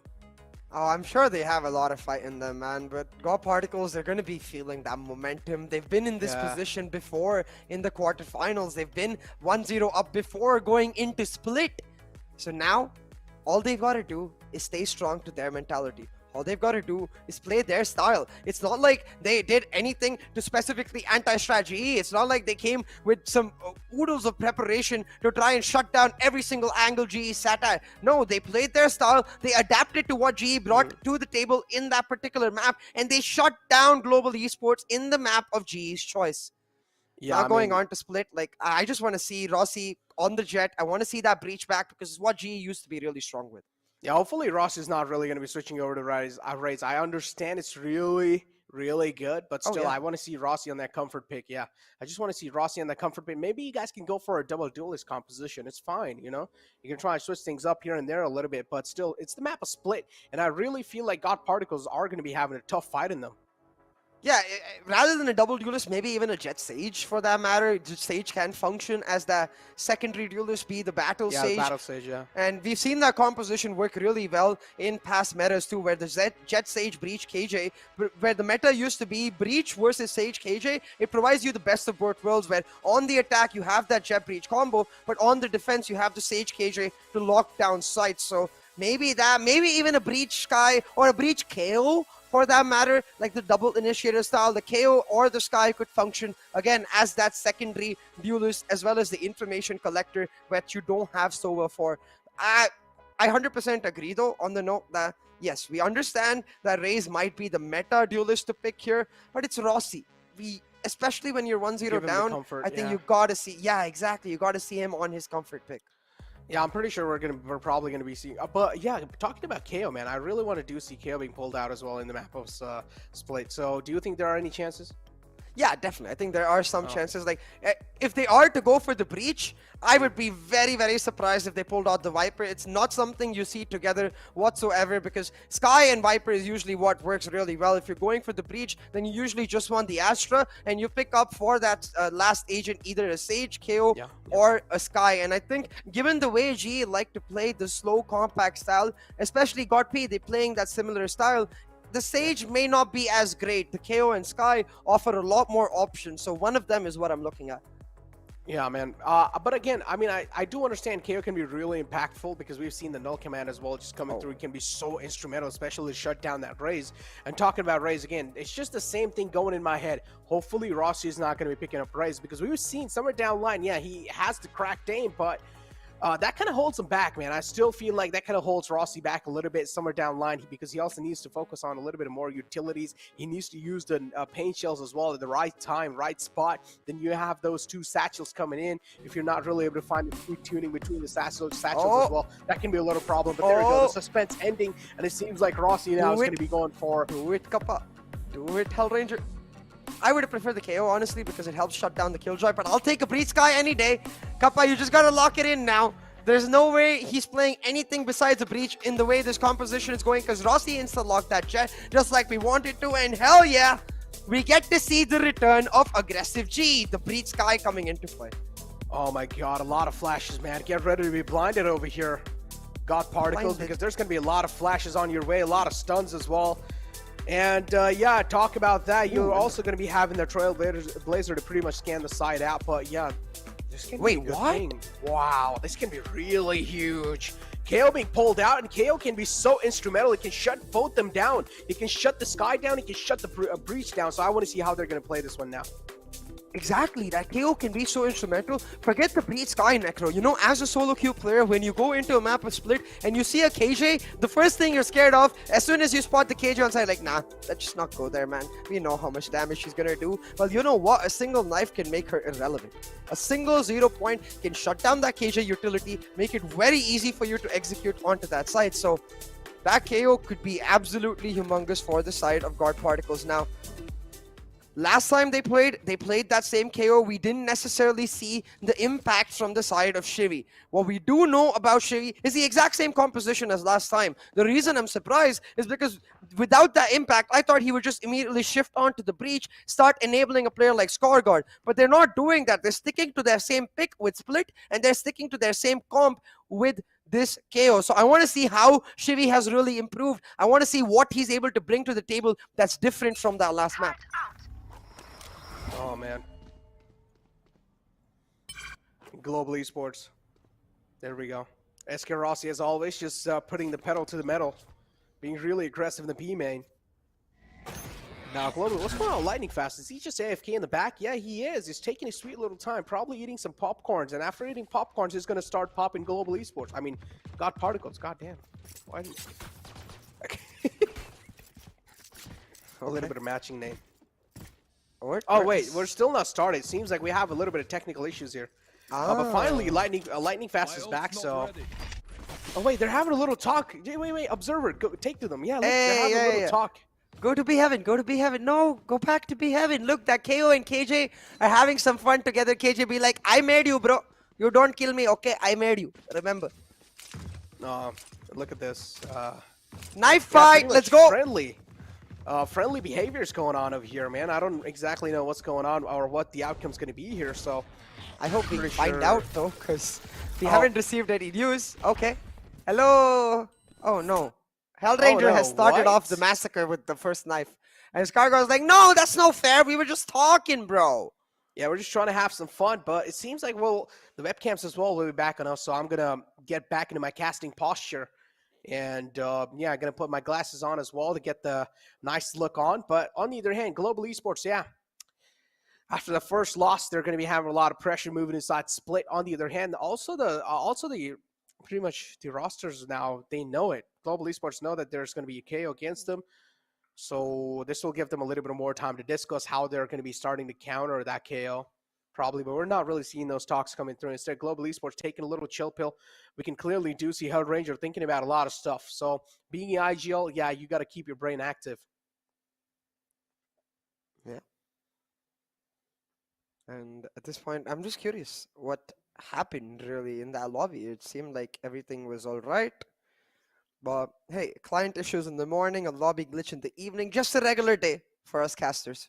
We're used to Yeah. these technical breaks. Yeah, pretty used, man. Pretty used. It's like the casters always Hey, we're have back. the one. And there we go. Within a blink of an eye, we're back over here. Both these teams have been sent back in the spawn. And Yeah, I you can saw a see- little Shivy's message. Yeah, have Yeah. fun. HF, have fun, guys. Yeah, I'm sure they're all trading the good luck, have funs. Positivity. Nah, very, Shivy very literally, important. Shivy is being toxic in there. Because Shivy said have fun because he knows Global Esports isn't having fun right now. So he just added a little salt. He's like, have fun, guys, because we're having a lot of fun.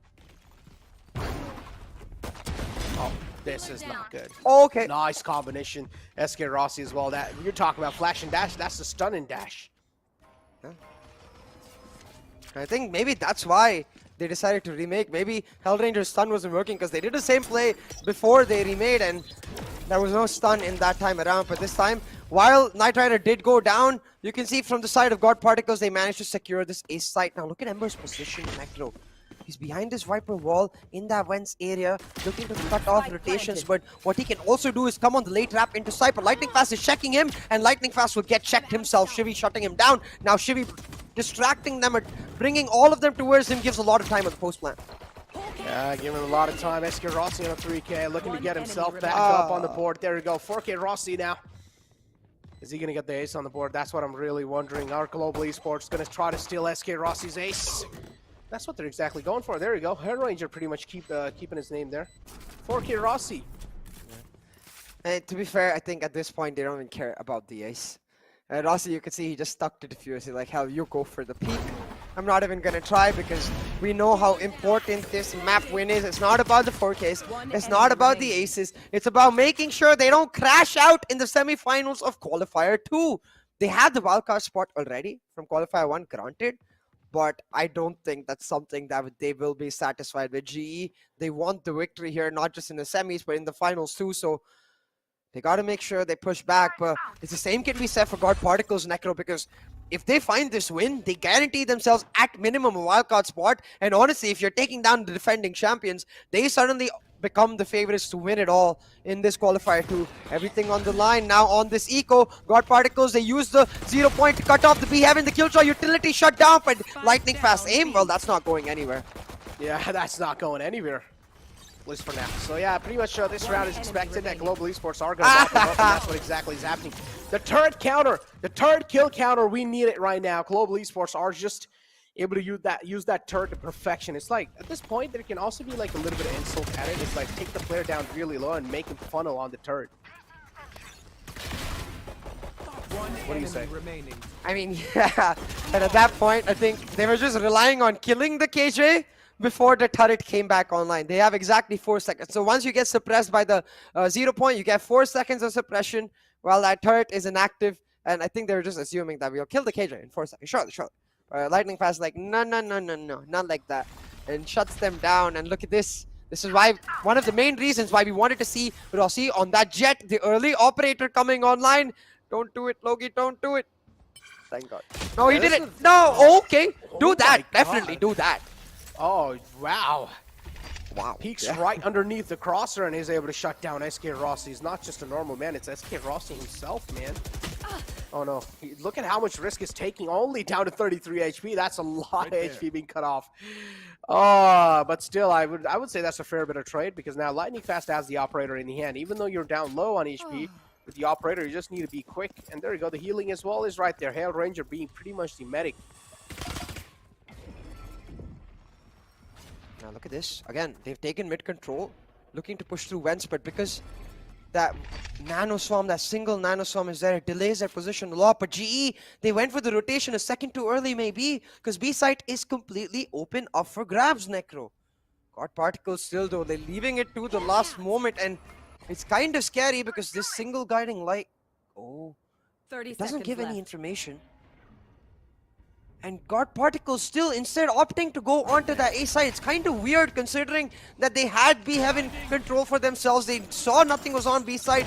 Playing a mind game too many maybe, because now look at this. Lightning Fast picked up the operator. He's shutting them down and dropping them like flies.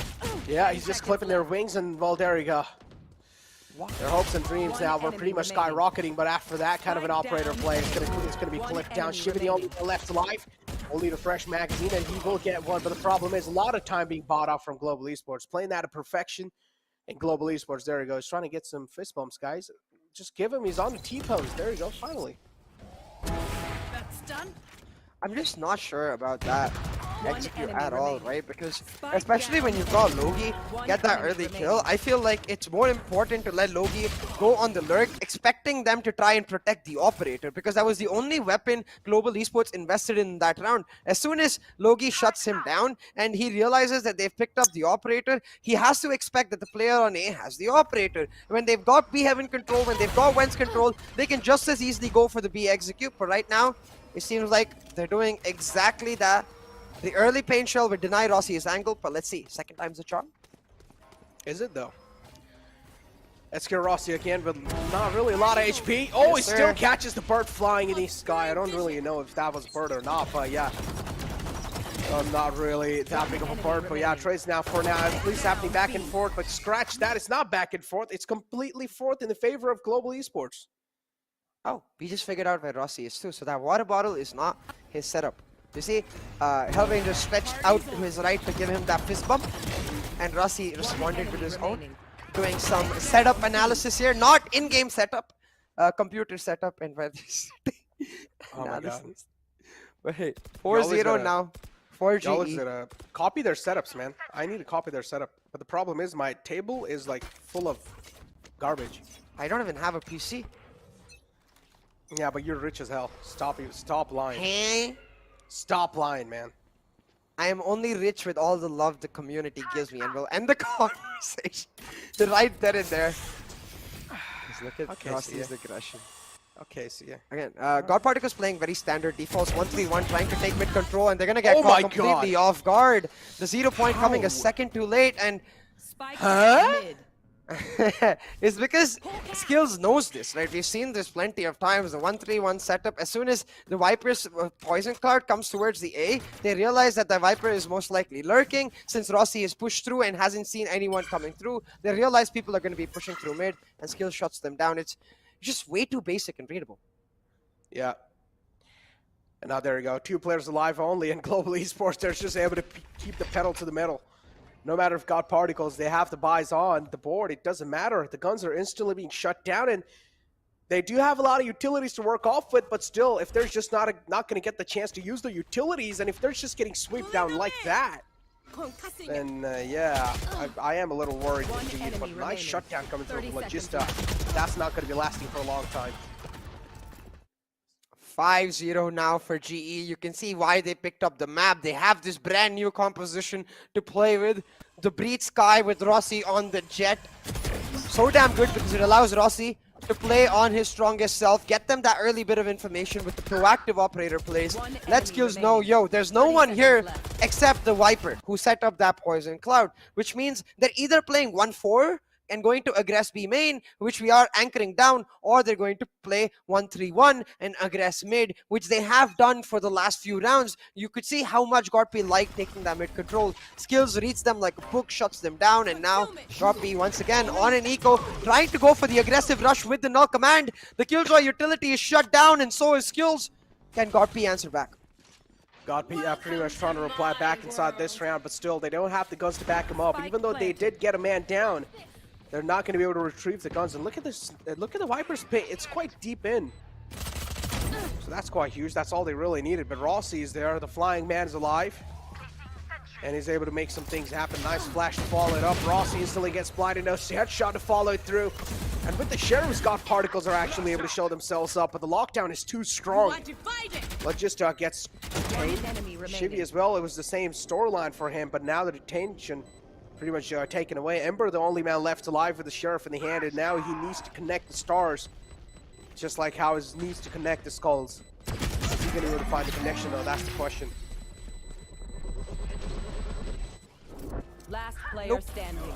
Clutch. And the clutch coming through for Guard Particles. That was the eco too, so it's going to be a huge round for them. But it won't affect the economy of GE, not just yet, because five back-to-back rounds with a couple of flawless in there too will make sure that they can afford full buys still. Now, what is huge is that they've taken that Killjoy lockdown off the board. Without that lockdown, retaking sides going to be that much more difficult for GE. But then again, that's where the Breed Sky comes into play.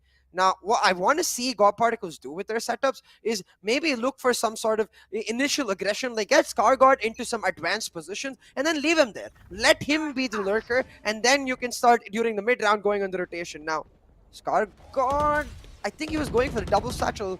Rams play, did he fail his satchel or was that his intention? I'm not so sure. I think so, he failed it. Yeah, I think so too. Yeah, he was not really able to extend himself that far away, but still. For now, nothing really much to worry about. It's just some classic stuff going on, but a lot of map control indeed in the hands of God Particles they're able to find over here. Able to sneak past through. What that flick was that? Okay, well, Esker Rossi finds a quick flick onto the enemy there. That's the Raze being shut down. And now still keep this in mind, there's a man available in the B main. And if he's being found by that crosser, that's going to be a little problem. Knight Rider yielding the operator, doing the same thing. It's a taste of their own medicine. Global Esports now pretty much lining it up. And Lightning Fast is still able to connect that straight transfer. Resurrection's on the board too. Knight Rider is trying his best to save his teammates off, but the flash from the Kappa is a little too good. And Kappa pretty much showing that he's the Papa over here. Logie? Logista still with a 3K. He doesn't really have a lot of HP. Baits out the shot from Rossi. Rossi has to peek over him. Fair enough. I can't blame Logie there at all. Went for the burst in the first try, went for the spray in the second, expecting Rossi to be strafing. And I think that's the idea there for Rossi, not necessarily strafing, was waiting for the right moment and picked that moment to perfection. In a round that went insanely close, the buy of God Particles again being shut down, and I do like the way they played this round a lot more than the way they've been playing before, because yeah, you could see that advanced position for Scarguard, setting him up with the KO flashes, letting him be sort of a nuisance. But right now, Scarguard is not able to find the same vein or form that he was able to find on Astra, because the Raze, yeah, it's great on defense, but against the Breed Sky especially, you don't really get that many opportunities to push in. You're continuously being flashed or shut down. But talking about being shut down, Scarguard's pulled into a well and taken down. I thought Rossi might be in trouble, but he wasn't. How does he have so much confidence? The problem is God Particles is not really having a lot of confidence. And Rossi realizing that and just keeping them pressured. Oh my god, this is humiliation. Oh boy, Necro. We're starting to see. I mean, not the same script. It's definitely the details are different, and I understand that the devil is in the details. But right now, the devil is GE. Because they are, as you said, humiliating God Particles, just like it happened in quarterfinals 1 with respect to the scoreline. 1-0 up, went God Particles in the quarterfinals of Q1-2. 1-1 it became on split, just for GE to win the entire series. I think Necro's cared about the same. Technical break, dude. You need a sigh. You need a sigh on those technical breaks, come on. Yeah. It's like, it's because of the emotional damage. Yeah, we've had a lot of trauma, guys, okay? People in the chat, if you guys don't know why we're so sad, it's because the technical break right here. Because yesterday we went through quite a lot. It was a whole roller coaster of emotion, and now Global Esports pretty much okay, thank God it's taken away now. Finally, we're going to be straight up moving inside, and now God Particles as well, they'll finally get the buys up on the board. You can clearly see Knight Rider and Ember not really having the full shields, full armors onto themselves, so that's going to be a little problem, but it's fine. At least they can try and apply some more pressure with the Phantoms or Vandals they have in the hand. Yeah, now you can see quite a defensive setup from this side of God Particles once again. Logi setting up his Poison Cloud to deny that Ram's angle. Not yet going for the aggressive lurks the way we saw him go in, you say, the first time they played against GE on this split, so maybe that's something they can try to step up. But right now, it doesn't feel like it's anything that God Particles are doing wrong. It's more that everything that GE is doing right. It seems like they've come back into the old GE form with Rossi on that jet, with that Breed Sky coming back online. They feel a lot more comfortable playing this comp as compared to the Astro Viper. Comfort? Yeah, definitely there. But on the other hand, I just feel like God Particles, they're not able to utilize the KO perfectly. Or they're just not able to utilize the KO in general, because you're clearly seeing that the fluidity that the Breach and Sky are able to show with the utilities that they have is quite huge, and even Rossi finding peaks like that.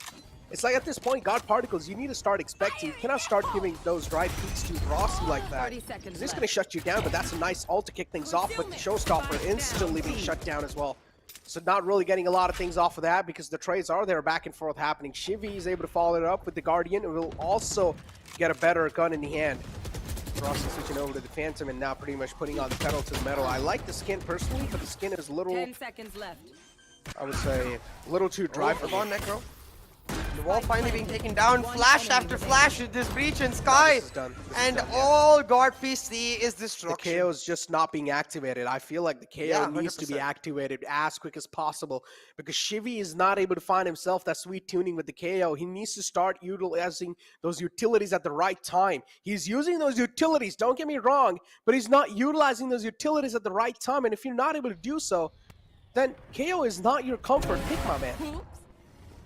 Exactly, and this is why we were so surprised to see the return of that KO in the Asian competition, right? I feel like even a Sky could have suited them really, really well because it's much simpler to execute and play around with the Astro Viper, but you can pop flash through Viper's walls, Viper's Poison Clouds, and try to play it much, much more simpler. But for the KO, as you said, it has to be reading into the defensive setups. You need to be using that KO the way they did in all the way back in the anti-eco is where I remember the KO's impact was there. But of course, that was the anti-eco. They didn't have the weaponry to shut down lightning fast. Since then, they've just never been able to shut down the KJ. They've never been able to shut down the Sky. It doesn't ever feel like the Trailblazer is getting denied because of the 0 point. And that simple fact can mean a lot of things because that's the KO's strength. If you're not using the KO strength to the maximum limit, then why exactly are you picking that KO? And I'm not sure I'm more as concerned about my point anymore because I just noticed Hellraiser's t-shirt, Necro. That's Courage the Cowardly Dog. Have you ever seen that show? I have, but not a lot. I know what you're talking about. Though. Yeah, it is pretty good. Yeah, but I don't know. It's just not my taste. I think so. It used to come like quite late night, so it wasn't really. Yeah, there used to be like old granny and this dog, right? Yeah, I know what you're talking about on Cartoon Network. Yep.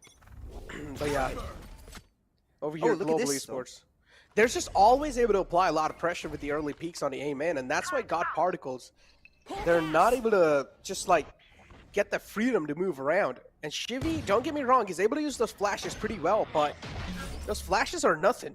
He's not able to find the entry. Just right there. He uses his utility to try and suppress the man, but there's just not flooding inside.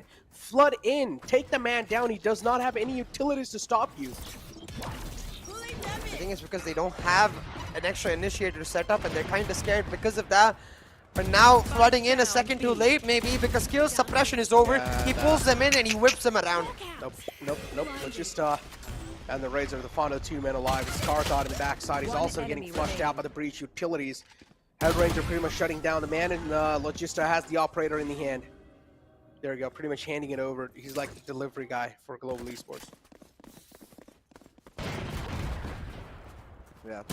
And I think what's really important for the side of GODP now is to find some sort of foundation to hope they can come back on their defense because honestly, it's not going to be that easy whatsoever. That base sky combination on the attack is deadly, Necro. We've seen this exact composition from Newton in the past, and boy, oh boy, Newton, even Vision Strikers. It was a common composition for. Oh wait, what was? That's an interesting setup. I'm not sure if that was intentional, but anyway, so it used to be a very common composition back, like a few months back in Korea. Not so anymore. Everyone's mostly gone to the Astra Viper or the Double Duelist, but it used to work so well because of the tactical nature with which teams could aggress. And I feel like GE are gonna thrive in that. We're talking about thriving. Godfrey, they can't find anything to work for. Yeah, and we know God Particles, they struggle quite a lot in the attacking side, and they're really good on defense, so this might just be it. But still, I mean, if a lot of rounds have already been given away, look at this, 9-1 is the scoreline, CA. And this cannot keep going if they want to have either a chance of even winning. And Ember is just sneaking through. He thinks that no one's expecting him, but Skill knows what exactly is going on. A nice stun, but still the Ember's not stunned.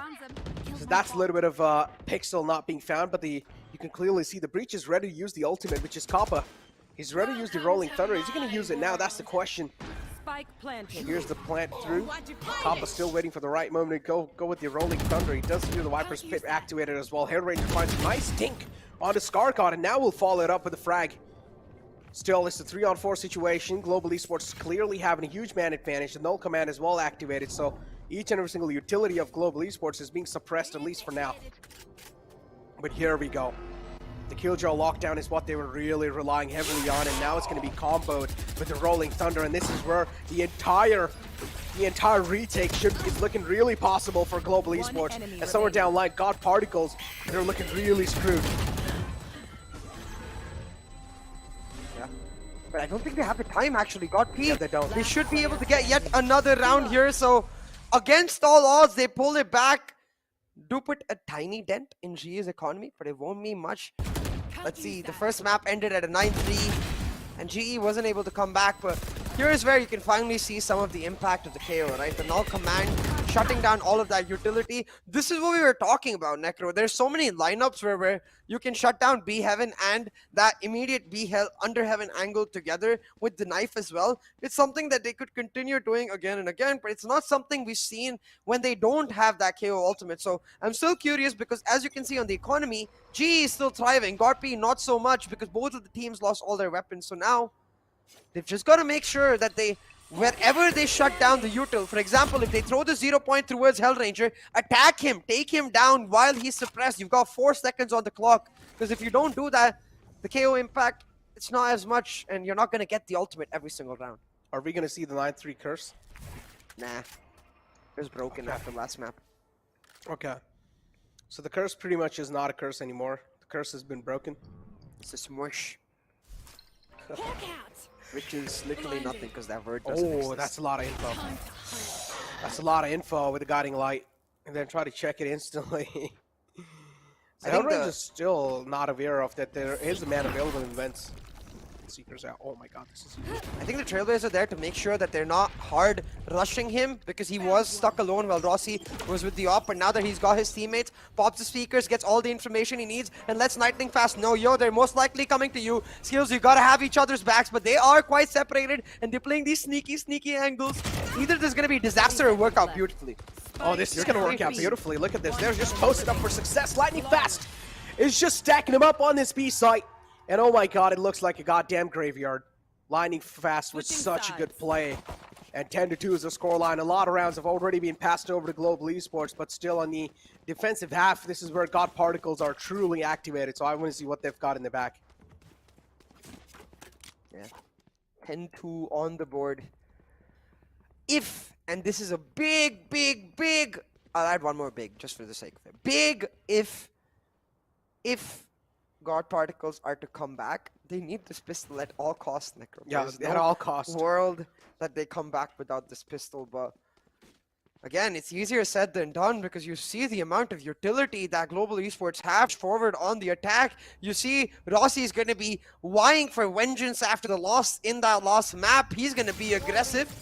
Wall should shut them down temporarily, but Rossi looking for a sneak off that braid from that sage. Updraft. Doesn't This have is it. the Rossi I know. He's on a sheriff. Oh yeah, I just noticed. Damn it. Oh man, the Sheriff, yeah, just taking all the economy that he has, or all the credits that he has in the pistol round, but still, that's a huge investment.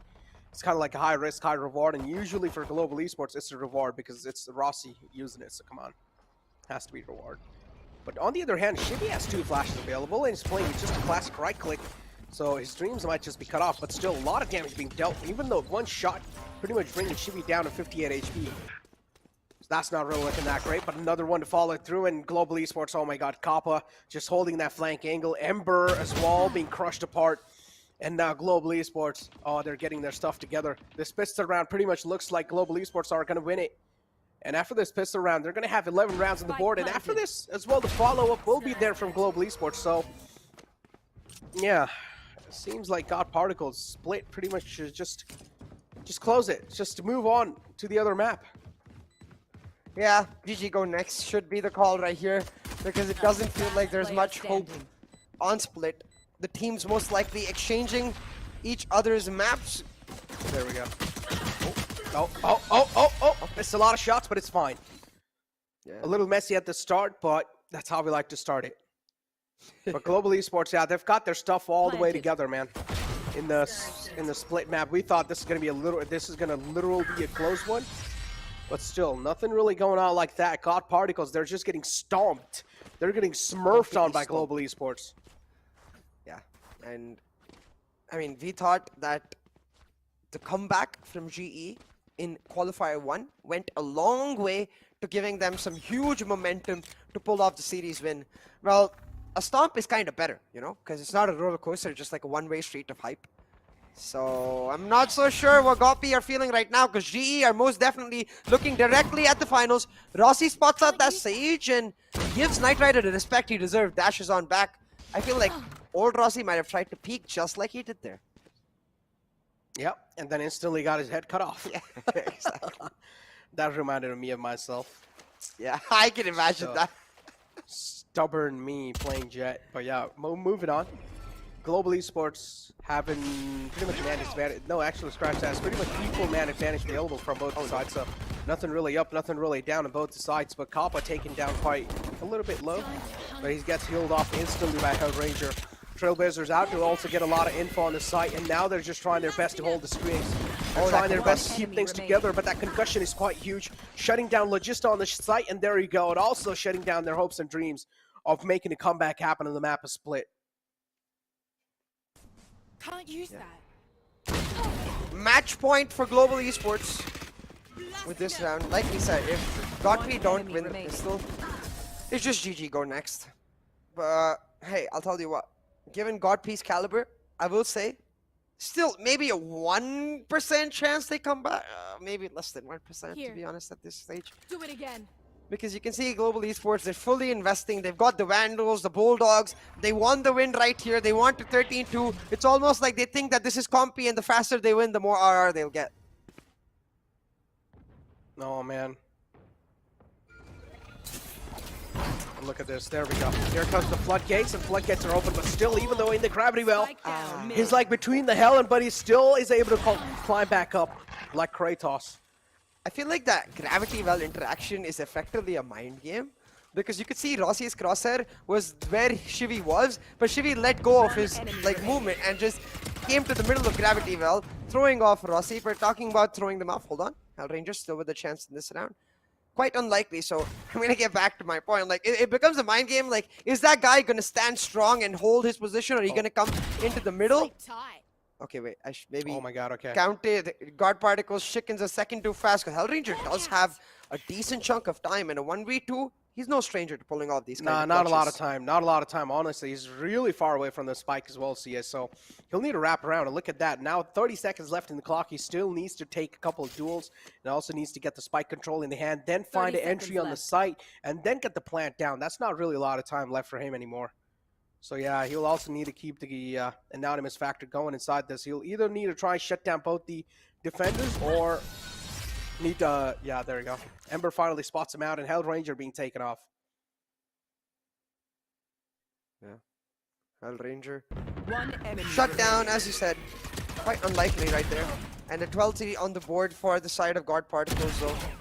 Quite a bit of damage done by him, 3 weapons taken down, so I'm not sure if they will be able to afford the full buys in this next round. Should at least be a couple of light shields. And yeah, it's going to be the judge for Logi and a light shield for Ember, so not entirely full buys, but with GE heavily committing to that round, they didn't play the bonus on that round, does mean that now they themselves have to go on to an eco, and look at this. GE, they're heavy stacking, maybe looking to hard aggress, and they're gonna this is huge. have this pre-committed Viper Spit come out. The 0 point as well, giving them information that there's at least 2 players here. Now GE gonna go on the rotate and try to push in on mid, but if you notice the way the Viper's wall is set up, it's gonna be, it's a Sage wall is set up, it's gonna be next to impossible for them to make their way through that Sage wall with just the mere pistols. So yeah, Global Esports, they do have a Spectre in the hand though. Knight Riders pretty much holding an off angle, trying to catch anyone off guard if they're trying to make a push happen, but that's a flash round in the face.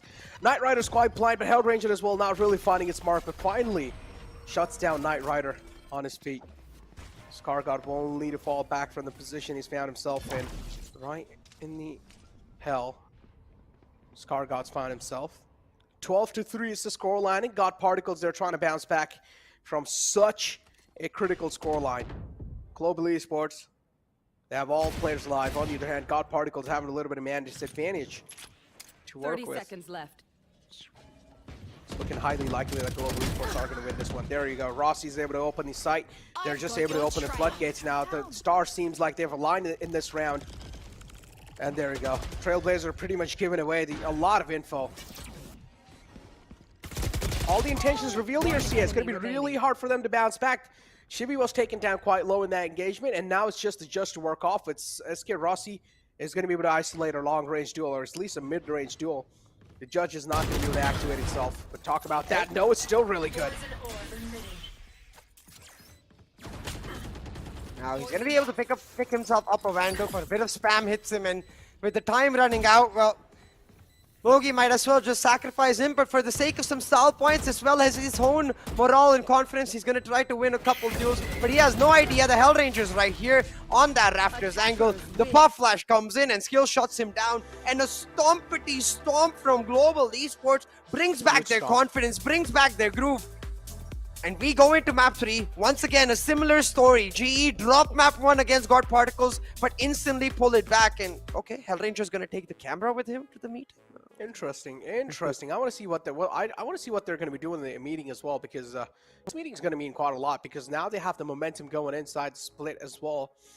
But keep this in mind, the first map pick was the map pick of Global Esports. So still, now the upcoming map pick is also going to be the map pick of Global Esports. So I want to see, are God Particles going to bounce back on Global Esports map pick again, or is it what's going to be? Because this was a complete one-way stomp. God Particles weren't even able to know what just hit them. I mean, the next map is not really a pick of either teams, right? It's the remaining map. The procedure being that both of them get to ban one now. And considering that it is the map of Bind, I wonder if we see Global Esports just repeating this exact same composition. Maybe instead of the Sova, they go for a Sky, or instead of the Sky, they go for the Sova. The Sova has to return, so maybe one of those initiators making the way. But with respect to Rossi being on Jet is where I'm trying to make my point, because you could see his impact was clear, especially on defense. He gets A-main for free every single time. Come on, God P. Yeah, come on, man. There you go. Global Esports lightning fast, just doing lightning fast things, pretty much on top of the scoreboard. But on the other hand, moving on to the second page, we have the damage stats in front of us, and Global Esports leading the charts in that, but in the headshot percentage, it's got Particles showing themselves up. Objective wins pretty much tied up. But yeah, Global Esports, just because of that stomp, you can see the frag wins as well. It was Global Esports just putting the pedal to the metal, being really aggressive in the map of split. And this is what we wanted to see. The comfort picks from each and every single player pretty much paying off. Yeah, the comfort picks most definitely paying off, which again, I'm really sorry to be mentioning this again, but it begs the question, in what mindset did Global Esports decide to pick Ascent? Like, why? I'm just extremely confused that it never felt like a map of comfort for them. You know what? Just DM. Just go ahead and WhatsApp message them. I am going to DM them, yeah, Hindi after desk. the series. No, to the Hindi desk, and ask them if they do win this best of 3. Good idea. Ask them, why did you guys pick up Ascent in the first place? What was the mindset? that made them pick up? Because I feel like that's a really important question. I'm pretty sure even the viewers would want to find out, like, what went through their mind. Because I'm pretty sure it has to be something like, okay, Ascent, we did a lot of research on God Particles. We exactly know how they play as well. So maybe let's just go ahead and try to play Ascent as well, you know? Maybe God Particles, we were able to find some nooks and crannies around their strategies. So maybe we'll be able to find, maybe we'll be able to utilize those nooks and crannies on our favor. But certainly that was not the case. I mean, yeah, God Particles in the attacking side, they always struggle getting those reads, but in defensive side, they're really strong. Yeah, and I'm really curious to see what this ends up meaning for Bind, because we have seen Rossi on the Raze before, but hey, maybe he sticks to the Jet this time. Yeah, but with that being said, that's 2 maps out the gate. Second map being completely smurfed and stomped by Global Esports. God Particles will now need to bounce back on the 3rd map, but are they going to be able to do so? Let's find that out after this short little break.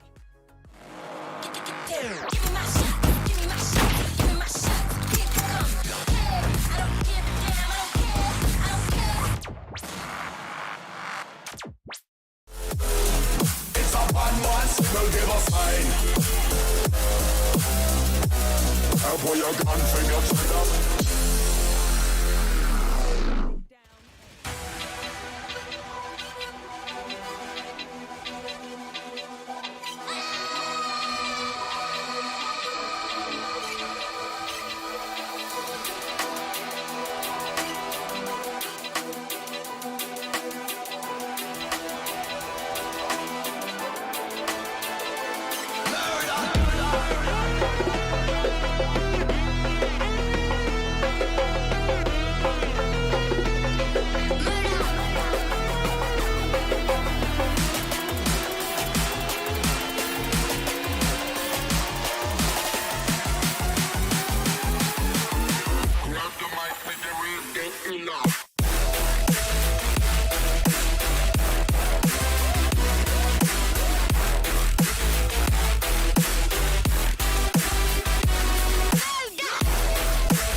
drop bombs, yes.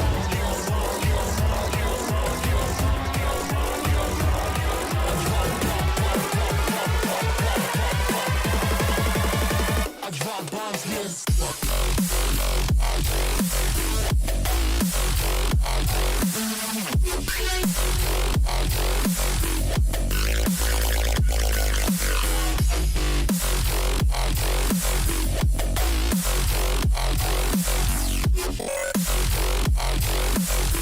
Let me see you go off the ground.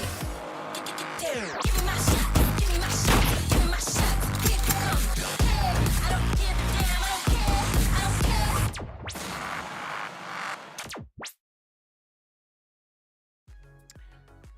Welcome back, ladies and gentlemen, to NODWIN's Valorant Conquerors Championship. Now, 2 maps out the way. We're going to be moving on to the 3rd map of the best of 3 series. God Particles able to make themselves known even until the 3rd map, lasting that long against Global Esports. I mean, that in itself is quite huge. So I do want to see how things are going to be looking like in the 3rd map. So, CA, what are your speculations moving in the 3rd map?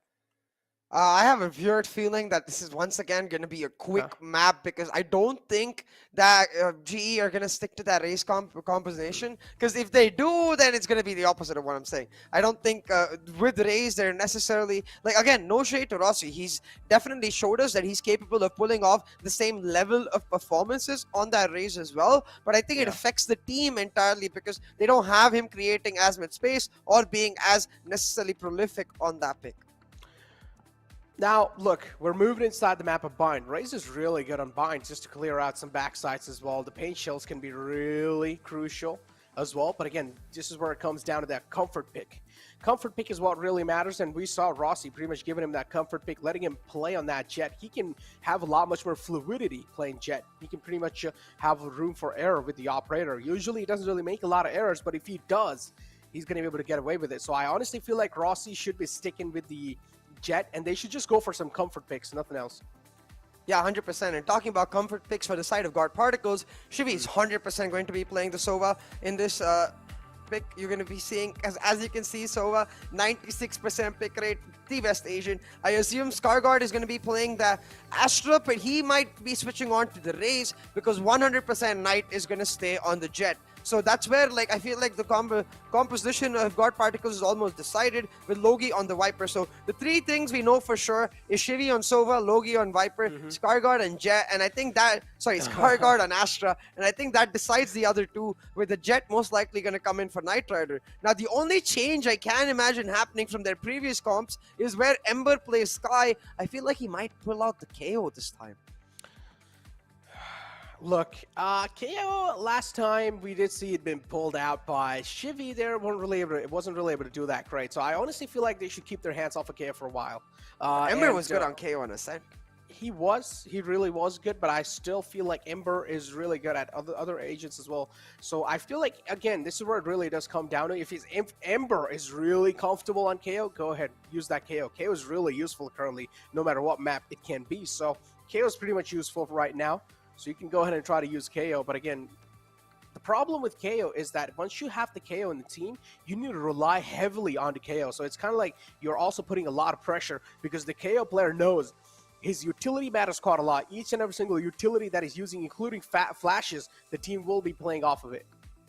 Yeah, that's why I'm kind of hoping he sticks to the Sky. It gives a lot more options to an IGL like Shivi. And it's also most likely the exact same composition that GE is going to be picking up, with the exception of the Viper, is where I'm not so sure. Where I feel like Lightning Fast is a brilliant Viper, but for GE to play the fast playstyle they played on Bind, it will not work. So I think there are 2 options here for Global Esports. They might just mirror the exact same composition with Hellranger on Sky, with the Sova for the side of Kappa, and the Astra Viper coming in on Skills and Lightning Fast respectively, and therefore that Jet on Rossi being the only thing that can really change. The Jet or the Raze both fit into the other 4 agents that I mentioned, but considering that they're likely going to be expecting Knight Rider as well playing that Jet, I think they especially will want it to match him up on the operator.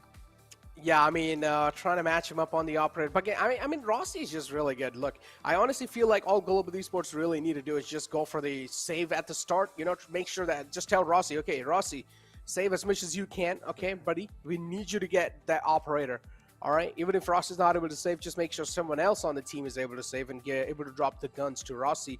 Because Rossi, in the end of the day, all you need to give this man is a little operator, and he's going to make a lot of things happen. He's pretty much going to make your dreams come true. But yeah, moving inside, and finally, breaking the suspense, we have the agent select in front of you guys. If they go for the Sage, I will be astounded because yes, it will make life insanely difficult for them on attack, but on defense, their comp will be unpushable. But look at this, they're not going for the GE, they're going for the Raze instead, and I'm not so sure about this because Kappa 100% has to lock in the Sova. We talked about how good Sova is on bind. It's not an agent you can afford to miss, so very similar combinations, but with the Raze for Rossi and most likely the Jet, I assume, for Knight Rider, I'd be very surprised if they go for a no-duelist Sage composition. Very Ascend-like, but not ideal for a team that generally struggles on attack the way God Particle does. Now, I feel like a Knight Rider just playing with their hearts. He's going to go with the Jet. There's no way Knight Rider go. Yeah, no. There's no freaking way. Because like both of them still haven't locked in the final thingy, and yeah, there you go. Told you. He has to lock in. Because if they go for that composition, I do understand they have a lot of utilities to work off with, but then you need to think about attack. Yeah, you do have the flashes to make yourself known, but that Jet or Raze can be so instrumental to make that knowing inside the site. It's like the duelist's role is to try and create space for your team, and that's what they should be doing. For example, Raze is able to do that with Satchel, just Satchel all the way to the back site. For Jet, she's able to just flood in the site with the smoke. And now pretty much doing that, we are straight up probably going to be moving inside the game. Just take a look at the face cams before we go in, just to find out what kind of mindset these guys are in. So Global Esports just looking pretty normal, you know, just how we see them. Yeah, absolutely.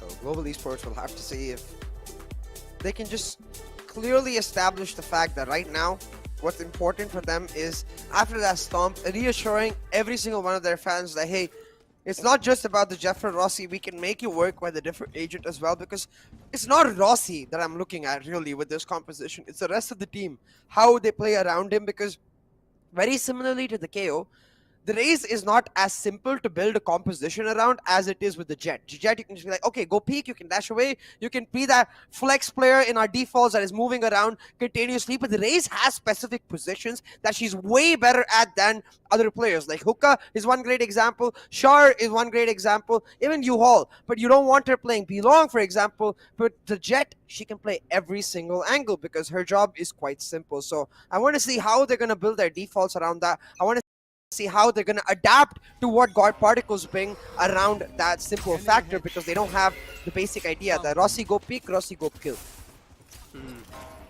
Again, pretty much a classic execution from the side of God Particles on the attack. Global Esports just always knowing God Particles somewhere down line do struggle on the attack, so at this time they're just utilizing a normal pretty much thingy, and there you go, the execution does work out. They do get the site control in the hand, but Knight Rider able to wrap all the way around from the back. I don't exactly know how was he able to pull that off, but yeah, still he did somehow. So now Global Esports, 3 players alive, it's a 3-on-4 situation. They're trying their best to stop the defuse coming through, but there you go. Knight Rider's just going to follow it up with another one. Esker Rossi trying his best to get another one in the hand, but that's not going to be the case. And this is what I was talking about, Classic. Even if you have the aim on the head, this is literally me with a Classic. Like, I have my aim on the head, but still the bullets just don't connect. Maybe it's skin. The Z Classic just sounds weird to me. I don't know. The tick tick. It sounds okay on the Phantom and it's automatic, but one by one is like, it's like a you're shooting like water bubbles out of that. That's how it sounds like. It's like yeah, I definitely get that. Oh boy. But yeah, talking about this execute. So to answer your question about how Knight Rider got there, just a classic updraft and dash in to the side.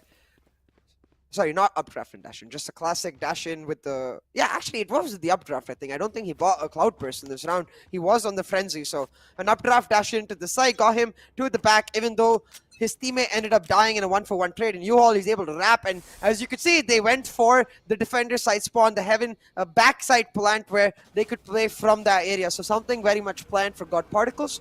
They pick up that pistol now on the anti-eco, going for a very similar strat. But look at this stack from Global Esports. 3 players in the tube. They don't get spotted by the drone as well. The Trailblazer does spot one of them out. It's all about the pop flash and the peak, but do they know Knight Rider's behind them? Oh, Global Esports having the element of surprise, but still. How they're able to make it work, that's the Spike question. down B. Head Ranger pretty much finds one. Look at Knight Rider, he's right inside the smoke and will pop the skull open of Kappa. Looking to follow it up, and that's what he's exactly doing. He's able to line these skulls up, but still Shivy is on a killing spree right now in this round. But still a lot of damage being done, and this is all Global Esports really needed. That shock dart should pretty much seal the deal. And Global Esports now off the board, but still a lot of damage being dealt, a lot of guns being taken away.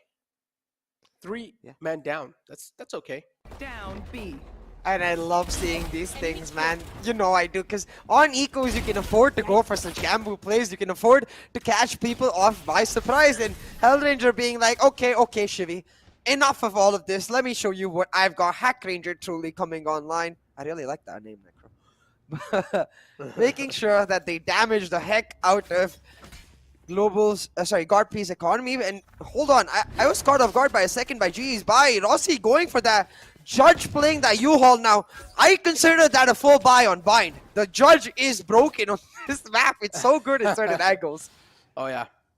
On Bind, especially in Hookah, the Judge is quite broken. Unless you're able to flush him out. Unless if you're able to flush him out with the Gravity Well. Or just pretty much with any utilities. There you go. The opening being found in the U-Haul.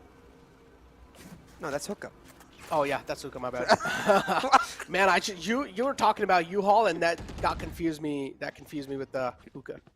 So yeah, outside the Hookah, able to connect that operator shot, but the man's right available, right underneath. So yeah, it's pretty much a good move, not really flooding through, but hopefully if he's able to connect the wall bang, is he gonna go for the wall bang? No, go for it, please, go for it. A little bit on the left. Necro releasing some noises, trying to motivate Knight Rider to go for it, but it does not happen. Instead, he's just gonna look to shut down rotations, give information to his team with the operator, while the rest of his team goes for the full rotation, doesn't go for the wall bank, but does indeed miss a shot, and Hellranger moving into the smoke is gonna catch him off guard. Now, if they win this round, a free operator for GE, that's a big yikes for the side of Guard Particles. Yeah, again, I mean, God Particles, I do like how they're being really mature in the map of Bind over here. And oh no, yeah, this is exactly what I was scared. I scared Rossi pretty much finding the opening with the Judge, and now they're just able to line him up easily on this site. Final man left alive. His Scar God is still going to go for a clutch play. At least he's trying to get the plant down, and he will. Is he going to take the TP instantly? No, he's being held with the Gravity Well. Wow. Yeah.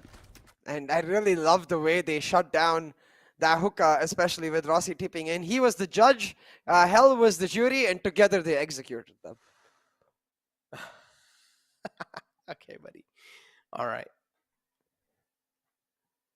Hey, with that buy round win, only a single weapon being lost. I wonder if they picked up the operator, because I'm not sure if I prefer operator over judge on this map, but since it's Rossi, I'll give it to him. It's pretty damn good. He did pick up a Vandal. No operator. Okay, I really like this. They're sticking to the strength of their composition. And making sure, and as well denying the operator, because if they do lose subsequent rounds, it becomes once again the risk that Knight Rider gets to just pick it up. Instead, just minus 4,700 credits down the drain. But hey, that was a bit of a bonus for the side of Guard Particles. Knight, the only person investing, but he's got the Blade Storm to move forward in this round, but not for longer. What a beautiful combo, Necro. That Gravity Well was with the paint shot. Yeah, it is, indeed. So yeah, somewhere down line, XK Rossi is able to activate himself even with the raise. This is what I exactly said, right? So SK Rossi has to use a little bit of more brain with the raise. He needs to kind of like even make sure that each and every single utility that he's using is calculated. Seeker's out as well. That gives the position away of the guy in the U-Haul. I think that's a failed poison cloud by Logi there. I don't think it's supposed to fall over there inside. It doesn't matter though, because he does end up getting caught out. The Seeker's making sure everything is known. Now, if he's can catch him out. Yep. Yep, he does. Catches that man over there. And now Scar God. Oh, Ranger able to make it back unscanned. But now finally gets scanned. Unfortunate there. Scar God's only on 10 HP. But still, he will need to try and make some damage happen. I like the crossfire that they're trying to set up here, and it's exactly what I said. Rossi's not able to dash inside the site. If he was Jet, he would have just straight up dashed in, but now he has to use the satchel. That just means that another extra second being bought off. And how is Scar God able to take these duels? I just don't understand. Nice Trailblazer out. He's able to blind this man, but still Hair Ranger is able to connect the bullets. The call was being made. The call I have was to being say, made. exactly, the call's been made between his team. Yo, that guy is insanely low. You just need to shoot one bullet. Hellranger being like, all right, I'm just going to pull out my pistol. It doesn't matter if I'm blind or not. I can predict where he's going to come out. And with that prediction, able to shut them down. And what's even cooler for me is if you look at the way that round ended up going, right? Like the simple interaction right here. Okay, we don't get to see it. Kappa was trying to break Rossi's satchel because Rossi died before he could use the satchel. Well, Kappa, I've got news for you. You can't break your teammates' utility. Because imagine if you could do that, you could troll the heck out of your teammates every single time your Raze pop the satchel to shoot it, and it would be a toxic atmosphere for solo queues. So you can't really break your teammates' utility. Unfortunate. Could have led to his own demise as well. So yeah. Global Esports. Oh, that's a nice take. Lightning Fast instantly will need to back out, but still the heal's there on the board. So. Nothing much to worry about. Back up on the full HP. Hell Ranger pretty much using each and every single heals onto that one single man. Now, 2-on-2 is the scoreline. Nekro, what I'm really concerned about is even though they have this narrow wall, God Particles, we haven't seen a single time them actually moving aggressively and trying to walk in. That's something we saw a lot from Enigma Gaming, if you remember. They used to walk in a lot into U-Haul, and it worked brilliantly for them, but hold on to a second for that talk, as Knight Riders managed to find one frag. Shuts down the Viper, but Hellranger immediately making sure that with Logi down, as well as the spike in their control, not much hope for a Thrifty in this round. Yeah. Shivy is in the back as well. Global Esports. God Particles, I honestly feel like they should just go for a save because they found for themselves. Nice kill coming through from Rossi. It's a 2-on-4 situation. Global Esports looking really good with the position. Only 2 players alive, and they're trying to isolate these duels. Kappa pretty much spots him out. Kappa just giving a lot of calls away. There we go. Rossi finds one, but unfortunately, no, scratch that. He didn't find one. Instead, he got found. But look at Ember. That's not going to stop his aggression. He's still on that pedal to the metal, and he still flicks on the skull. Even though he's blinded, that's a nice shot. Yeah, a really nice shot from Ember. And he started that round off with a really nice shot on Lightning Fast too, which forced the heat. So Ember definitely feeling himself right now, but it won't result in much because the lead taken by Global Esports as they pick up the round. And I'll tell you what though. Given the fact that we know God Particles usually struggle on the attack, given the fact that we know Knight Rider on the operator will be much more impactful on the defense, and combined with the final fact that Raze much better on defense than it is on attack. Right now, I don't think God Particles are necessarily dissatisfied with their approach. Now, really interesting Viper Spit here. Lightning Fast, after setting up that Poison Cloud on A short, shuts down B short with this Viper Spit, and Rossi pushing showers with the help of skills once again, finds that initial pick. A very new default for me personally. Not something I've seen very often, and I think it's catching God Particles off guard. It indeed is. Now they're not going to be able to get the hookah control because they exactly don't know. Hookah in itself is kind of like a tricky spot to take control of. But the Viper Spit is as well making it a little bit more tricky. And look at the snake bite just flying all across the site, but Scarcon is able to find the connection on the skull. Hellranger to follow it up, but still he's been taken care of now. Scar God, this just trades after back and forth. Yeah, I just feel like that's a little too risky to go for because he's right in the mouths of his enemies, and if he does pull it out, there's still a little bit of delay. And I'm pretty sure there will be aggression being shown instantly from God Particles if he did try to use that. So, yeah. It's quite risky. Maybe this setup catching GE off guard too, because I get it. They shut down A showers, they shut down hookah, but they had short and long left unguarded. A short and B long. And B long is what God Particles shows. They just waltz into sight. Like, there was no trouble for them whatsoever. Nah. I feel like in that situation, GE have to play retake from hookah, but they peaked a little too early. Kappa got caught out. Hellranger ended up dying in a 1-for-1 trade. Lightning Fast as well got caught out. So it doesn't seem like something that was practiced from GE's side. Honestly, though, I mean, the It was way, nice, though. yeah, it was pretty good. I would say that was a really good strategy from Global Esports, but still the execution was not well. After that, the way Yeah. they played the hookah positioning, I just feel like they were being a little too aggressive. They have the headshot angle, CA, and they did not use that to perfection. They need to realize they're the defenders. It's fine if they get the side control. Just don't let them cut off your eyes. Or just Exactly. don't let them cut off your sights. Okay, buddy, what? Ember's like, hello. And there's like 3 people in front of him. But that's not a worthy trade because they just gave up an Astra for a Sky, especially as the attackers. You need that extra controller to set up your executes now. They have the Viper wall with which they walk in. Knight hits an amazing shot, trying to create more space. no. Scarguard will do exactly that. Oh no, misses that shot, and this is what they will need to pay off for that.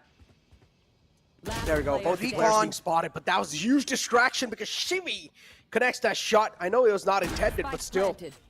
That did seem like it was kind of like really well. The stars are aligned for them for sure inside this round, so they should be able to seal the deal. Spam coming through. Kappa is the only man left alive. Is he going to be able to clutch it out or not? Instead, he's just going for the save. A mature decision.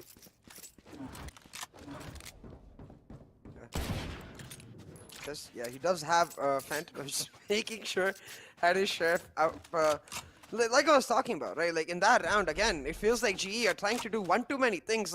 Like the discussion we were having for the previous round. I think on bind, it's very important when you're heavily committing to one power point. For example, the way they did on hookah the last round, you just have to understand that the other team will be able to take the other power point, which is long. And if you're the defenders, then you should be willing to give it up to play on the retake for that. But GE feels like they're trying to do one too many things. They want to not only shut down hookah, they also want to try to fight long. Like right here, not only do they as soon as they get this Astra, right, I feel like they should just keep this defender side spawn position. Be like, okay, you can have U-Haul for now. After you plant, we'll retake U-Haul in one go.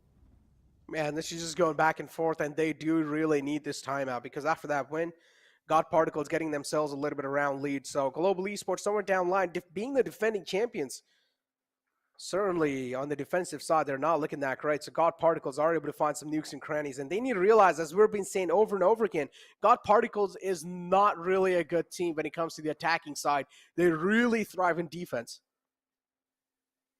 Yeah. As you said too, I think God Particles as well as a team in general, besides the bind aspect, definitely thrive on that defensive half. You can see Nitride already, he's having a great game right now, starting to pop off just by playing the operator on attack. That operator coming in on the defensive half is going to be that much more crucial. So Global Esports, this timeout very much necessary. We'll see what Coach Ewok has in the bag to make sure that they come out with this with at least a decent lead. I'd say, like at this point, maybe a 7-5 is something they could hope for. And try to push for it. 8-4 would be absolutely fantabulous, but considering that this is going to be their eco, a 7-5 would be better. But wait, Rossi's not playing the eco. He's instead playing the Spectre, which tells me, Necro, that I think in the full buy, he's going to go for a judge once again. Yeah, makes sense. So now the main key over here for Global Esports is just do damage. And clearly the intentions are being seen as well. They just want to do damage. So Rossi is still playing things quite safe. He's not really going for that extra bit of aggression this time. Instead, just holding his nerves with the gun. Playing that raise on the bathroom area. I've got your trail. Classic Wiper set coming through. Seekers out as well on the B site. And this should reveal a lot of... Yep, this should reveal the position. Now they pretty much have a normal casual stroll on the B side, getting the site control in their hands. That's all they need. Now all they need to do is just play post plant really well. Welcome to my world. Now with this entire site set up, the Viper Spit to shut off the entry into the retake is so much more harder. The Showstopper misses Necro. The Seekers though will give a ton of information, but it's actually the other way around because assuming they're gonna push in, Scargod's spray lands perfectly. He finds a collab. Knight Rider will find another, and Global Esports are crumbling. And you have to wonder, considering that this was an eco, do you really invest such huge ultimates? Do you really invest the Seekers and the Showstopper into a 5v5 retake on your eco round? I'm not so sure. Man, yeah, this is where even I start thinking twice about how do I do that or not. Because look, God Particles looking really strong. On the attacking side, keep your ears high. In the attacking side, as I mentioned, so I can... Yeah, I'm sorry. I'm so Listen, sorry. listen. I just meant to say, just like pay keen attention. No, I know. Like, keep your Yeah. ears peeled. I totally Yeah, understood you. it's like, you know, the last moment sometimes, if the games are going really this close, you do forget some crucial words. So it does happen. But yeah, as I meant to say, on the attacking side, so imagine what kind of performance or what kind of stomp we're probably going to be seeing on the defensive half. But again, it might just be the complete opposite. Yeah, exactly. For all we know, these teams exchange each other's maps now. They might be exchanging each other's comfort. Oh no.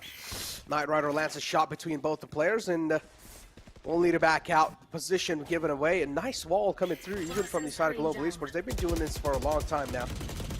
There you go. Look, just able to sneak past through quite a lot, and he needs to realize there's a man in the back of the default. Instantly turns around and tries to slap the man in the back. Lightning Fast quite low. Kappa being spotted. Finds the crucial headshot. Lightning Fast move out from his comfort spot, but still is alive. I don't exactly know. On a last bit of press. There we go. Logista is able to find them. And God Particles, the way they're able to find these nukes and cranny to work around this site, it's like they're able to steal these frags away. It's just... They're like literally stealing these kills away, CA. Yeah, It's like they're walking in their area quietly and they're stealing it away, like robbers. And I just wonder if... We talked about this. You know how good Knight Rider is on the off GE. Why not have Rossi play the Jet? Match him operator for operator. If they're gonna walk into site, punish them for walking into site with that operator. Because on the Raze, I totally get it. Like, it's not... The operator is definitely not a weapon of choice. The Judge, for example, much better. She's more of a close-range battle duelist as compared to the Jay, who's, well, she can do everything, because that's why she's OP. But, again, like, it doesn't feel like GE. It feels like they're just not committing to a particular playstyle, and GOTP are punishing them with what works best for them. If you remember Split, GE picked up that composition that was about all of their playstyle, and they stomped GOTP. So it begs me the question again, why would you go for meta when you can go for comfort since it's already worked for you? Oh my God. Big boy That's a quick sniper was the shutdown. small boy sniper. And that's a good trade too, man. That's a big man off the charts now. You don't really need to worry about him anymore. ScarGod is just going to start lining these frags up, even though they're quite low, but still. There's a man in closes, and I like how he's taking this battle as well. ScarGod, I just love, even though he's able to pop off at this moment, he's still able to keep his, what do you say, that calm composure. You know, he's not really overextending himself. He realizes where he needs to put a stop, and that's where he exactly stops. This battle's gonna get too close for comfort. There we go, peeks out right in his crosshair. Shippy will cut his head off. Another teleport on the B site. And Wait, what? yeah. Okay, for a Mind second games. I got confused. Yeah, no, I get this now. For a second I thought that Viper was Lightning Fast, and I'm like, what? No, Lightning Fast died, and yeah, it's not. Getting caught off guard by the chaos in that round, but right now in this 2v3, nearly impossible for these two. Skills does have a Phantom on him though. Hellranger, not gonna reveal Skills' position, but with the recon bow coming out, I think God Particles have a fair idea of where they are. Guiding Light will deny Logi's position, and now Knight Rider with the op will try to shut one down, but I don't think he knows that one is already on site. The Cosmic Divide coming down, but it's not perfect. It does give a small angle for them to peek, and they don't know that Shivi's right behind. Sneaking through, he shuts them down, and there's too many angles for Hellranger to see. 7-3 for GOTP as they start to run away with this map and potentially this series, Necro. I know we've talked a lot about how the comeback for GE almost always feels inevitable, but that superstition has already been shut down by GOTP once on Ascent. Let's see if they can do it once more on Bind. Yeah, it's kind of like, it just makes you think that, okay, losing the split was kind of like their game plan. They're like, okay, it's fine. Split is kind of like, okay, we're going to take split. Let them be comfortable. Yeah, it's fine. Let's make split. Okay, it's fine. We lose. Okay, that's no problem, man. We got Bind upcoming. Let's go to the Decider map. We're chill. And they're just like, all right, here we go. A complete stomp. And yeah, I would honestly call it a stomp. I would literally call it a stomp because they're able to get back-to-back rounds in Global Esports. They're crumbling down under a lot of pressure. I think it's also to do with the fact that in Split, Global brought a brand new composition versus now they're playing their old composition, which God Particles had 100% prepared for, right? So now God Particles are playing against something that they're used to as compared to before when they were not at all used to that Breathe Sky composition. So that's why, again, I feel like that was could be a big reason for Global to play that jet. It's not something that God Particles would be completely used to, and it's something that they have to work around rather than just pure comfort for them right now. But hey, let's get back to this round, because after some initial aggression and utility thrown towards Hookah, they're coming back towards this A site, looking to take showers and then burst this Viper at the same time. But it's easier said than done, because remember, this is GE's buy, and again, I feel like if this comes down to a 7-5, it can go either way in the second half. Yeah, I can. Again, keep this in mind, ladies and gentlemen. These are not quarterfinals anymore. These are semifinals. And if this G is gets huge. taken out over here, G are not going to have another chance to come back in VCC 2022. So their slot will pretty much be taken away. But nice shot. Even though trying to play it away, but still connects that Knight Rider so quick. He's feeling his nerves right now, and he's connecting all the shots. But the time! But the time, yes, they'll need to find a beat on the timing. There we go. There comes the shutdown again. Ember's able to follow it up, but Skills with a quick frag back. And now Skargod's looking to bounce back. 2 seconds left on the clock. He's trying to find the spam, and it's over. Global Esports getting another round on the board. Skargod, take up! Oh no, he forgot. Last round. He forgot to save the op. op. Right there. I I wish he hadn't. Does he have the, I think so. They have the money for the op, so it's Yeah, the I last know, round but anyway. I like a good econ training, you know. Okay.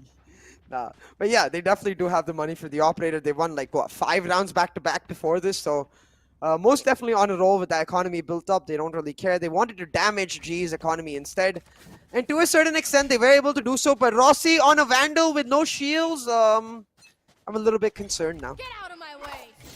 Oh man, I'm honestly in love with God Particle, how they're playing this final map.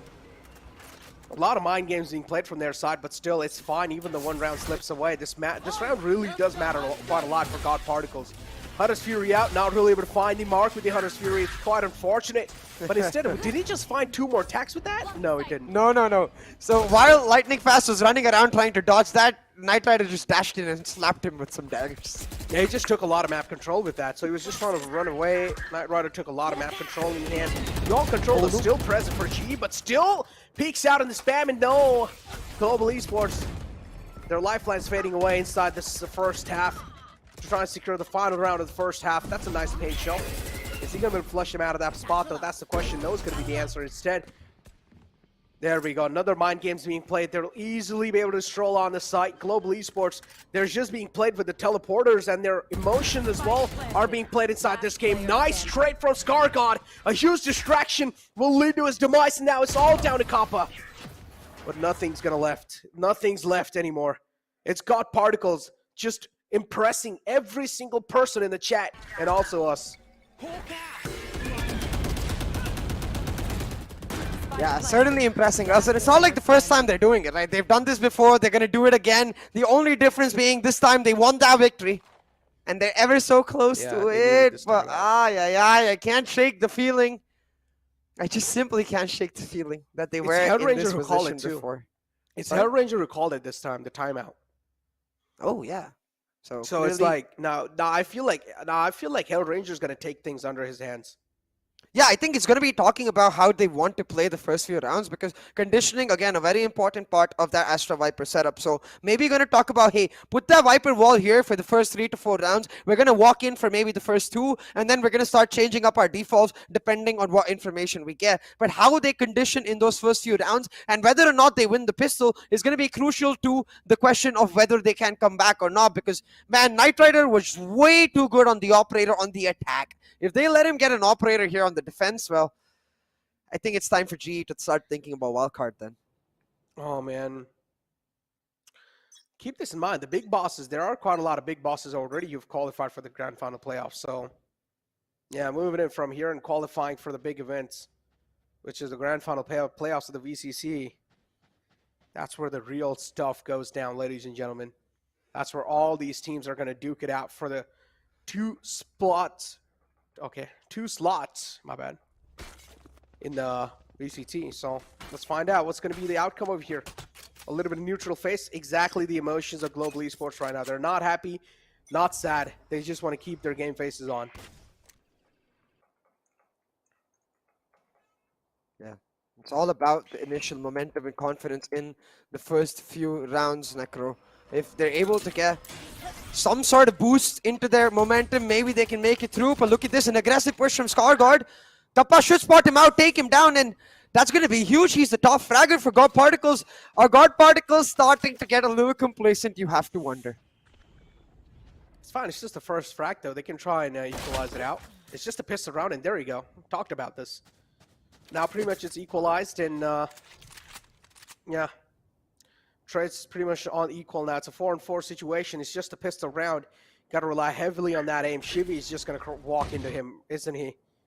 Is he aware of what's going on over here? Shivy, oh no, Hellranger just played that to perfection. It was a trap that pretty much God Particles have activated now, and Global Esports playing that really well.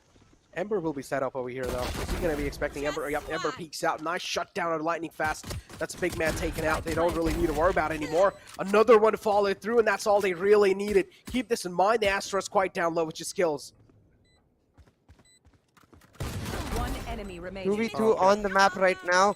Ember makes it a 1v2, and just like that, GE are in a lot of trouble. Hellranger God, trying to Gravity play on the post ramp, but the Gravity Well will not let him run away. It's left him vulnerable by Hellranger. Still wins the 1v1, trying to jiggle on Strafe on. He doesn't have that much HP. Still lands a shot and runs away. Hellranger, the leader. That's what he called the timeout for, just to tell them, yo, sit back, my dudes. Sit back, my comrades. I got this. I got this. Yeah, I got a little too close for comfort there, man. Yeah, And I don't know by the why he skin of his peeked teeth. out. He peeked out while he was reloading the Sheriff. He had enough time with the spike, too. Honestly, he could have just reloaded, and he just needed to connect one bullet, not even on the head. Just go for the body. Just try to spam at this point. He was on 40 HP. Yeah, I think so. That's a little bit of miscomms from the side of God Particles. If he knew, I'm pretty sure he would have played that a little bit more safer. Because, again, all Hellranger needed to do is isolate those one-on-one duels, and that's what they exactly give them. Rossi Candy now. looking too great. Oh no, he's gonna get taken out. Yep, Oh! The jump right click. That's some trauma for every Valorant player. Yeah, F's in the chat for Rossi after that, for sure. And there we go. Kappa able to follow it up. Now it's just gonna be a complete mop. That's what I'm expecting. 2 players alive. Here. Try and do as much as damage as possible. That's the main call. Should be peeks out. Hellranger's ready. Logista with the Spectre, though, is able to inflict a little bit of pain. Now he's being suffocated over here. So many utilities to just make sure he's not moving out. He's being blocked inside this U-Haul. The control of U-Haul is good, but if you're being suffocated in here, that's something I'm not really vibing with. Yeah. U-Haul turning into no view-haul for Logi. Hellranger shuts him down, and they are getting pumped up, Necro. They are feeling that momentum we talked about, how crucial those pistols would be.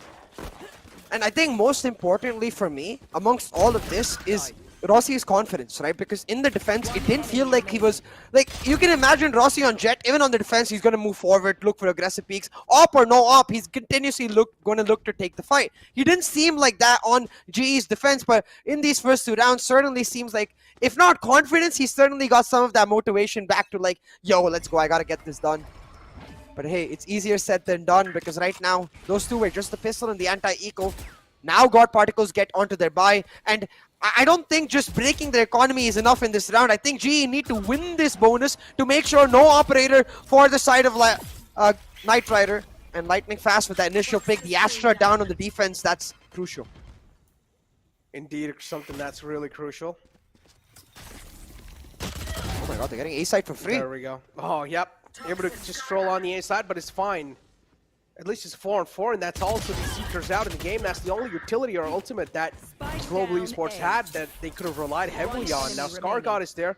They finally get the A-side control back up. So, yeah, Global Esports. Stars were aligned when they got it.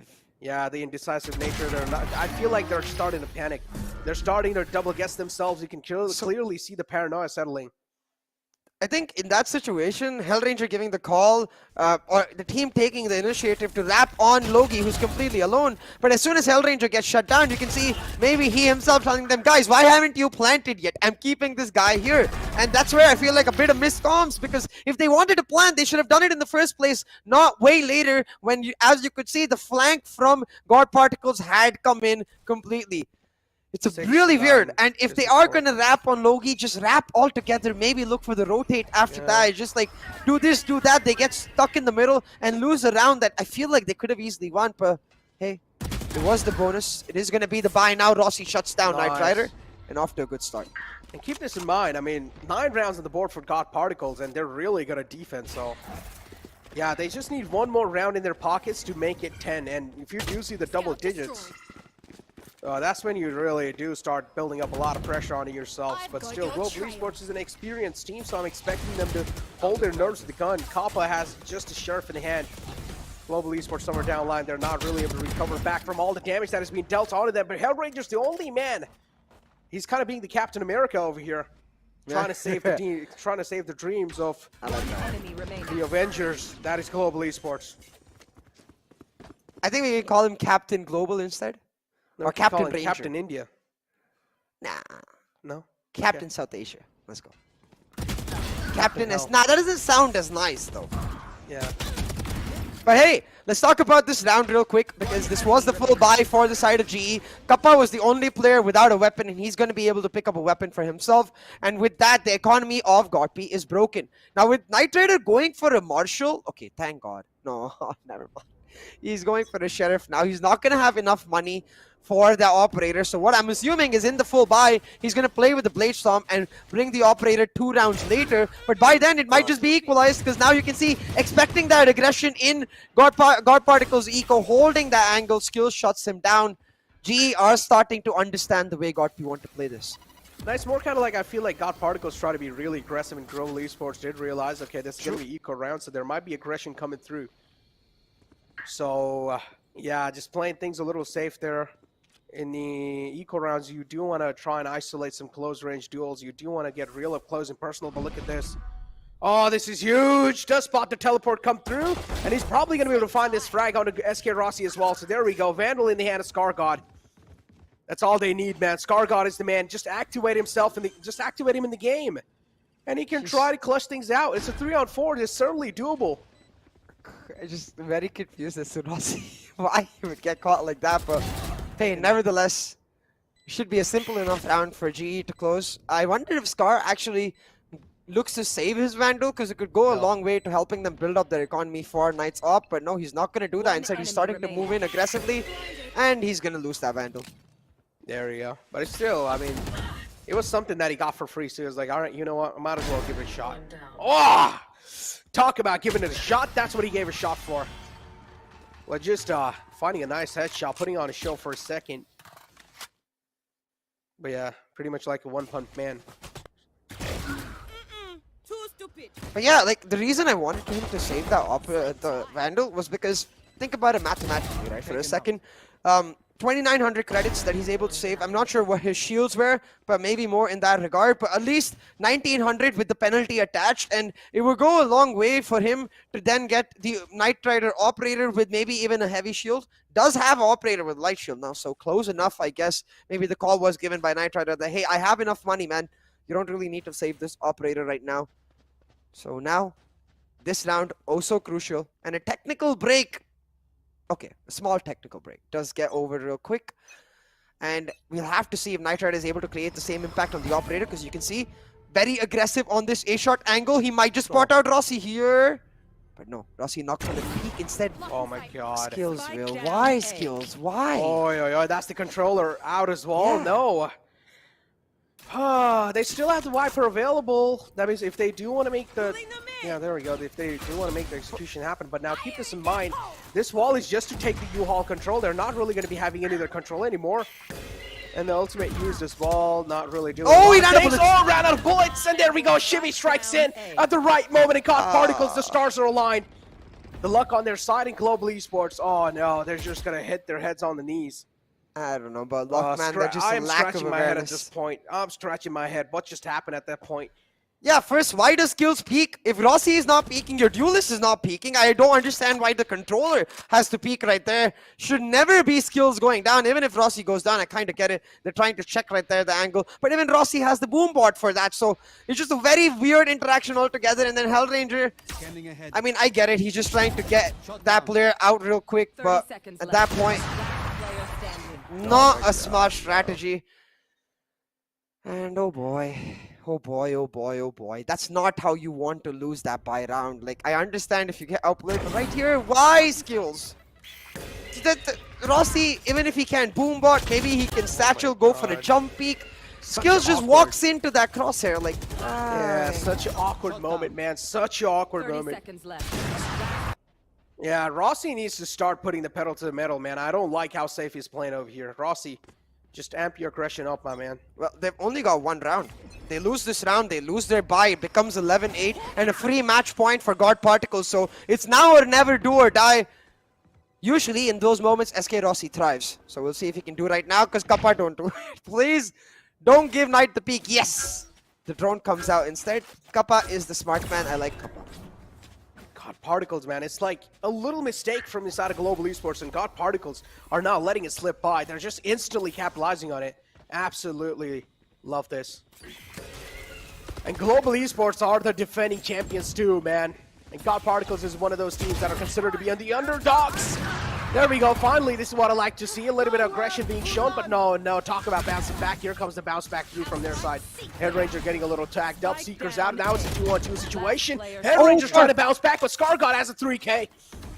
And Kappa, the only man left alive. Clutch by. Is he going to be able to activate himself? No, it's going to be the answer. Phantom Spray.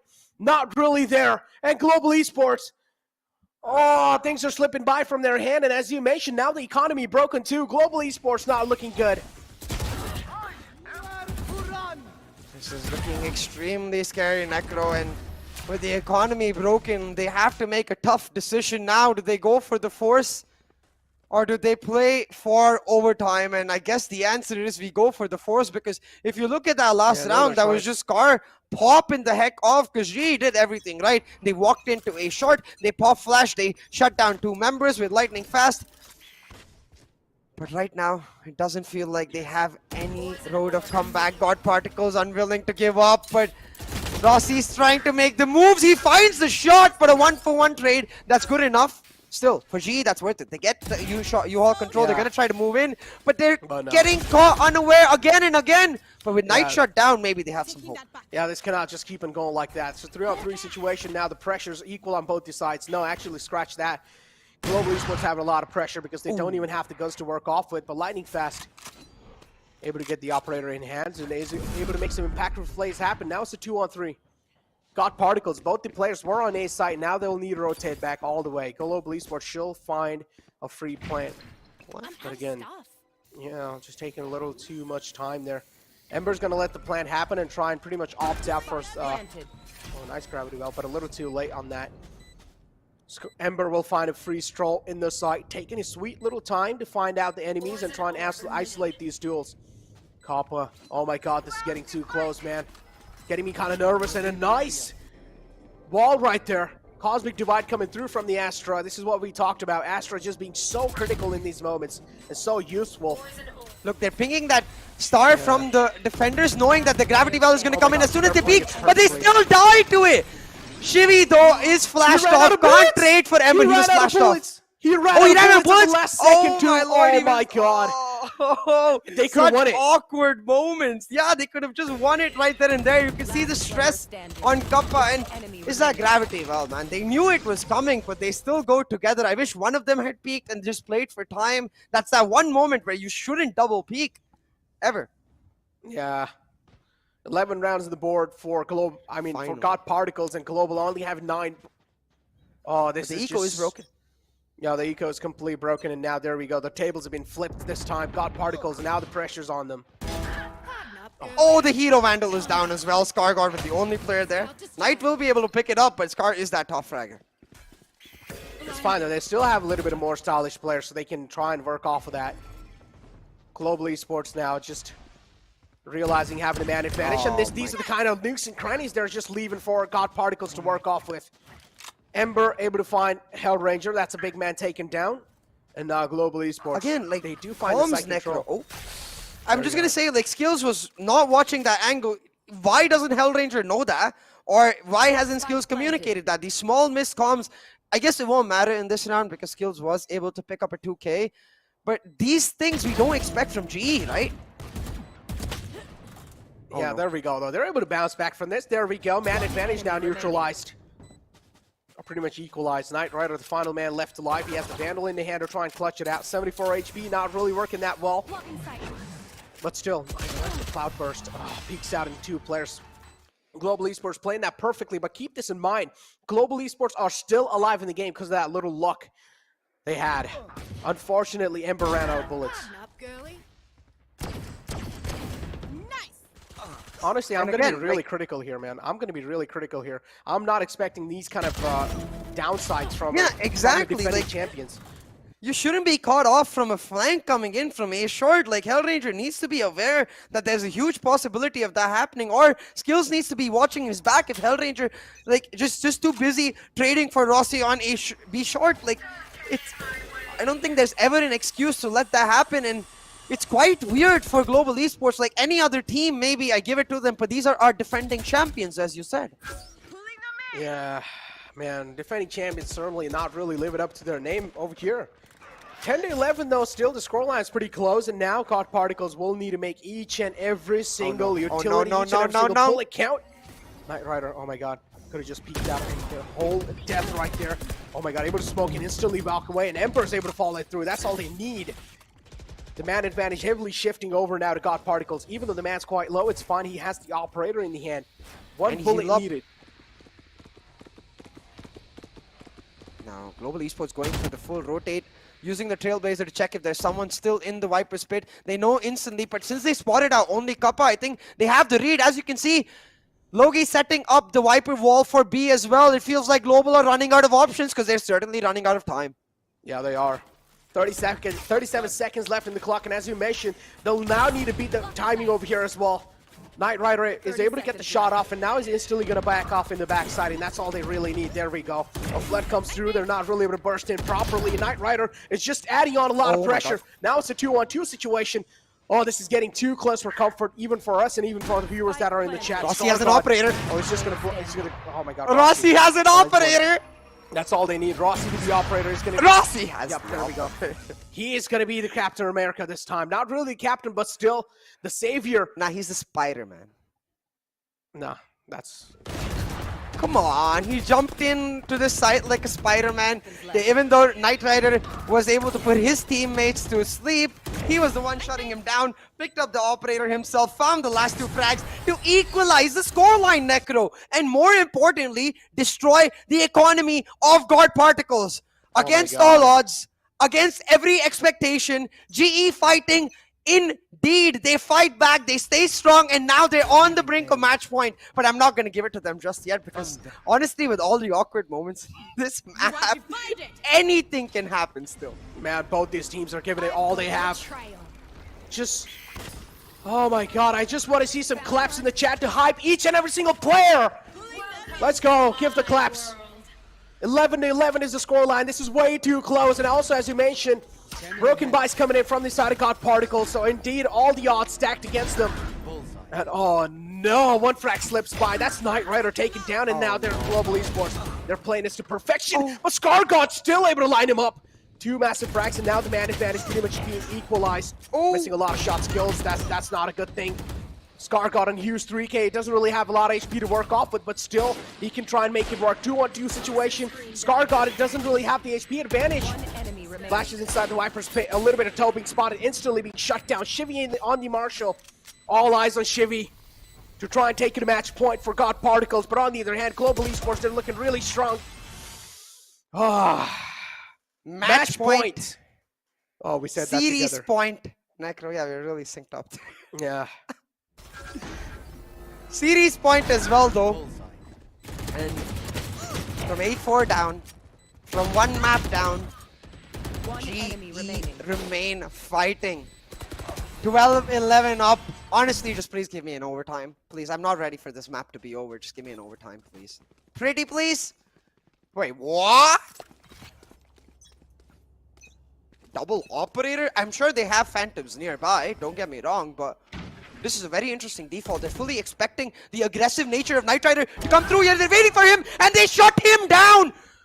One of the key members of God Particles taken away, and maybe even the hopes, the dreams of not just them, but their fans as well. I'm feeling the goosebumps, Necro. We've seen this so many damn times. God. When GE is down, they are never out. Oh, what is that boombot though? All of that hype. Oh my lord, and there we go. It's just SK Oh, messing up no. the satchels, but maybe it's calculated right there. Snake bites out. Global Esports having the side control, and God Particles, oh no, the vision's getting a little blurry for them. Yeah, they're trying their best to try and deny the plant as much as possible, but Kappa over here is going to be the dream killer if he's able to find the kill on the Scar God. The only star player alive for God Particle now in these moments, but Logista is able to follow it up. Scar God as well follows it through. Now it's a 3-on-3. The heartbeats keep on pumping. Shivy able to find another one. Are they going to tie it up? That's the question. Oh, you best believe they have it. They have it in them. Shivy able to follow it up another one, and there you go. Hellranger gets blinded. Can he clutch again from this exact same position? He clutched out the pistol. Finds Shivy with the headshot. Hellranger, the leader. Gonna back up, gonna play it slow. Has a guiding light up in half a second. Gonna reload, make sure that awkward moment doesn't happen again. And with the flash, gonna halt the defuse, but Scarguard will not let it happen. Scarguard will deny it, and Hellranger not able to find the clutch just yet. I'm happy. I wanted the OT. Let's go. Oh my god, overtime from God Particles. Both these teams, man, they're just not giving up. They're just not giving up. Oh my god. I'm in love with God Particles, man. With how they're playing. It's like, I understand Global Esports are fighting back, but this is what is expected from Global Esports. But God Particles, the way they're imagine, man, they have some raw young talent in them. They have some young players, and if they're still able to hold their nerves with the gun, this is insane. Oh my god, you'll talk about what's insane. My heartbeat right now, Necro. Oh my god, I might have to schedule a doctor's appointment, make sure my blood pressure is not too high after this matchup. I think food starts tasting extra salty when your blood pressure is high, if I'm not mistaken. I'm not sure about that, but yeah, this timeout's going to mean quite a lot to God Particles. You can see it's pretty much just to give them a little bit of sigh of relief and some pep talks as well. You can see Scargod just shaking his head. I imagine Scargod's getting a little bit of instructions from the IGL. Meaning quite a lot. Finally, moving on in the 13th. And this round is going to matter quite a lot for both these teams. Oh my god, man. 25 frags, 21 frags.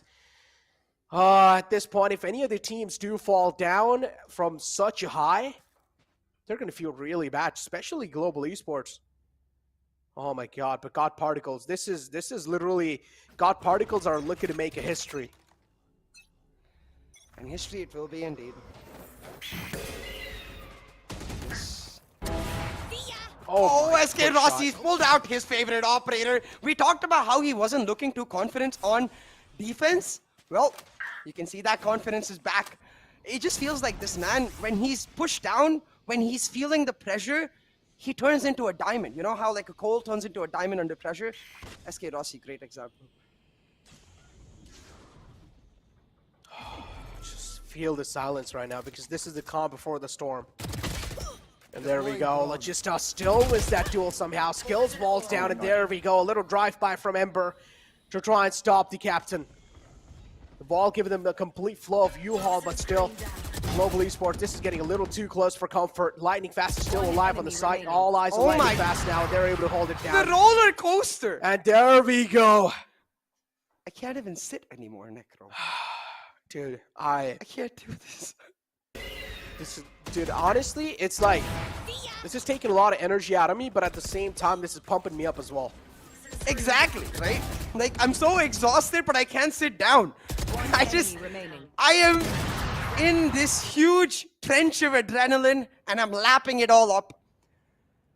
For Global Esports now, SK Rossi going for the operator again. He wants to match Knight Rider.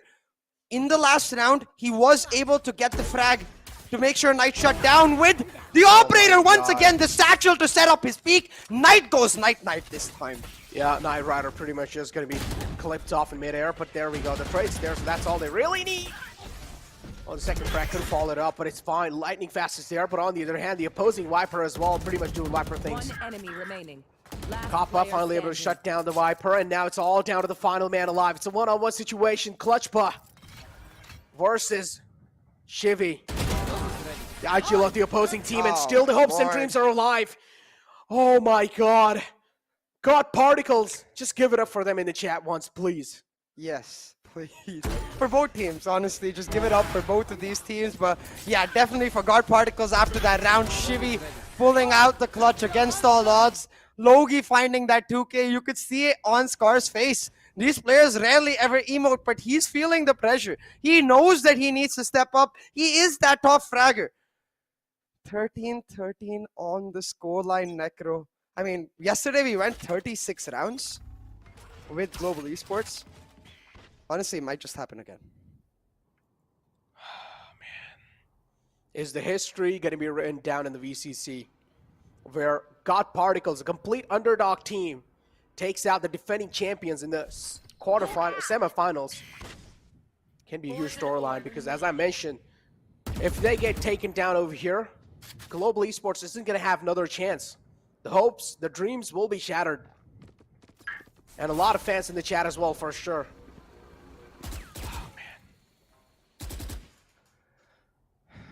Just slow it down a little bit. You can see Global Esports as well, trying to make sure they don't over-aggress. But God Particles, Knight Rider has revealed his position with that Cloud Burst. Now, again, both of these players are playing on that operator, so it's going to come down to those 1v1 duels because Knight can't really be the entry fragger for his team. It has to be Scarguard instead. But Hellranger, no, I just said about how you guys aren't aggressing. Lightning fast trades for them, but doesn't have nearly enough bullets, and that will just open up sight for the side of Gopi. Oh my god, oh no, there we go. They're probably going to get left. this round in the hands as well. So 30 seconds left in the clock. The spike should go down. Rossi not really expecting Shiva to be in that position. Gets caught off guard. The hands are busy. Final man as well will be taken down. Oh my god. God Particles. A stomp in this round. Are they going to be able to stomp the second round as well? That's the question. Honestly, God Particles are doing so good at the attacking and the bind, but in defense, somewhere down the line, there are a little bit of nukes and crannies being exploited by Global Esports. It's just like, I don't understand why Hellranger peaks there. Can just use the guiding light to get information, play for time. They have to have known that, okay, even if they don't expect Knight to be on an operator, they expect a rush coming in. Aggressive peak never helps there because Lightning Fast has to get out of position to trade for him. He ends up going down. It's always going to be a negative trade. And I don't know. It's just very unlike GE. It's almost like they're not able to handle the pressure.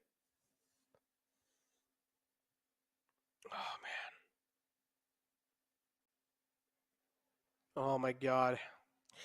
Yeah, the pressure, man, indeed. Not just on them, even we're having the pressure. It's not even like, it's not like a winning pressure, but it's something that we just want the suspense to break, and I just mean, want to know who's going to win this. It's like, yeah, my as brain's- casters, like, we feel the Yeah. hype when Yeah. players feel the hype. We feel the lows when players feel the lows, so bound to feel the pressure. The Yeah, players just feel a the roller pressure. coaster of emotions indeed. But Global Esports as well, not giving up. Same thing goes with God Particles. But I mentioned, this is insane.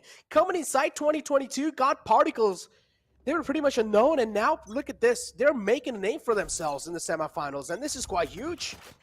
Given a tough fight, even having some young talents underneath your sleeves. Young talent means sometimes they are expected to crack under a lot of pressure, but they're still not cracking under pressure. So this is good.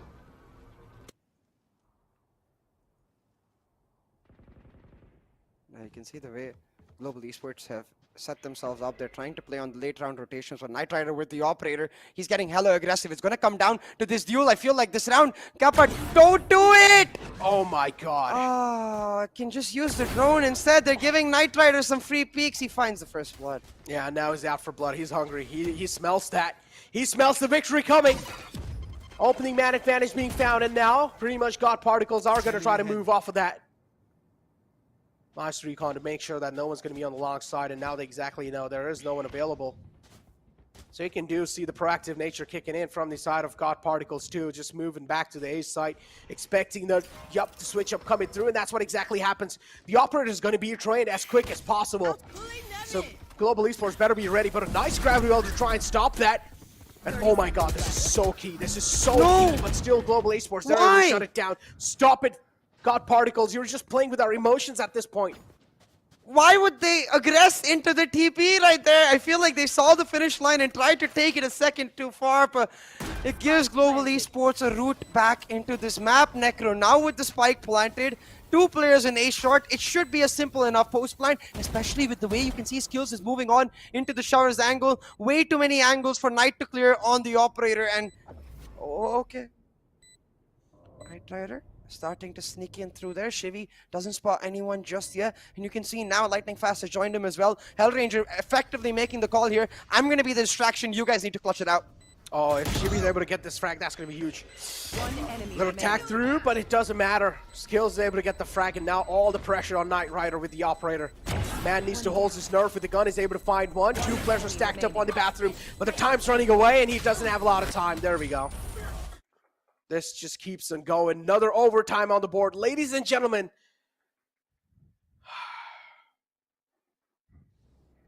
this is way too insane. My heart is just going boom. And at this point, like right here, why? Why do we have to aggress? Rossi's just got 1 kill. Maybe Lightning Fast gets an advantage, but it doesn't matter. You can still retake with those numbers. What you can't retake with is if Knight Rider doesn't have a buddy. As you can see, imagine if he had 3 players in his team while he was getting those frags. If Shivy had some backup to trade out showers. It's just silly mistakes, not just from GE, but from God Particles too.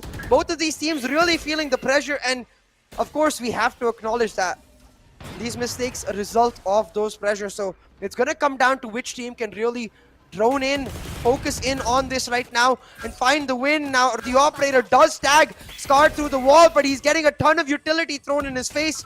Taken down really low as well. Rossi just trying to hold on for dear life. Nice shot on the Scar. And now look at this, the wall pretty much goes down. So Global Esports, now the vision again getting clearer.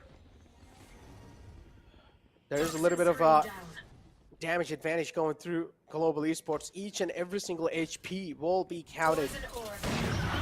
It's going to be fought a lot. Nice falling through, but are they going to be followed up? Not on the other one. No, it's going to be the answer. Lightning Fast moves close, but Scar God will cut off his lifeline. Hellranger still has the U-Haul control, making sure they're not really going to be able to flood into U-Haul. Logista still not spotted, so he still has a critical position.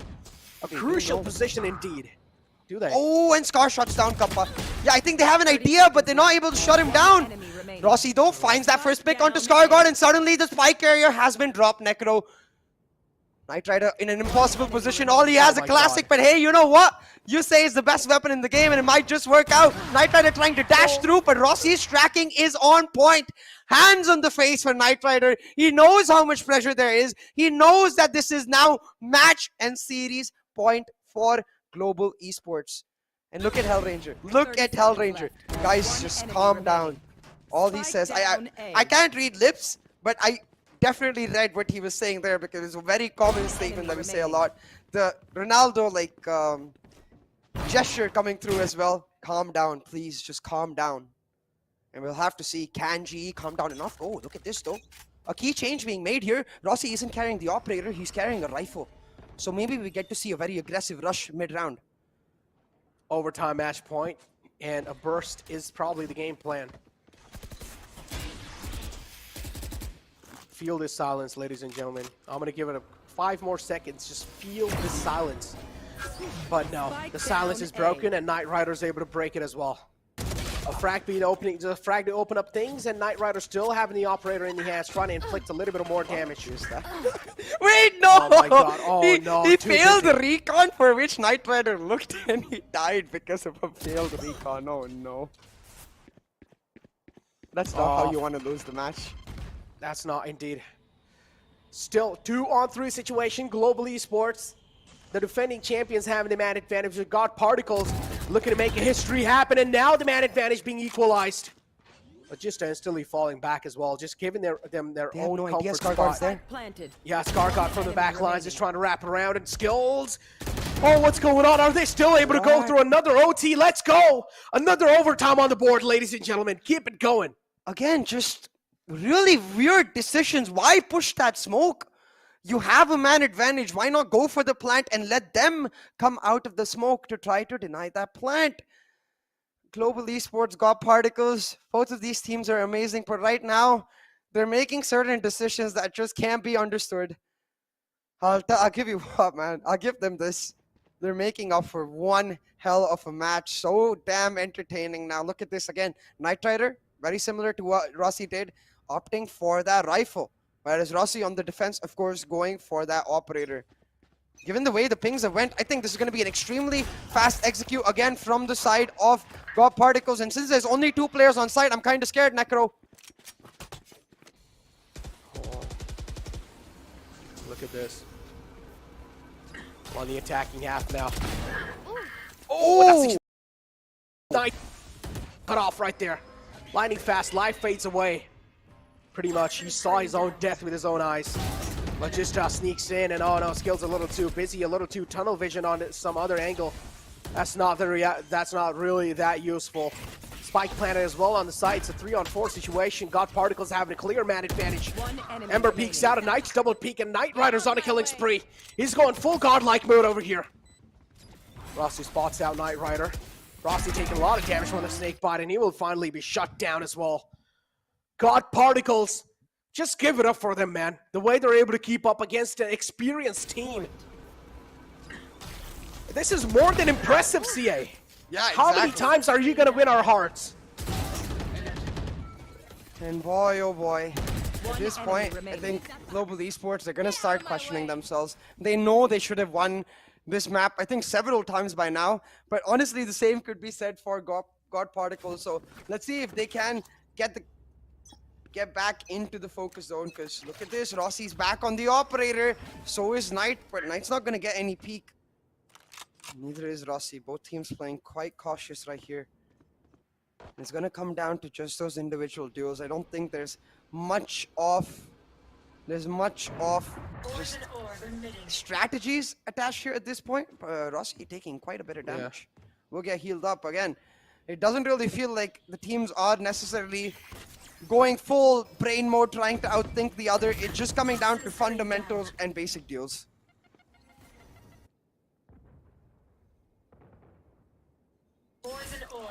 Global Esports. They're just so paranoid. Look at the paranoia setting in on each and every single player of Global Esports. They're able to find the opening frag. 15 to 16 is the scoreline, and there we go, as you mentioned. Yep, Shivy is able to line these frags up. 3 massive frags!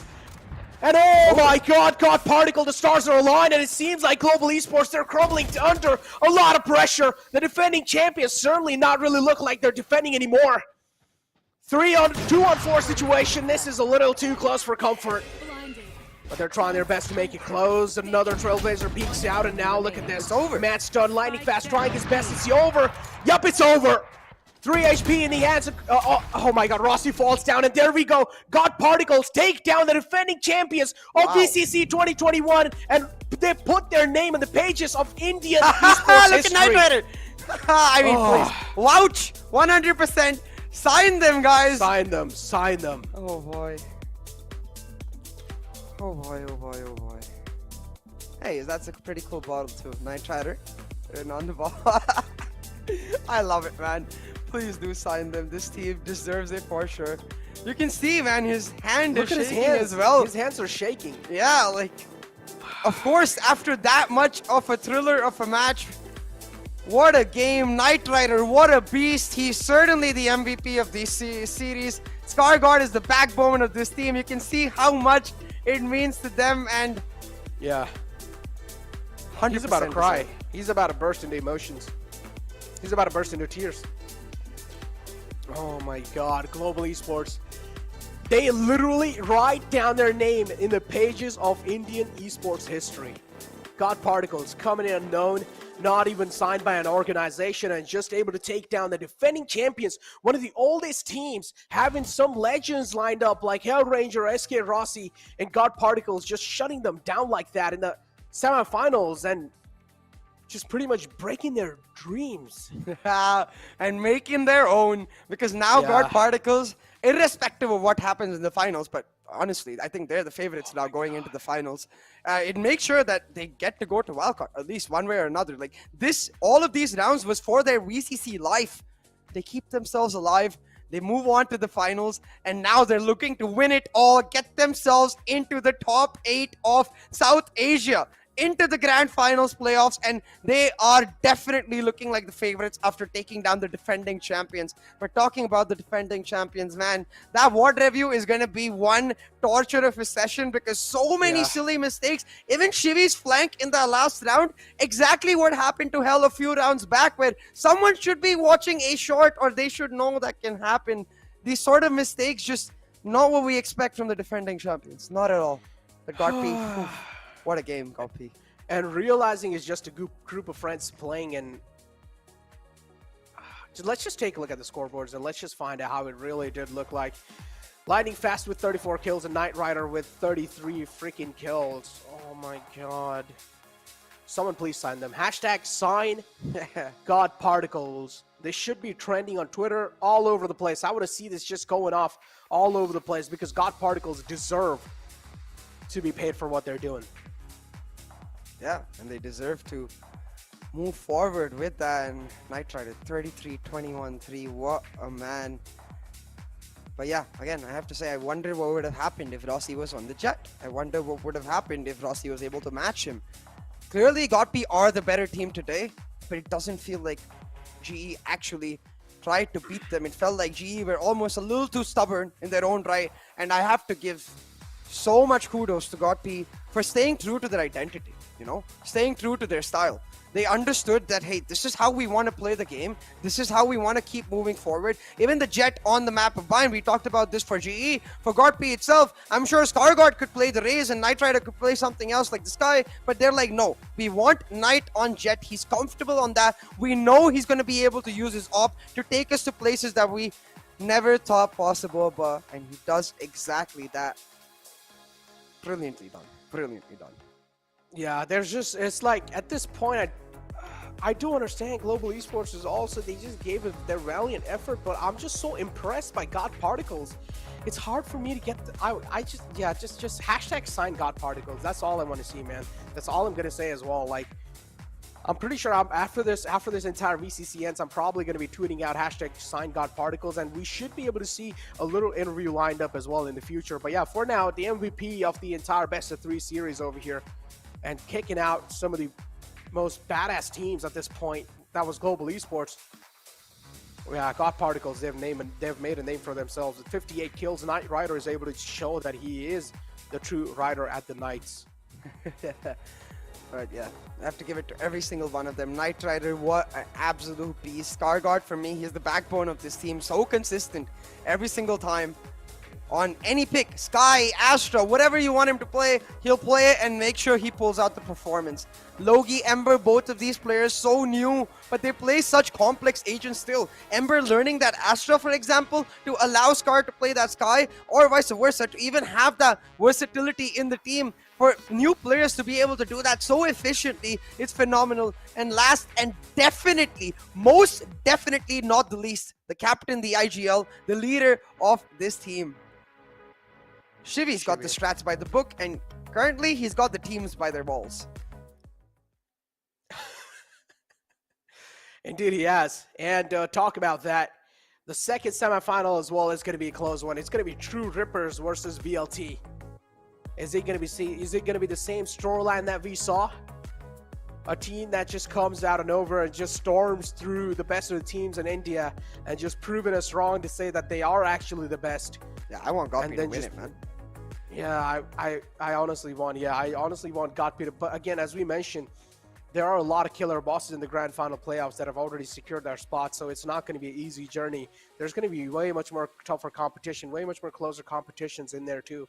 So God Particles, I do understand this is a moment for you guys to celebrate, but still, there should be a lot much more practice put in. I do understand you guys did absolutely really good, but still a little bit of nukes and crannies. Yeah, they will. I'm pretty sure they will. There were a little bit of nukes and crannies being shown from either of the side, but still, you have a decent amount of time to try and patch them up and come back even more stronger that you guys showed over here in the semifinals. And yeah, just prove much more stronger. I don't know what to say. It's at this point I'm lost of words, CA. It's really hard for me to just keep a flow of words coming out. It's like, yeah, you know what? I'm just gonna stop speaking and I'm gonna let the players speak for themselves. Let's just go and head right inside our interview. आपके लिए Take a bow, man. it Take was a bow. good match. Thank you. Congratulations. कैसा लग रहा है? I'm still shivering. मेरे को rely मतलब believe नहीं हो रहा ये चीज हो चुकी है. हार्ट बीट मेरी तेज हो रखी है. I can feel it. And I feel proud. I feel proud of myself. I feel proud of my team. We are also very proud of you जिस तरह से यहाँ पे आपने खेला है.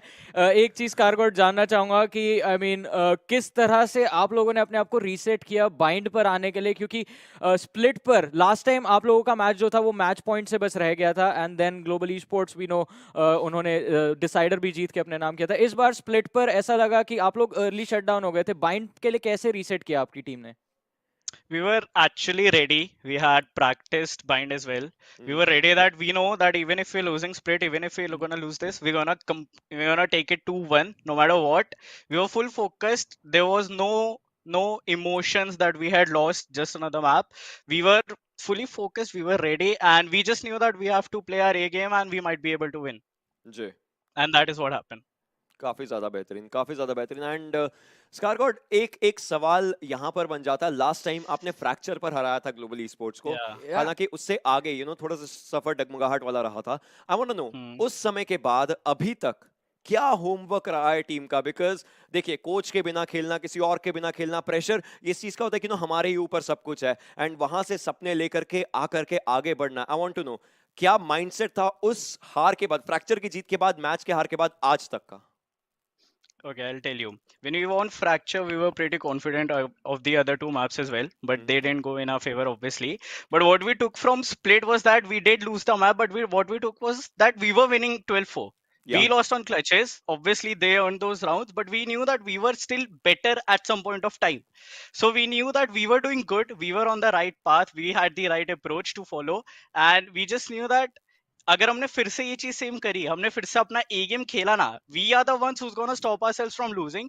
We are gonna the ones stop us from losing winning. But हम ही होंगे कि हम अपनी गलतियों पे हारेंगे, हम अपनी गलतियों पे जीतेंगे, अपनी अच्छी चीजों पे जीतेंगे. तो एक वो मेंटालिटी थी कि बस अपना ए गेम खेलो. हम रेडी थे. We had good practice these last few months and I guess यही मेंटालिटी, यही अप्रोच, ये अप्रोच आपको काफी आगे तक लेकर गया है. कल के फाइनल पे पहुंचने वाली आपकी सबसे पहली टीम बनी है स्कारगॉट. धड़कने थोड़ी तेज है और आपको अपने टीममेट के साथ भी कॉन्वर्सेशन करनी होगी. सो 4 लोग मेरे घर के बाहर खड़े हैं कि क्या हो गया. ओके, हाँ, वो एकदम से होता है ना जब जीतते तो एक मैं पूरा I am sweating all over. मैं बहुत शिवर कर रहा हूँ. हार्ट बीट तेज हो रखी है. It is a big moment for us. It is a big moment for us. Without an org, without anything, we knew that बस किसी तरह कुछ करना है and it happened. We still finals. एक और चीज करने की चीज है आपको, that is to win the finals. Yep, that is to win the finals. Yep. So we're gonna reset our mind. We're gonna prepare ourselves and we'll try to play our best tomorrow. Exactly. I mean, all the best हम लोगों की तरफ से स्कारगॉट. अभी जिस तरह का आपने रिजल्ट डिलीवर किया है, I hope you guys go all the way playoffs तक आप लोग पहुंचे, चाहे वो कल के मैच के थ्रू हो या वाइल्ड कार्ड का ऑप्शन अब आपके पास अवेलेबल है तो वो भी एक अप्रोच रह सकता है. ऑप्शंस दरवाजे काफी खुल चुके हैं. स्कारगॉट, thank you so much for joining us for this interview. Congratulations on this amazing match and all the best for tomorrow. All the best. Thank you so much. Thank you so much guys. Bye. There we go, man. After taking down the defending champions, clearly they are shivering. They are feeling the nerves right now, but still the way they were able to hold it in the game, that's what I'm really impressed of. But now moving it forward, we are also going to be concluding that yes, tomorrow a second semifinal is going to be played, and then instantly after that the grand finals will be played. So that's going to be interesting. But still, for more updates, make sure you guys are following the NODWIN Gaming social. Yeah, definitely. And boy, after that, I can't even imagine what the second semifinal is going to be like. But for now, some good news for maybe a GE fan, maybe a GOTP fan. We don't know. I think there's a lot more GOTP fans after this match for sure. Oh yeah, indeed. There's going to be a lot of people who have changed their houses, man. And there we go. It's Anurag Kumar pretty much winning the giveaway. Congratulations, man. Hopefully you are going to be enjoying the VCC merch, exclusive VCC merch actually. That's going to be delivered right at your doorstep soon. I'm not really sure, but yeah, it should be over there. And just make sure you're posting a picture of yourself with the merch. But yeah, I do understand, CA, man. Even I'm feeling the same nerves, but me being a host, I need to control them. Oh, my heart is still going boom, boom, boom, man. I honestly, like, I have to say, these boys, Scar, Shivy, Knight Rider especially, I've seen them since they were Far Esports. I've seen them when they were Godlike Esports. I've seen them when they were F1LS in the last VCC, and every single time it feels like some sort of external factor just messes with them. Either sometimes it's team politics, sometimes it's COVID. Yeah. There's something that just messes with their chances. This time with the team of their choice, they push all the way through, they get the victory, but as Scargod said it, it's not over just yet. They got to take down one more big wig, guarantee their slot in the top 8, and I can't think of a better team to make it happen. GG, Gopi. Yeah, GG's, man. You guys completely deserve each and every single inch of respect. But moving on, man, CA. For me, the final words are going to be just, yeah, Godp, just keep on going with the way you're going, man. Do not really double guess it. Do not really second guess yourself, because the way you're playing over here, the way you're able to keep up against the best team in India, there are the best team in the India. Just keep on going. And overall, to the global esports side, here I have something to say, global esports, and this might just be a little bitter. I don't care how good you guys are, but please let Rossi play Jet. He is really comfortable. Please let this man play Jet. I am telling you guys, this man could have made some insane plays happen for sure if he had the Jet. We would have seen this man getting a little bit more unleashed. How do you know it's GE stopping him and not Rossi actually picking to play that raise himself? I don't think we know what's going on in the GE boot camp. Yeah, it's questionable decisions in many regards. But I'd just like to say that, again, us criticizing and questioning is one thing because we are looking at it from a third-party point of view. We don't know actually what happens in the background, so please don't go give them hate. This roster has bounced back against all odds before, and they are still very much alive in the wild card from Q1. So do not give up on them is all I'm gonna say. But for today, today is for GodP. Today's for GodP. As CA mentioned, please hearts in the chat for Global Esports as well. We're not out here to spread any hate. Global Esports gave it all they had, but GodP this time was just a little bit, just a step ahead, and they were able to take down the defending champions of the VCC and also register their name in the history of Indian esports and moving in the grand finals. Tomorrow they're going to be facing one of the biggest giants to find out, are they going to be able to make it to grand final playoffs? Yeah. I'd just like to clarify. I'm not going to be saying top 3 anymore. It's most definitely a top 4 in India. All of them can be all of them. Enigma, Global, VLT, and our newest addition in God Particles. I'm sorry I ever doubted you guys because that was a brilliant performance, and I think it's only upwards from here is what I hope. Yeah, but overall, guys, I don't know what to say. So I think, CA, it's time for us to say goodbyes as well. It's getting pretty late. The show has ended. Today's matchup as well, it was completely a roller coaster of emotions. I'm pretty sure people in the chat as well, they've had a lot of fun watching all these matchups. So with that being said, guys, after such an insane matchup, it's time for us to take a leave as well, because we also need to go ahead and take a little rest and also give our voices a little rest. And hopefully you guys had a lot of fun with our casting as well. If you guys did, just make sure to follow us on our socials. That would mean quite a lot. Show us your support too. But after that, it's time for us to sign off. So that's going to be it from me, Necro, and CA as well. It's time for us to sign off.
You're the superstar above me when the sun goes down.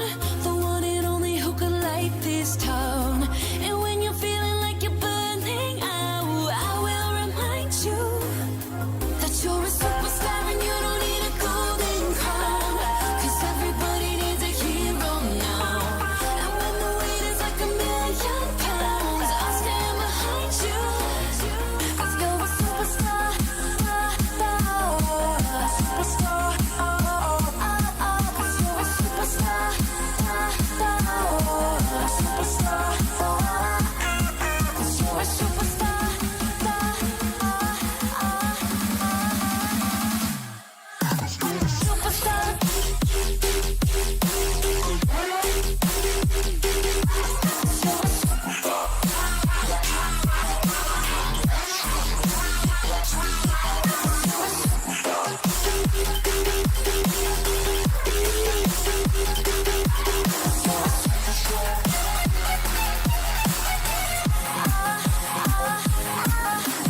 Superstar.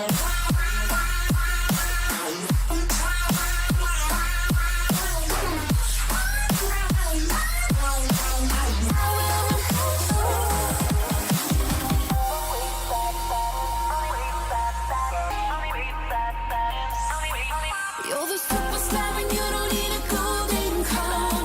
'Cause everybody needs a hero now. And when the weight is like £1,000,000, I'll stand behind you. 'Cause you're a superstar. Superstar.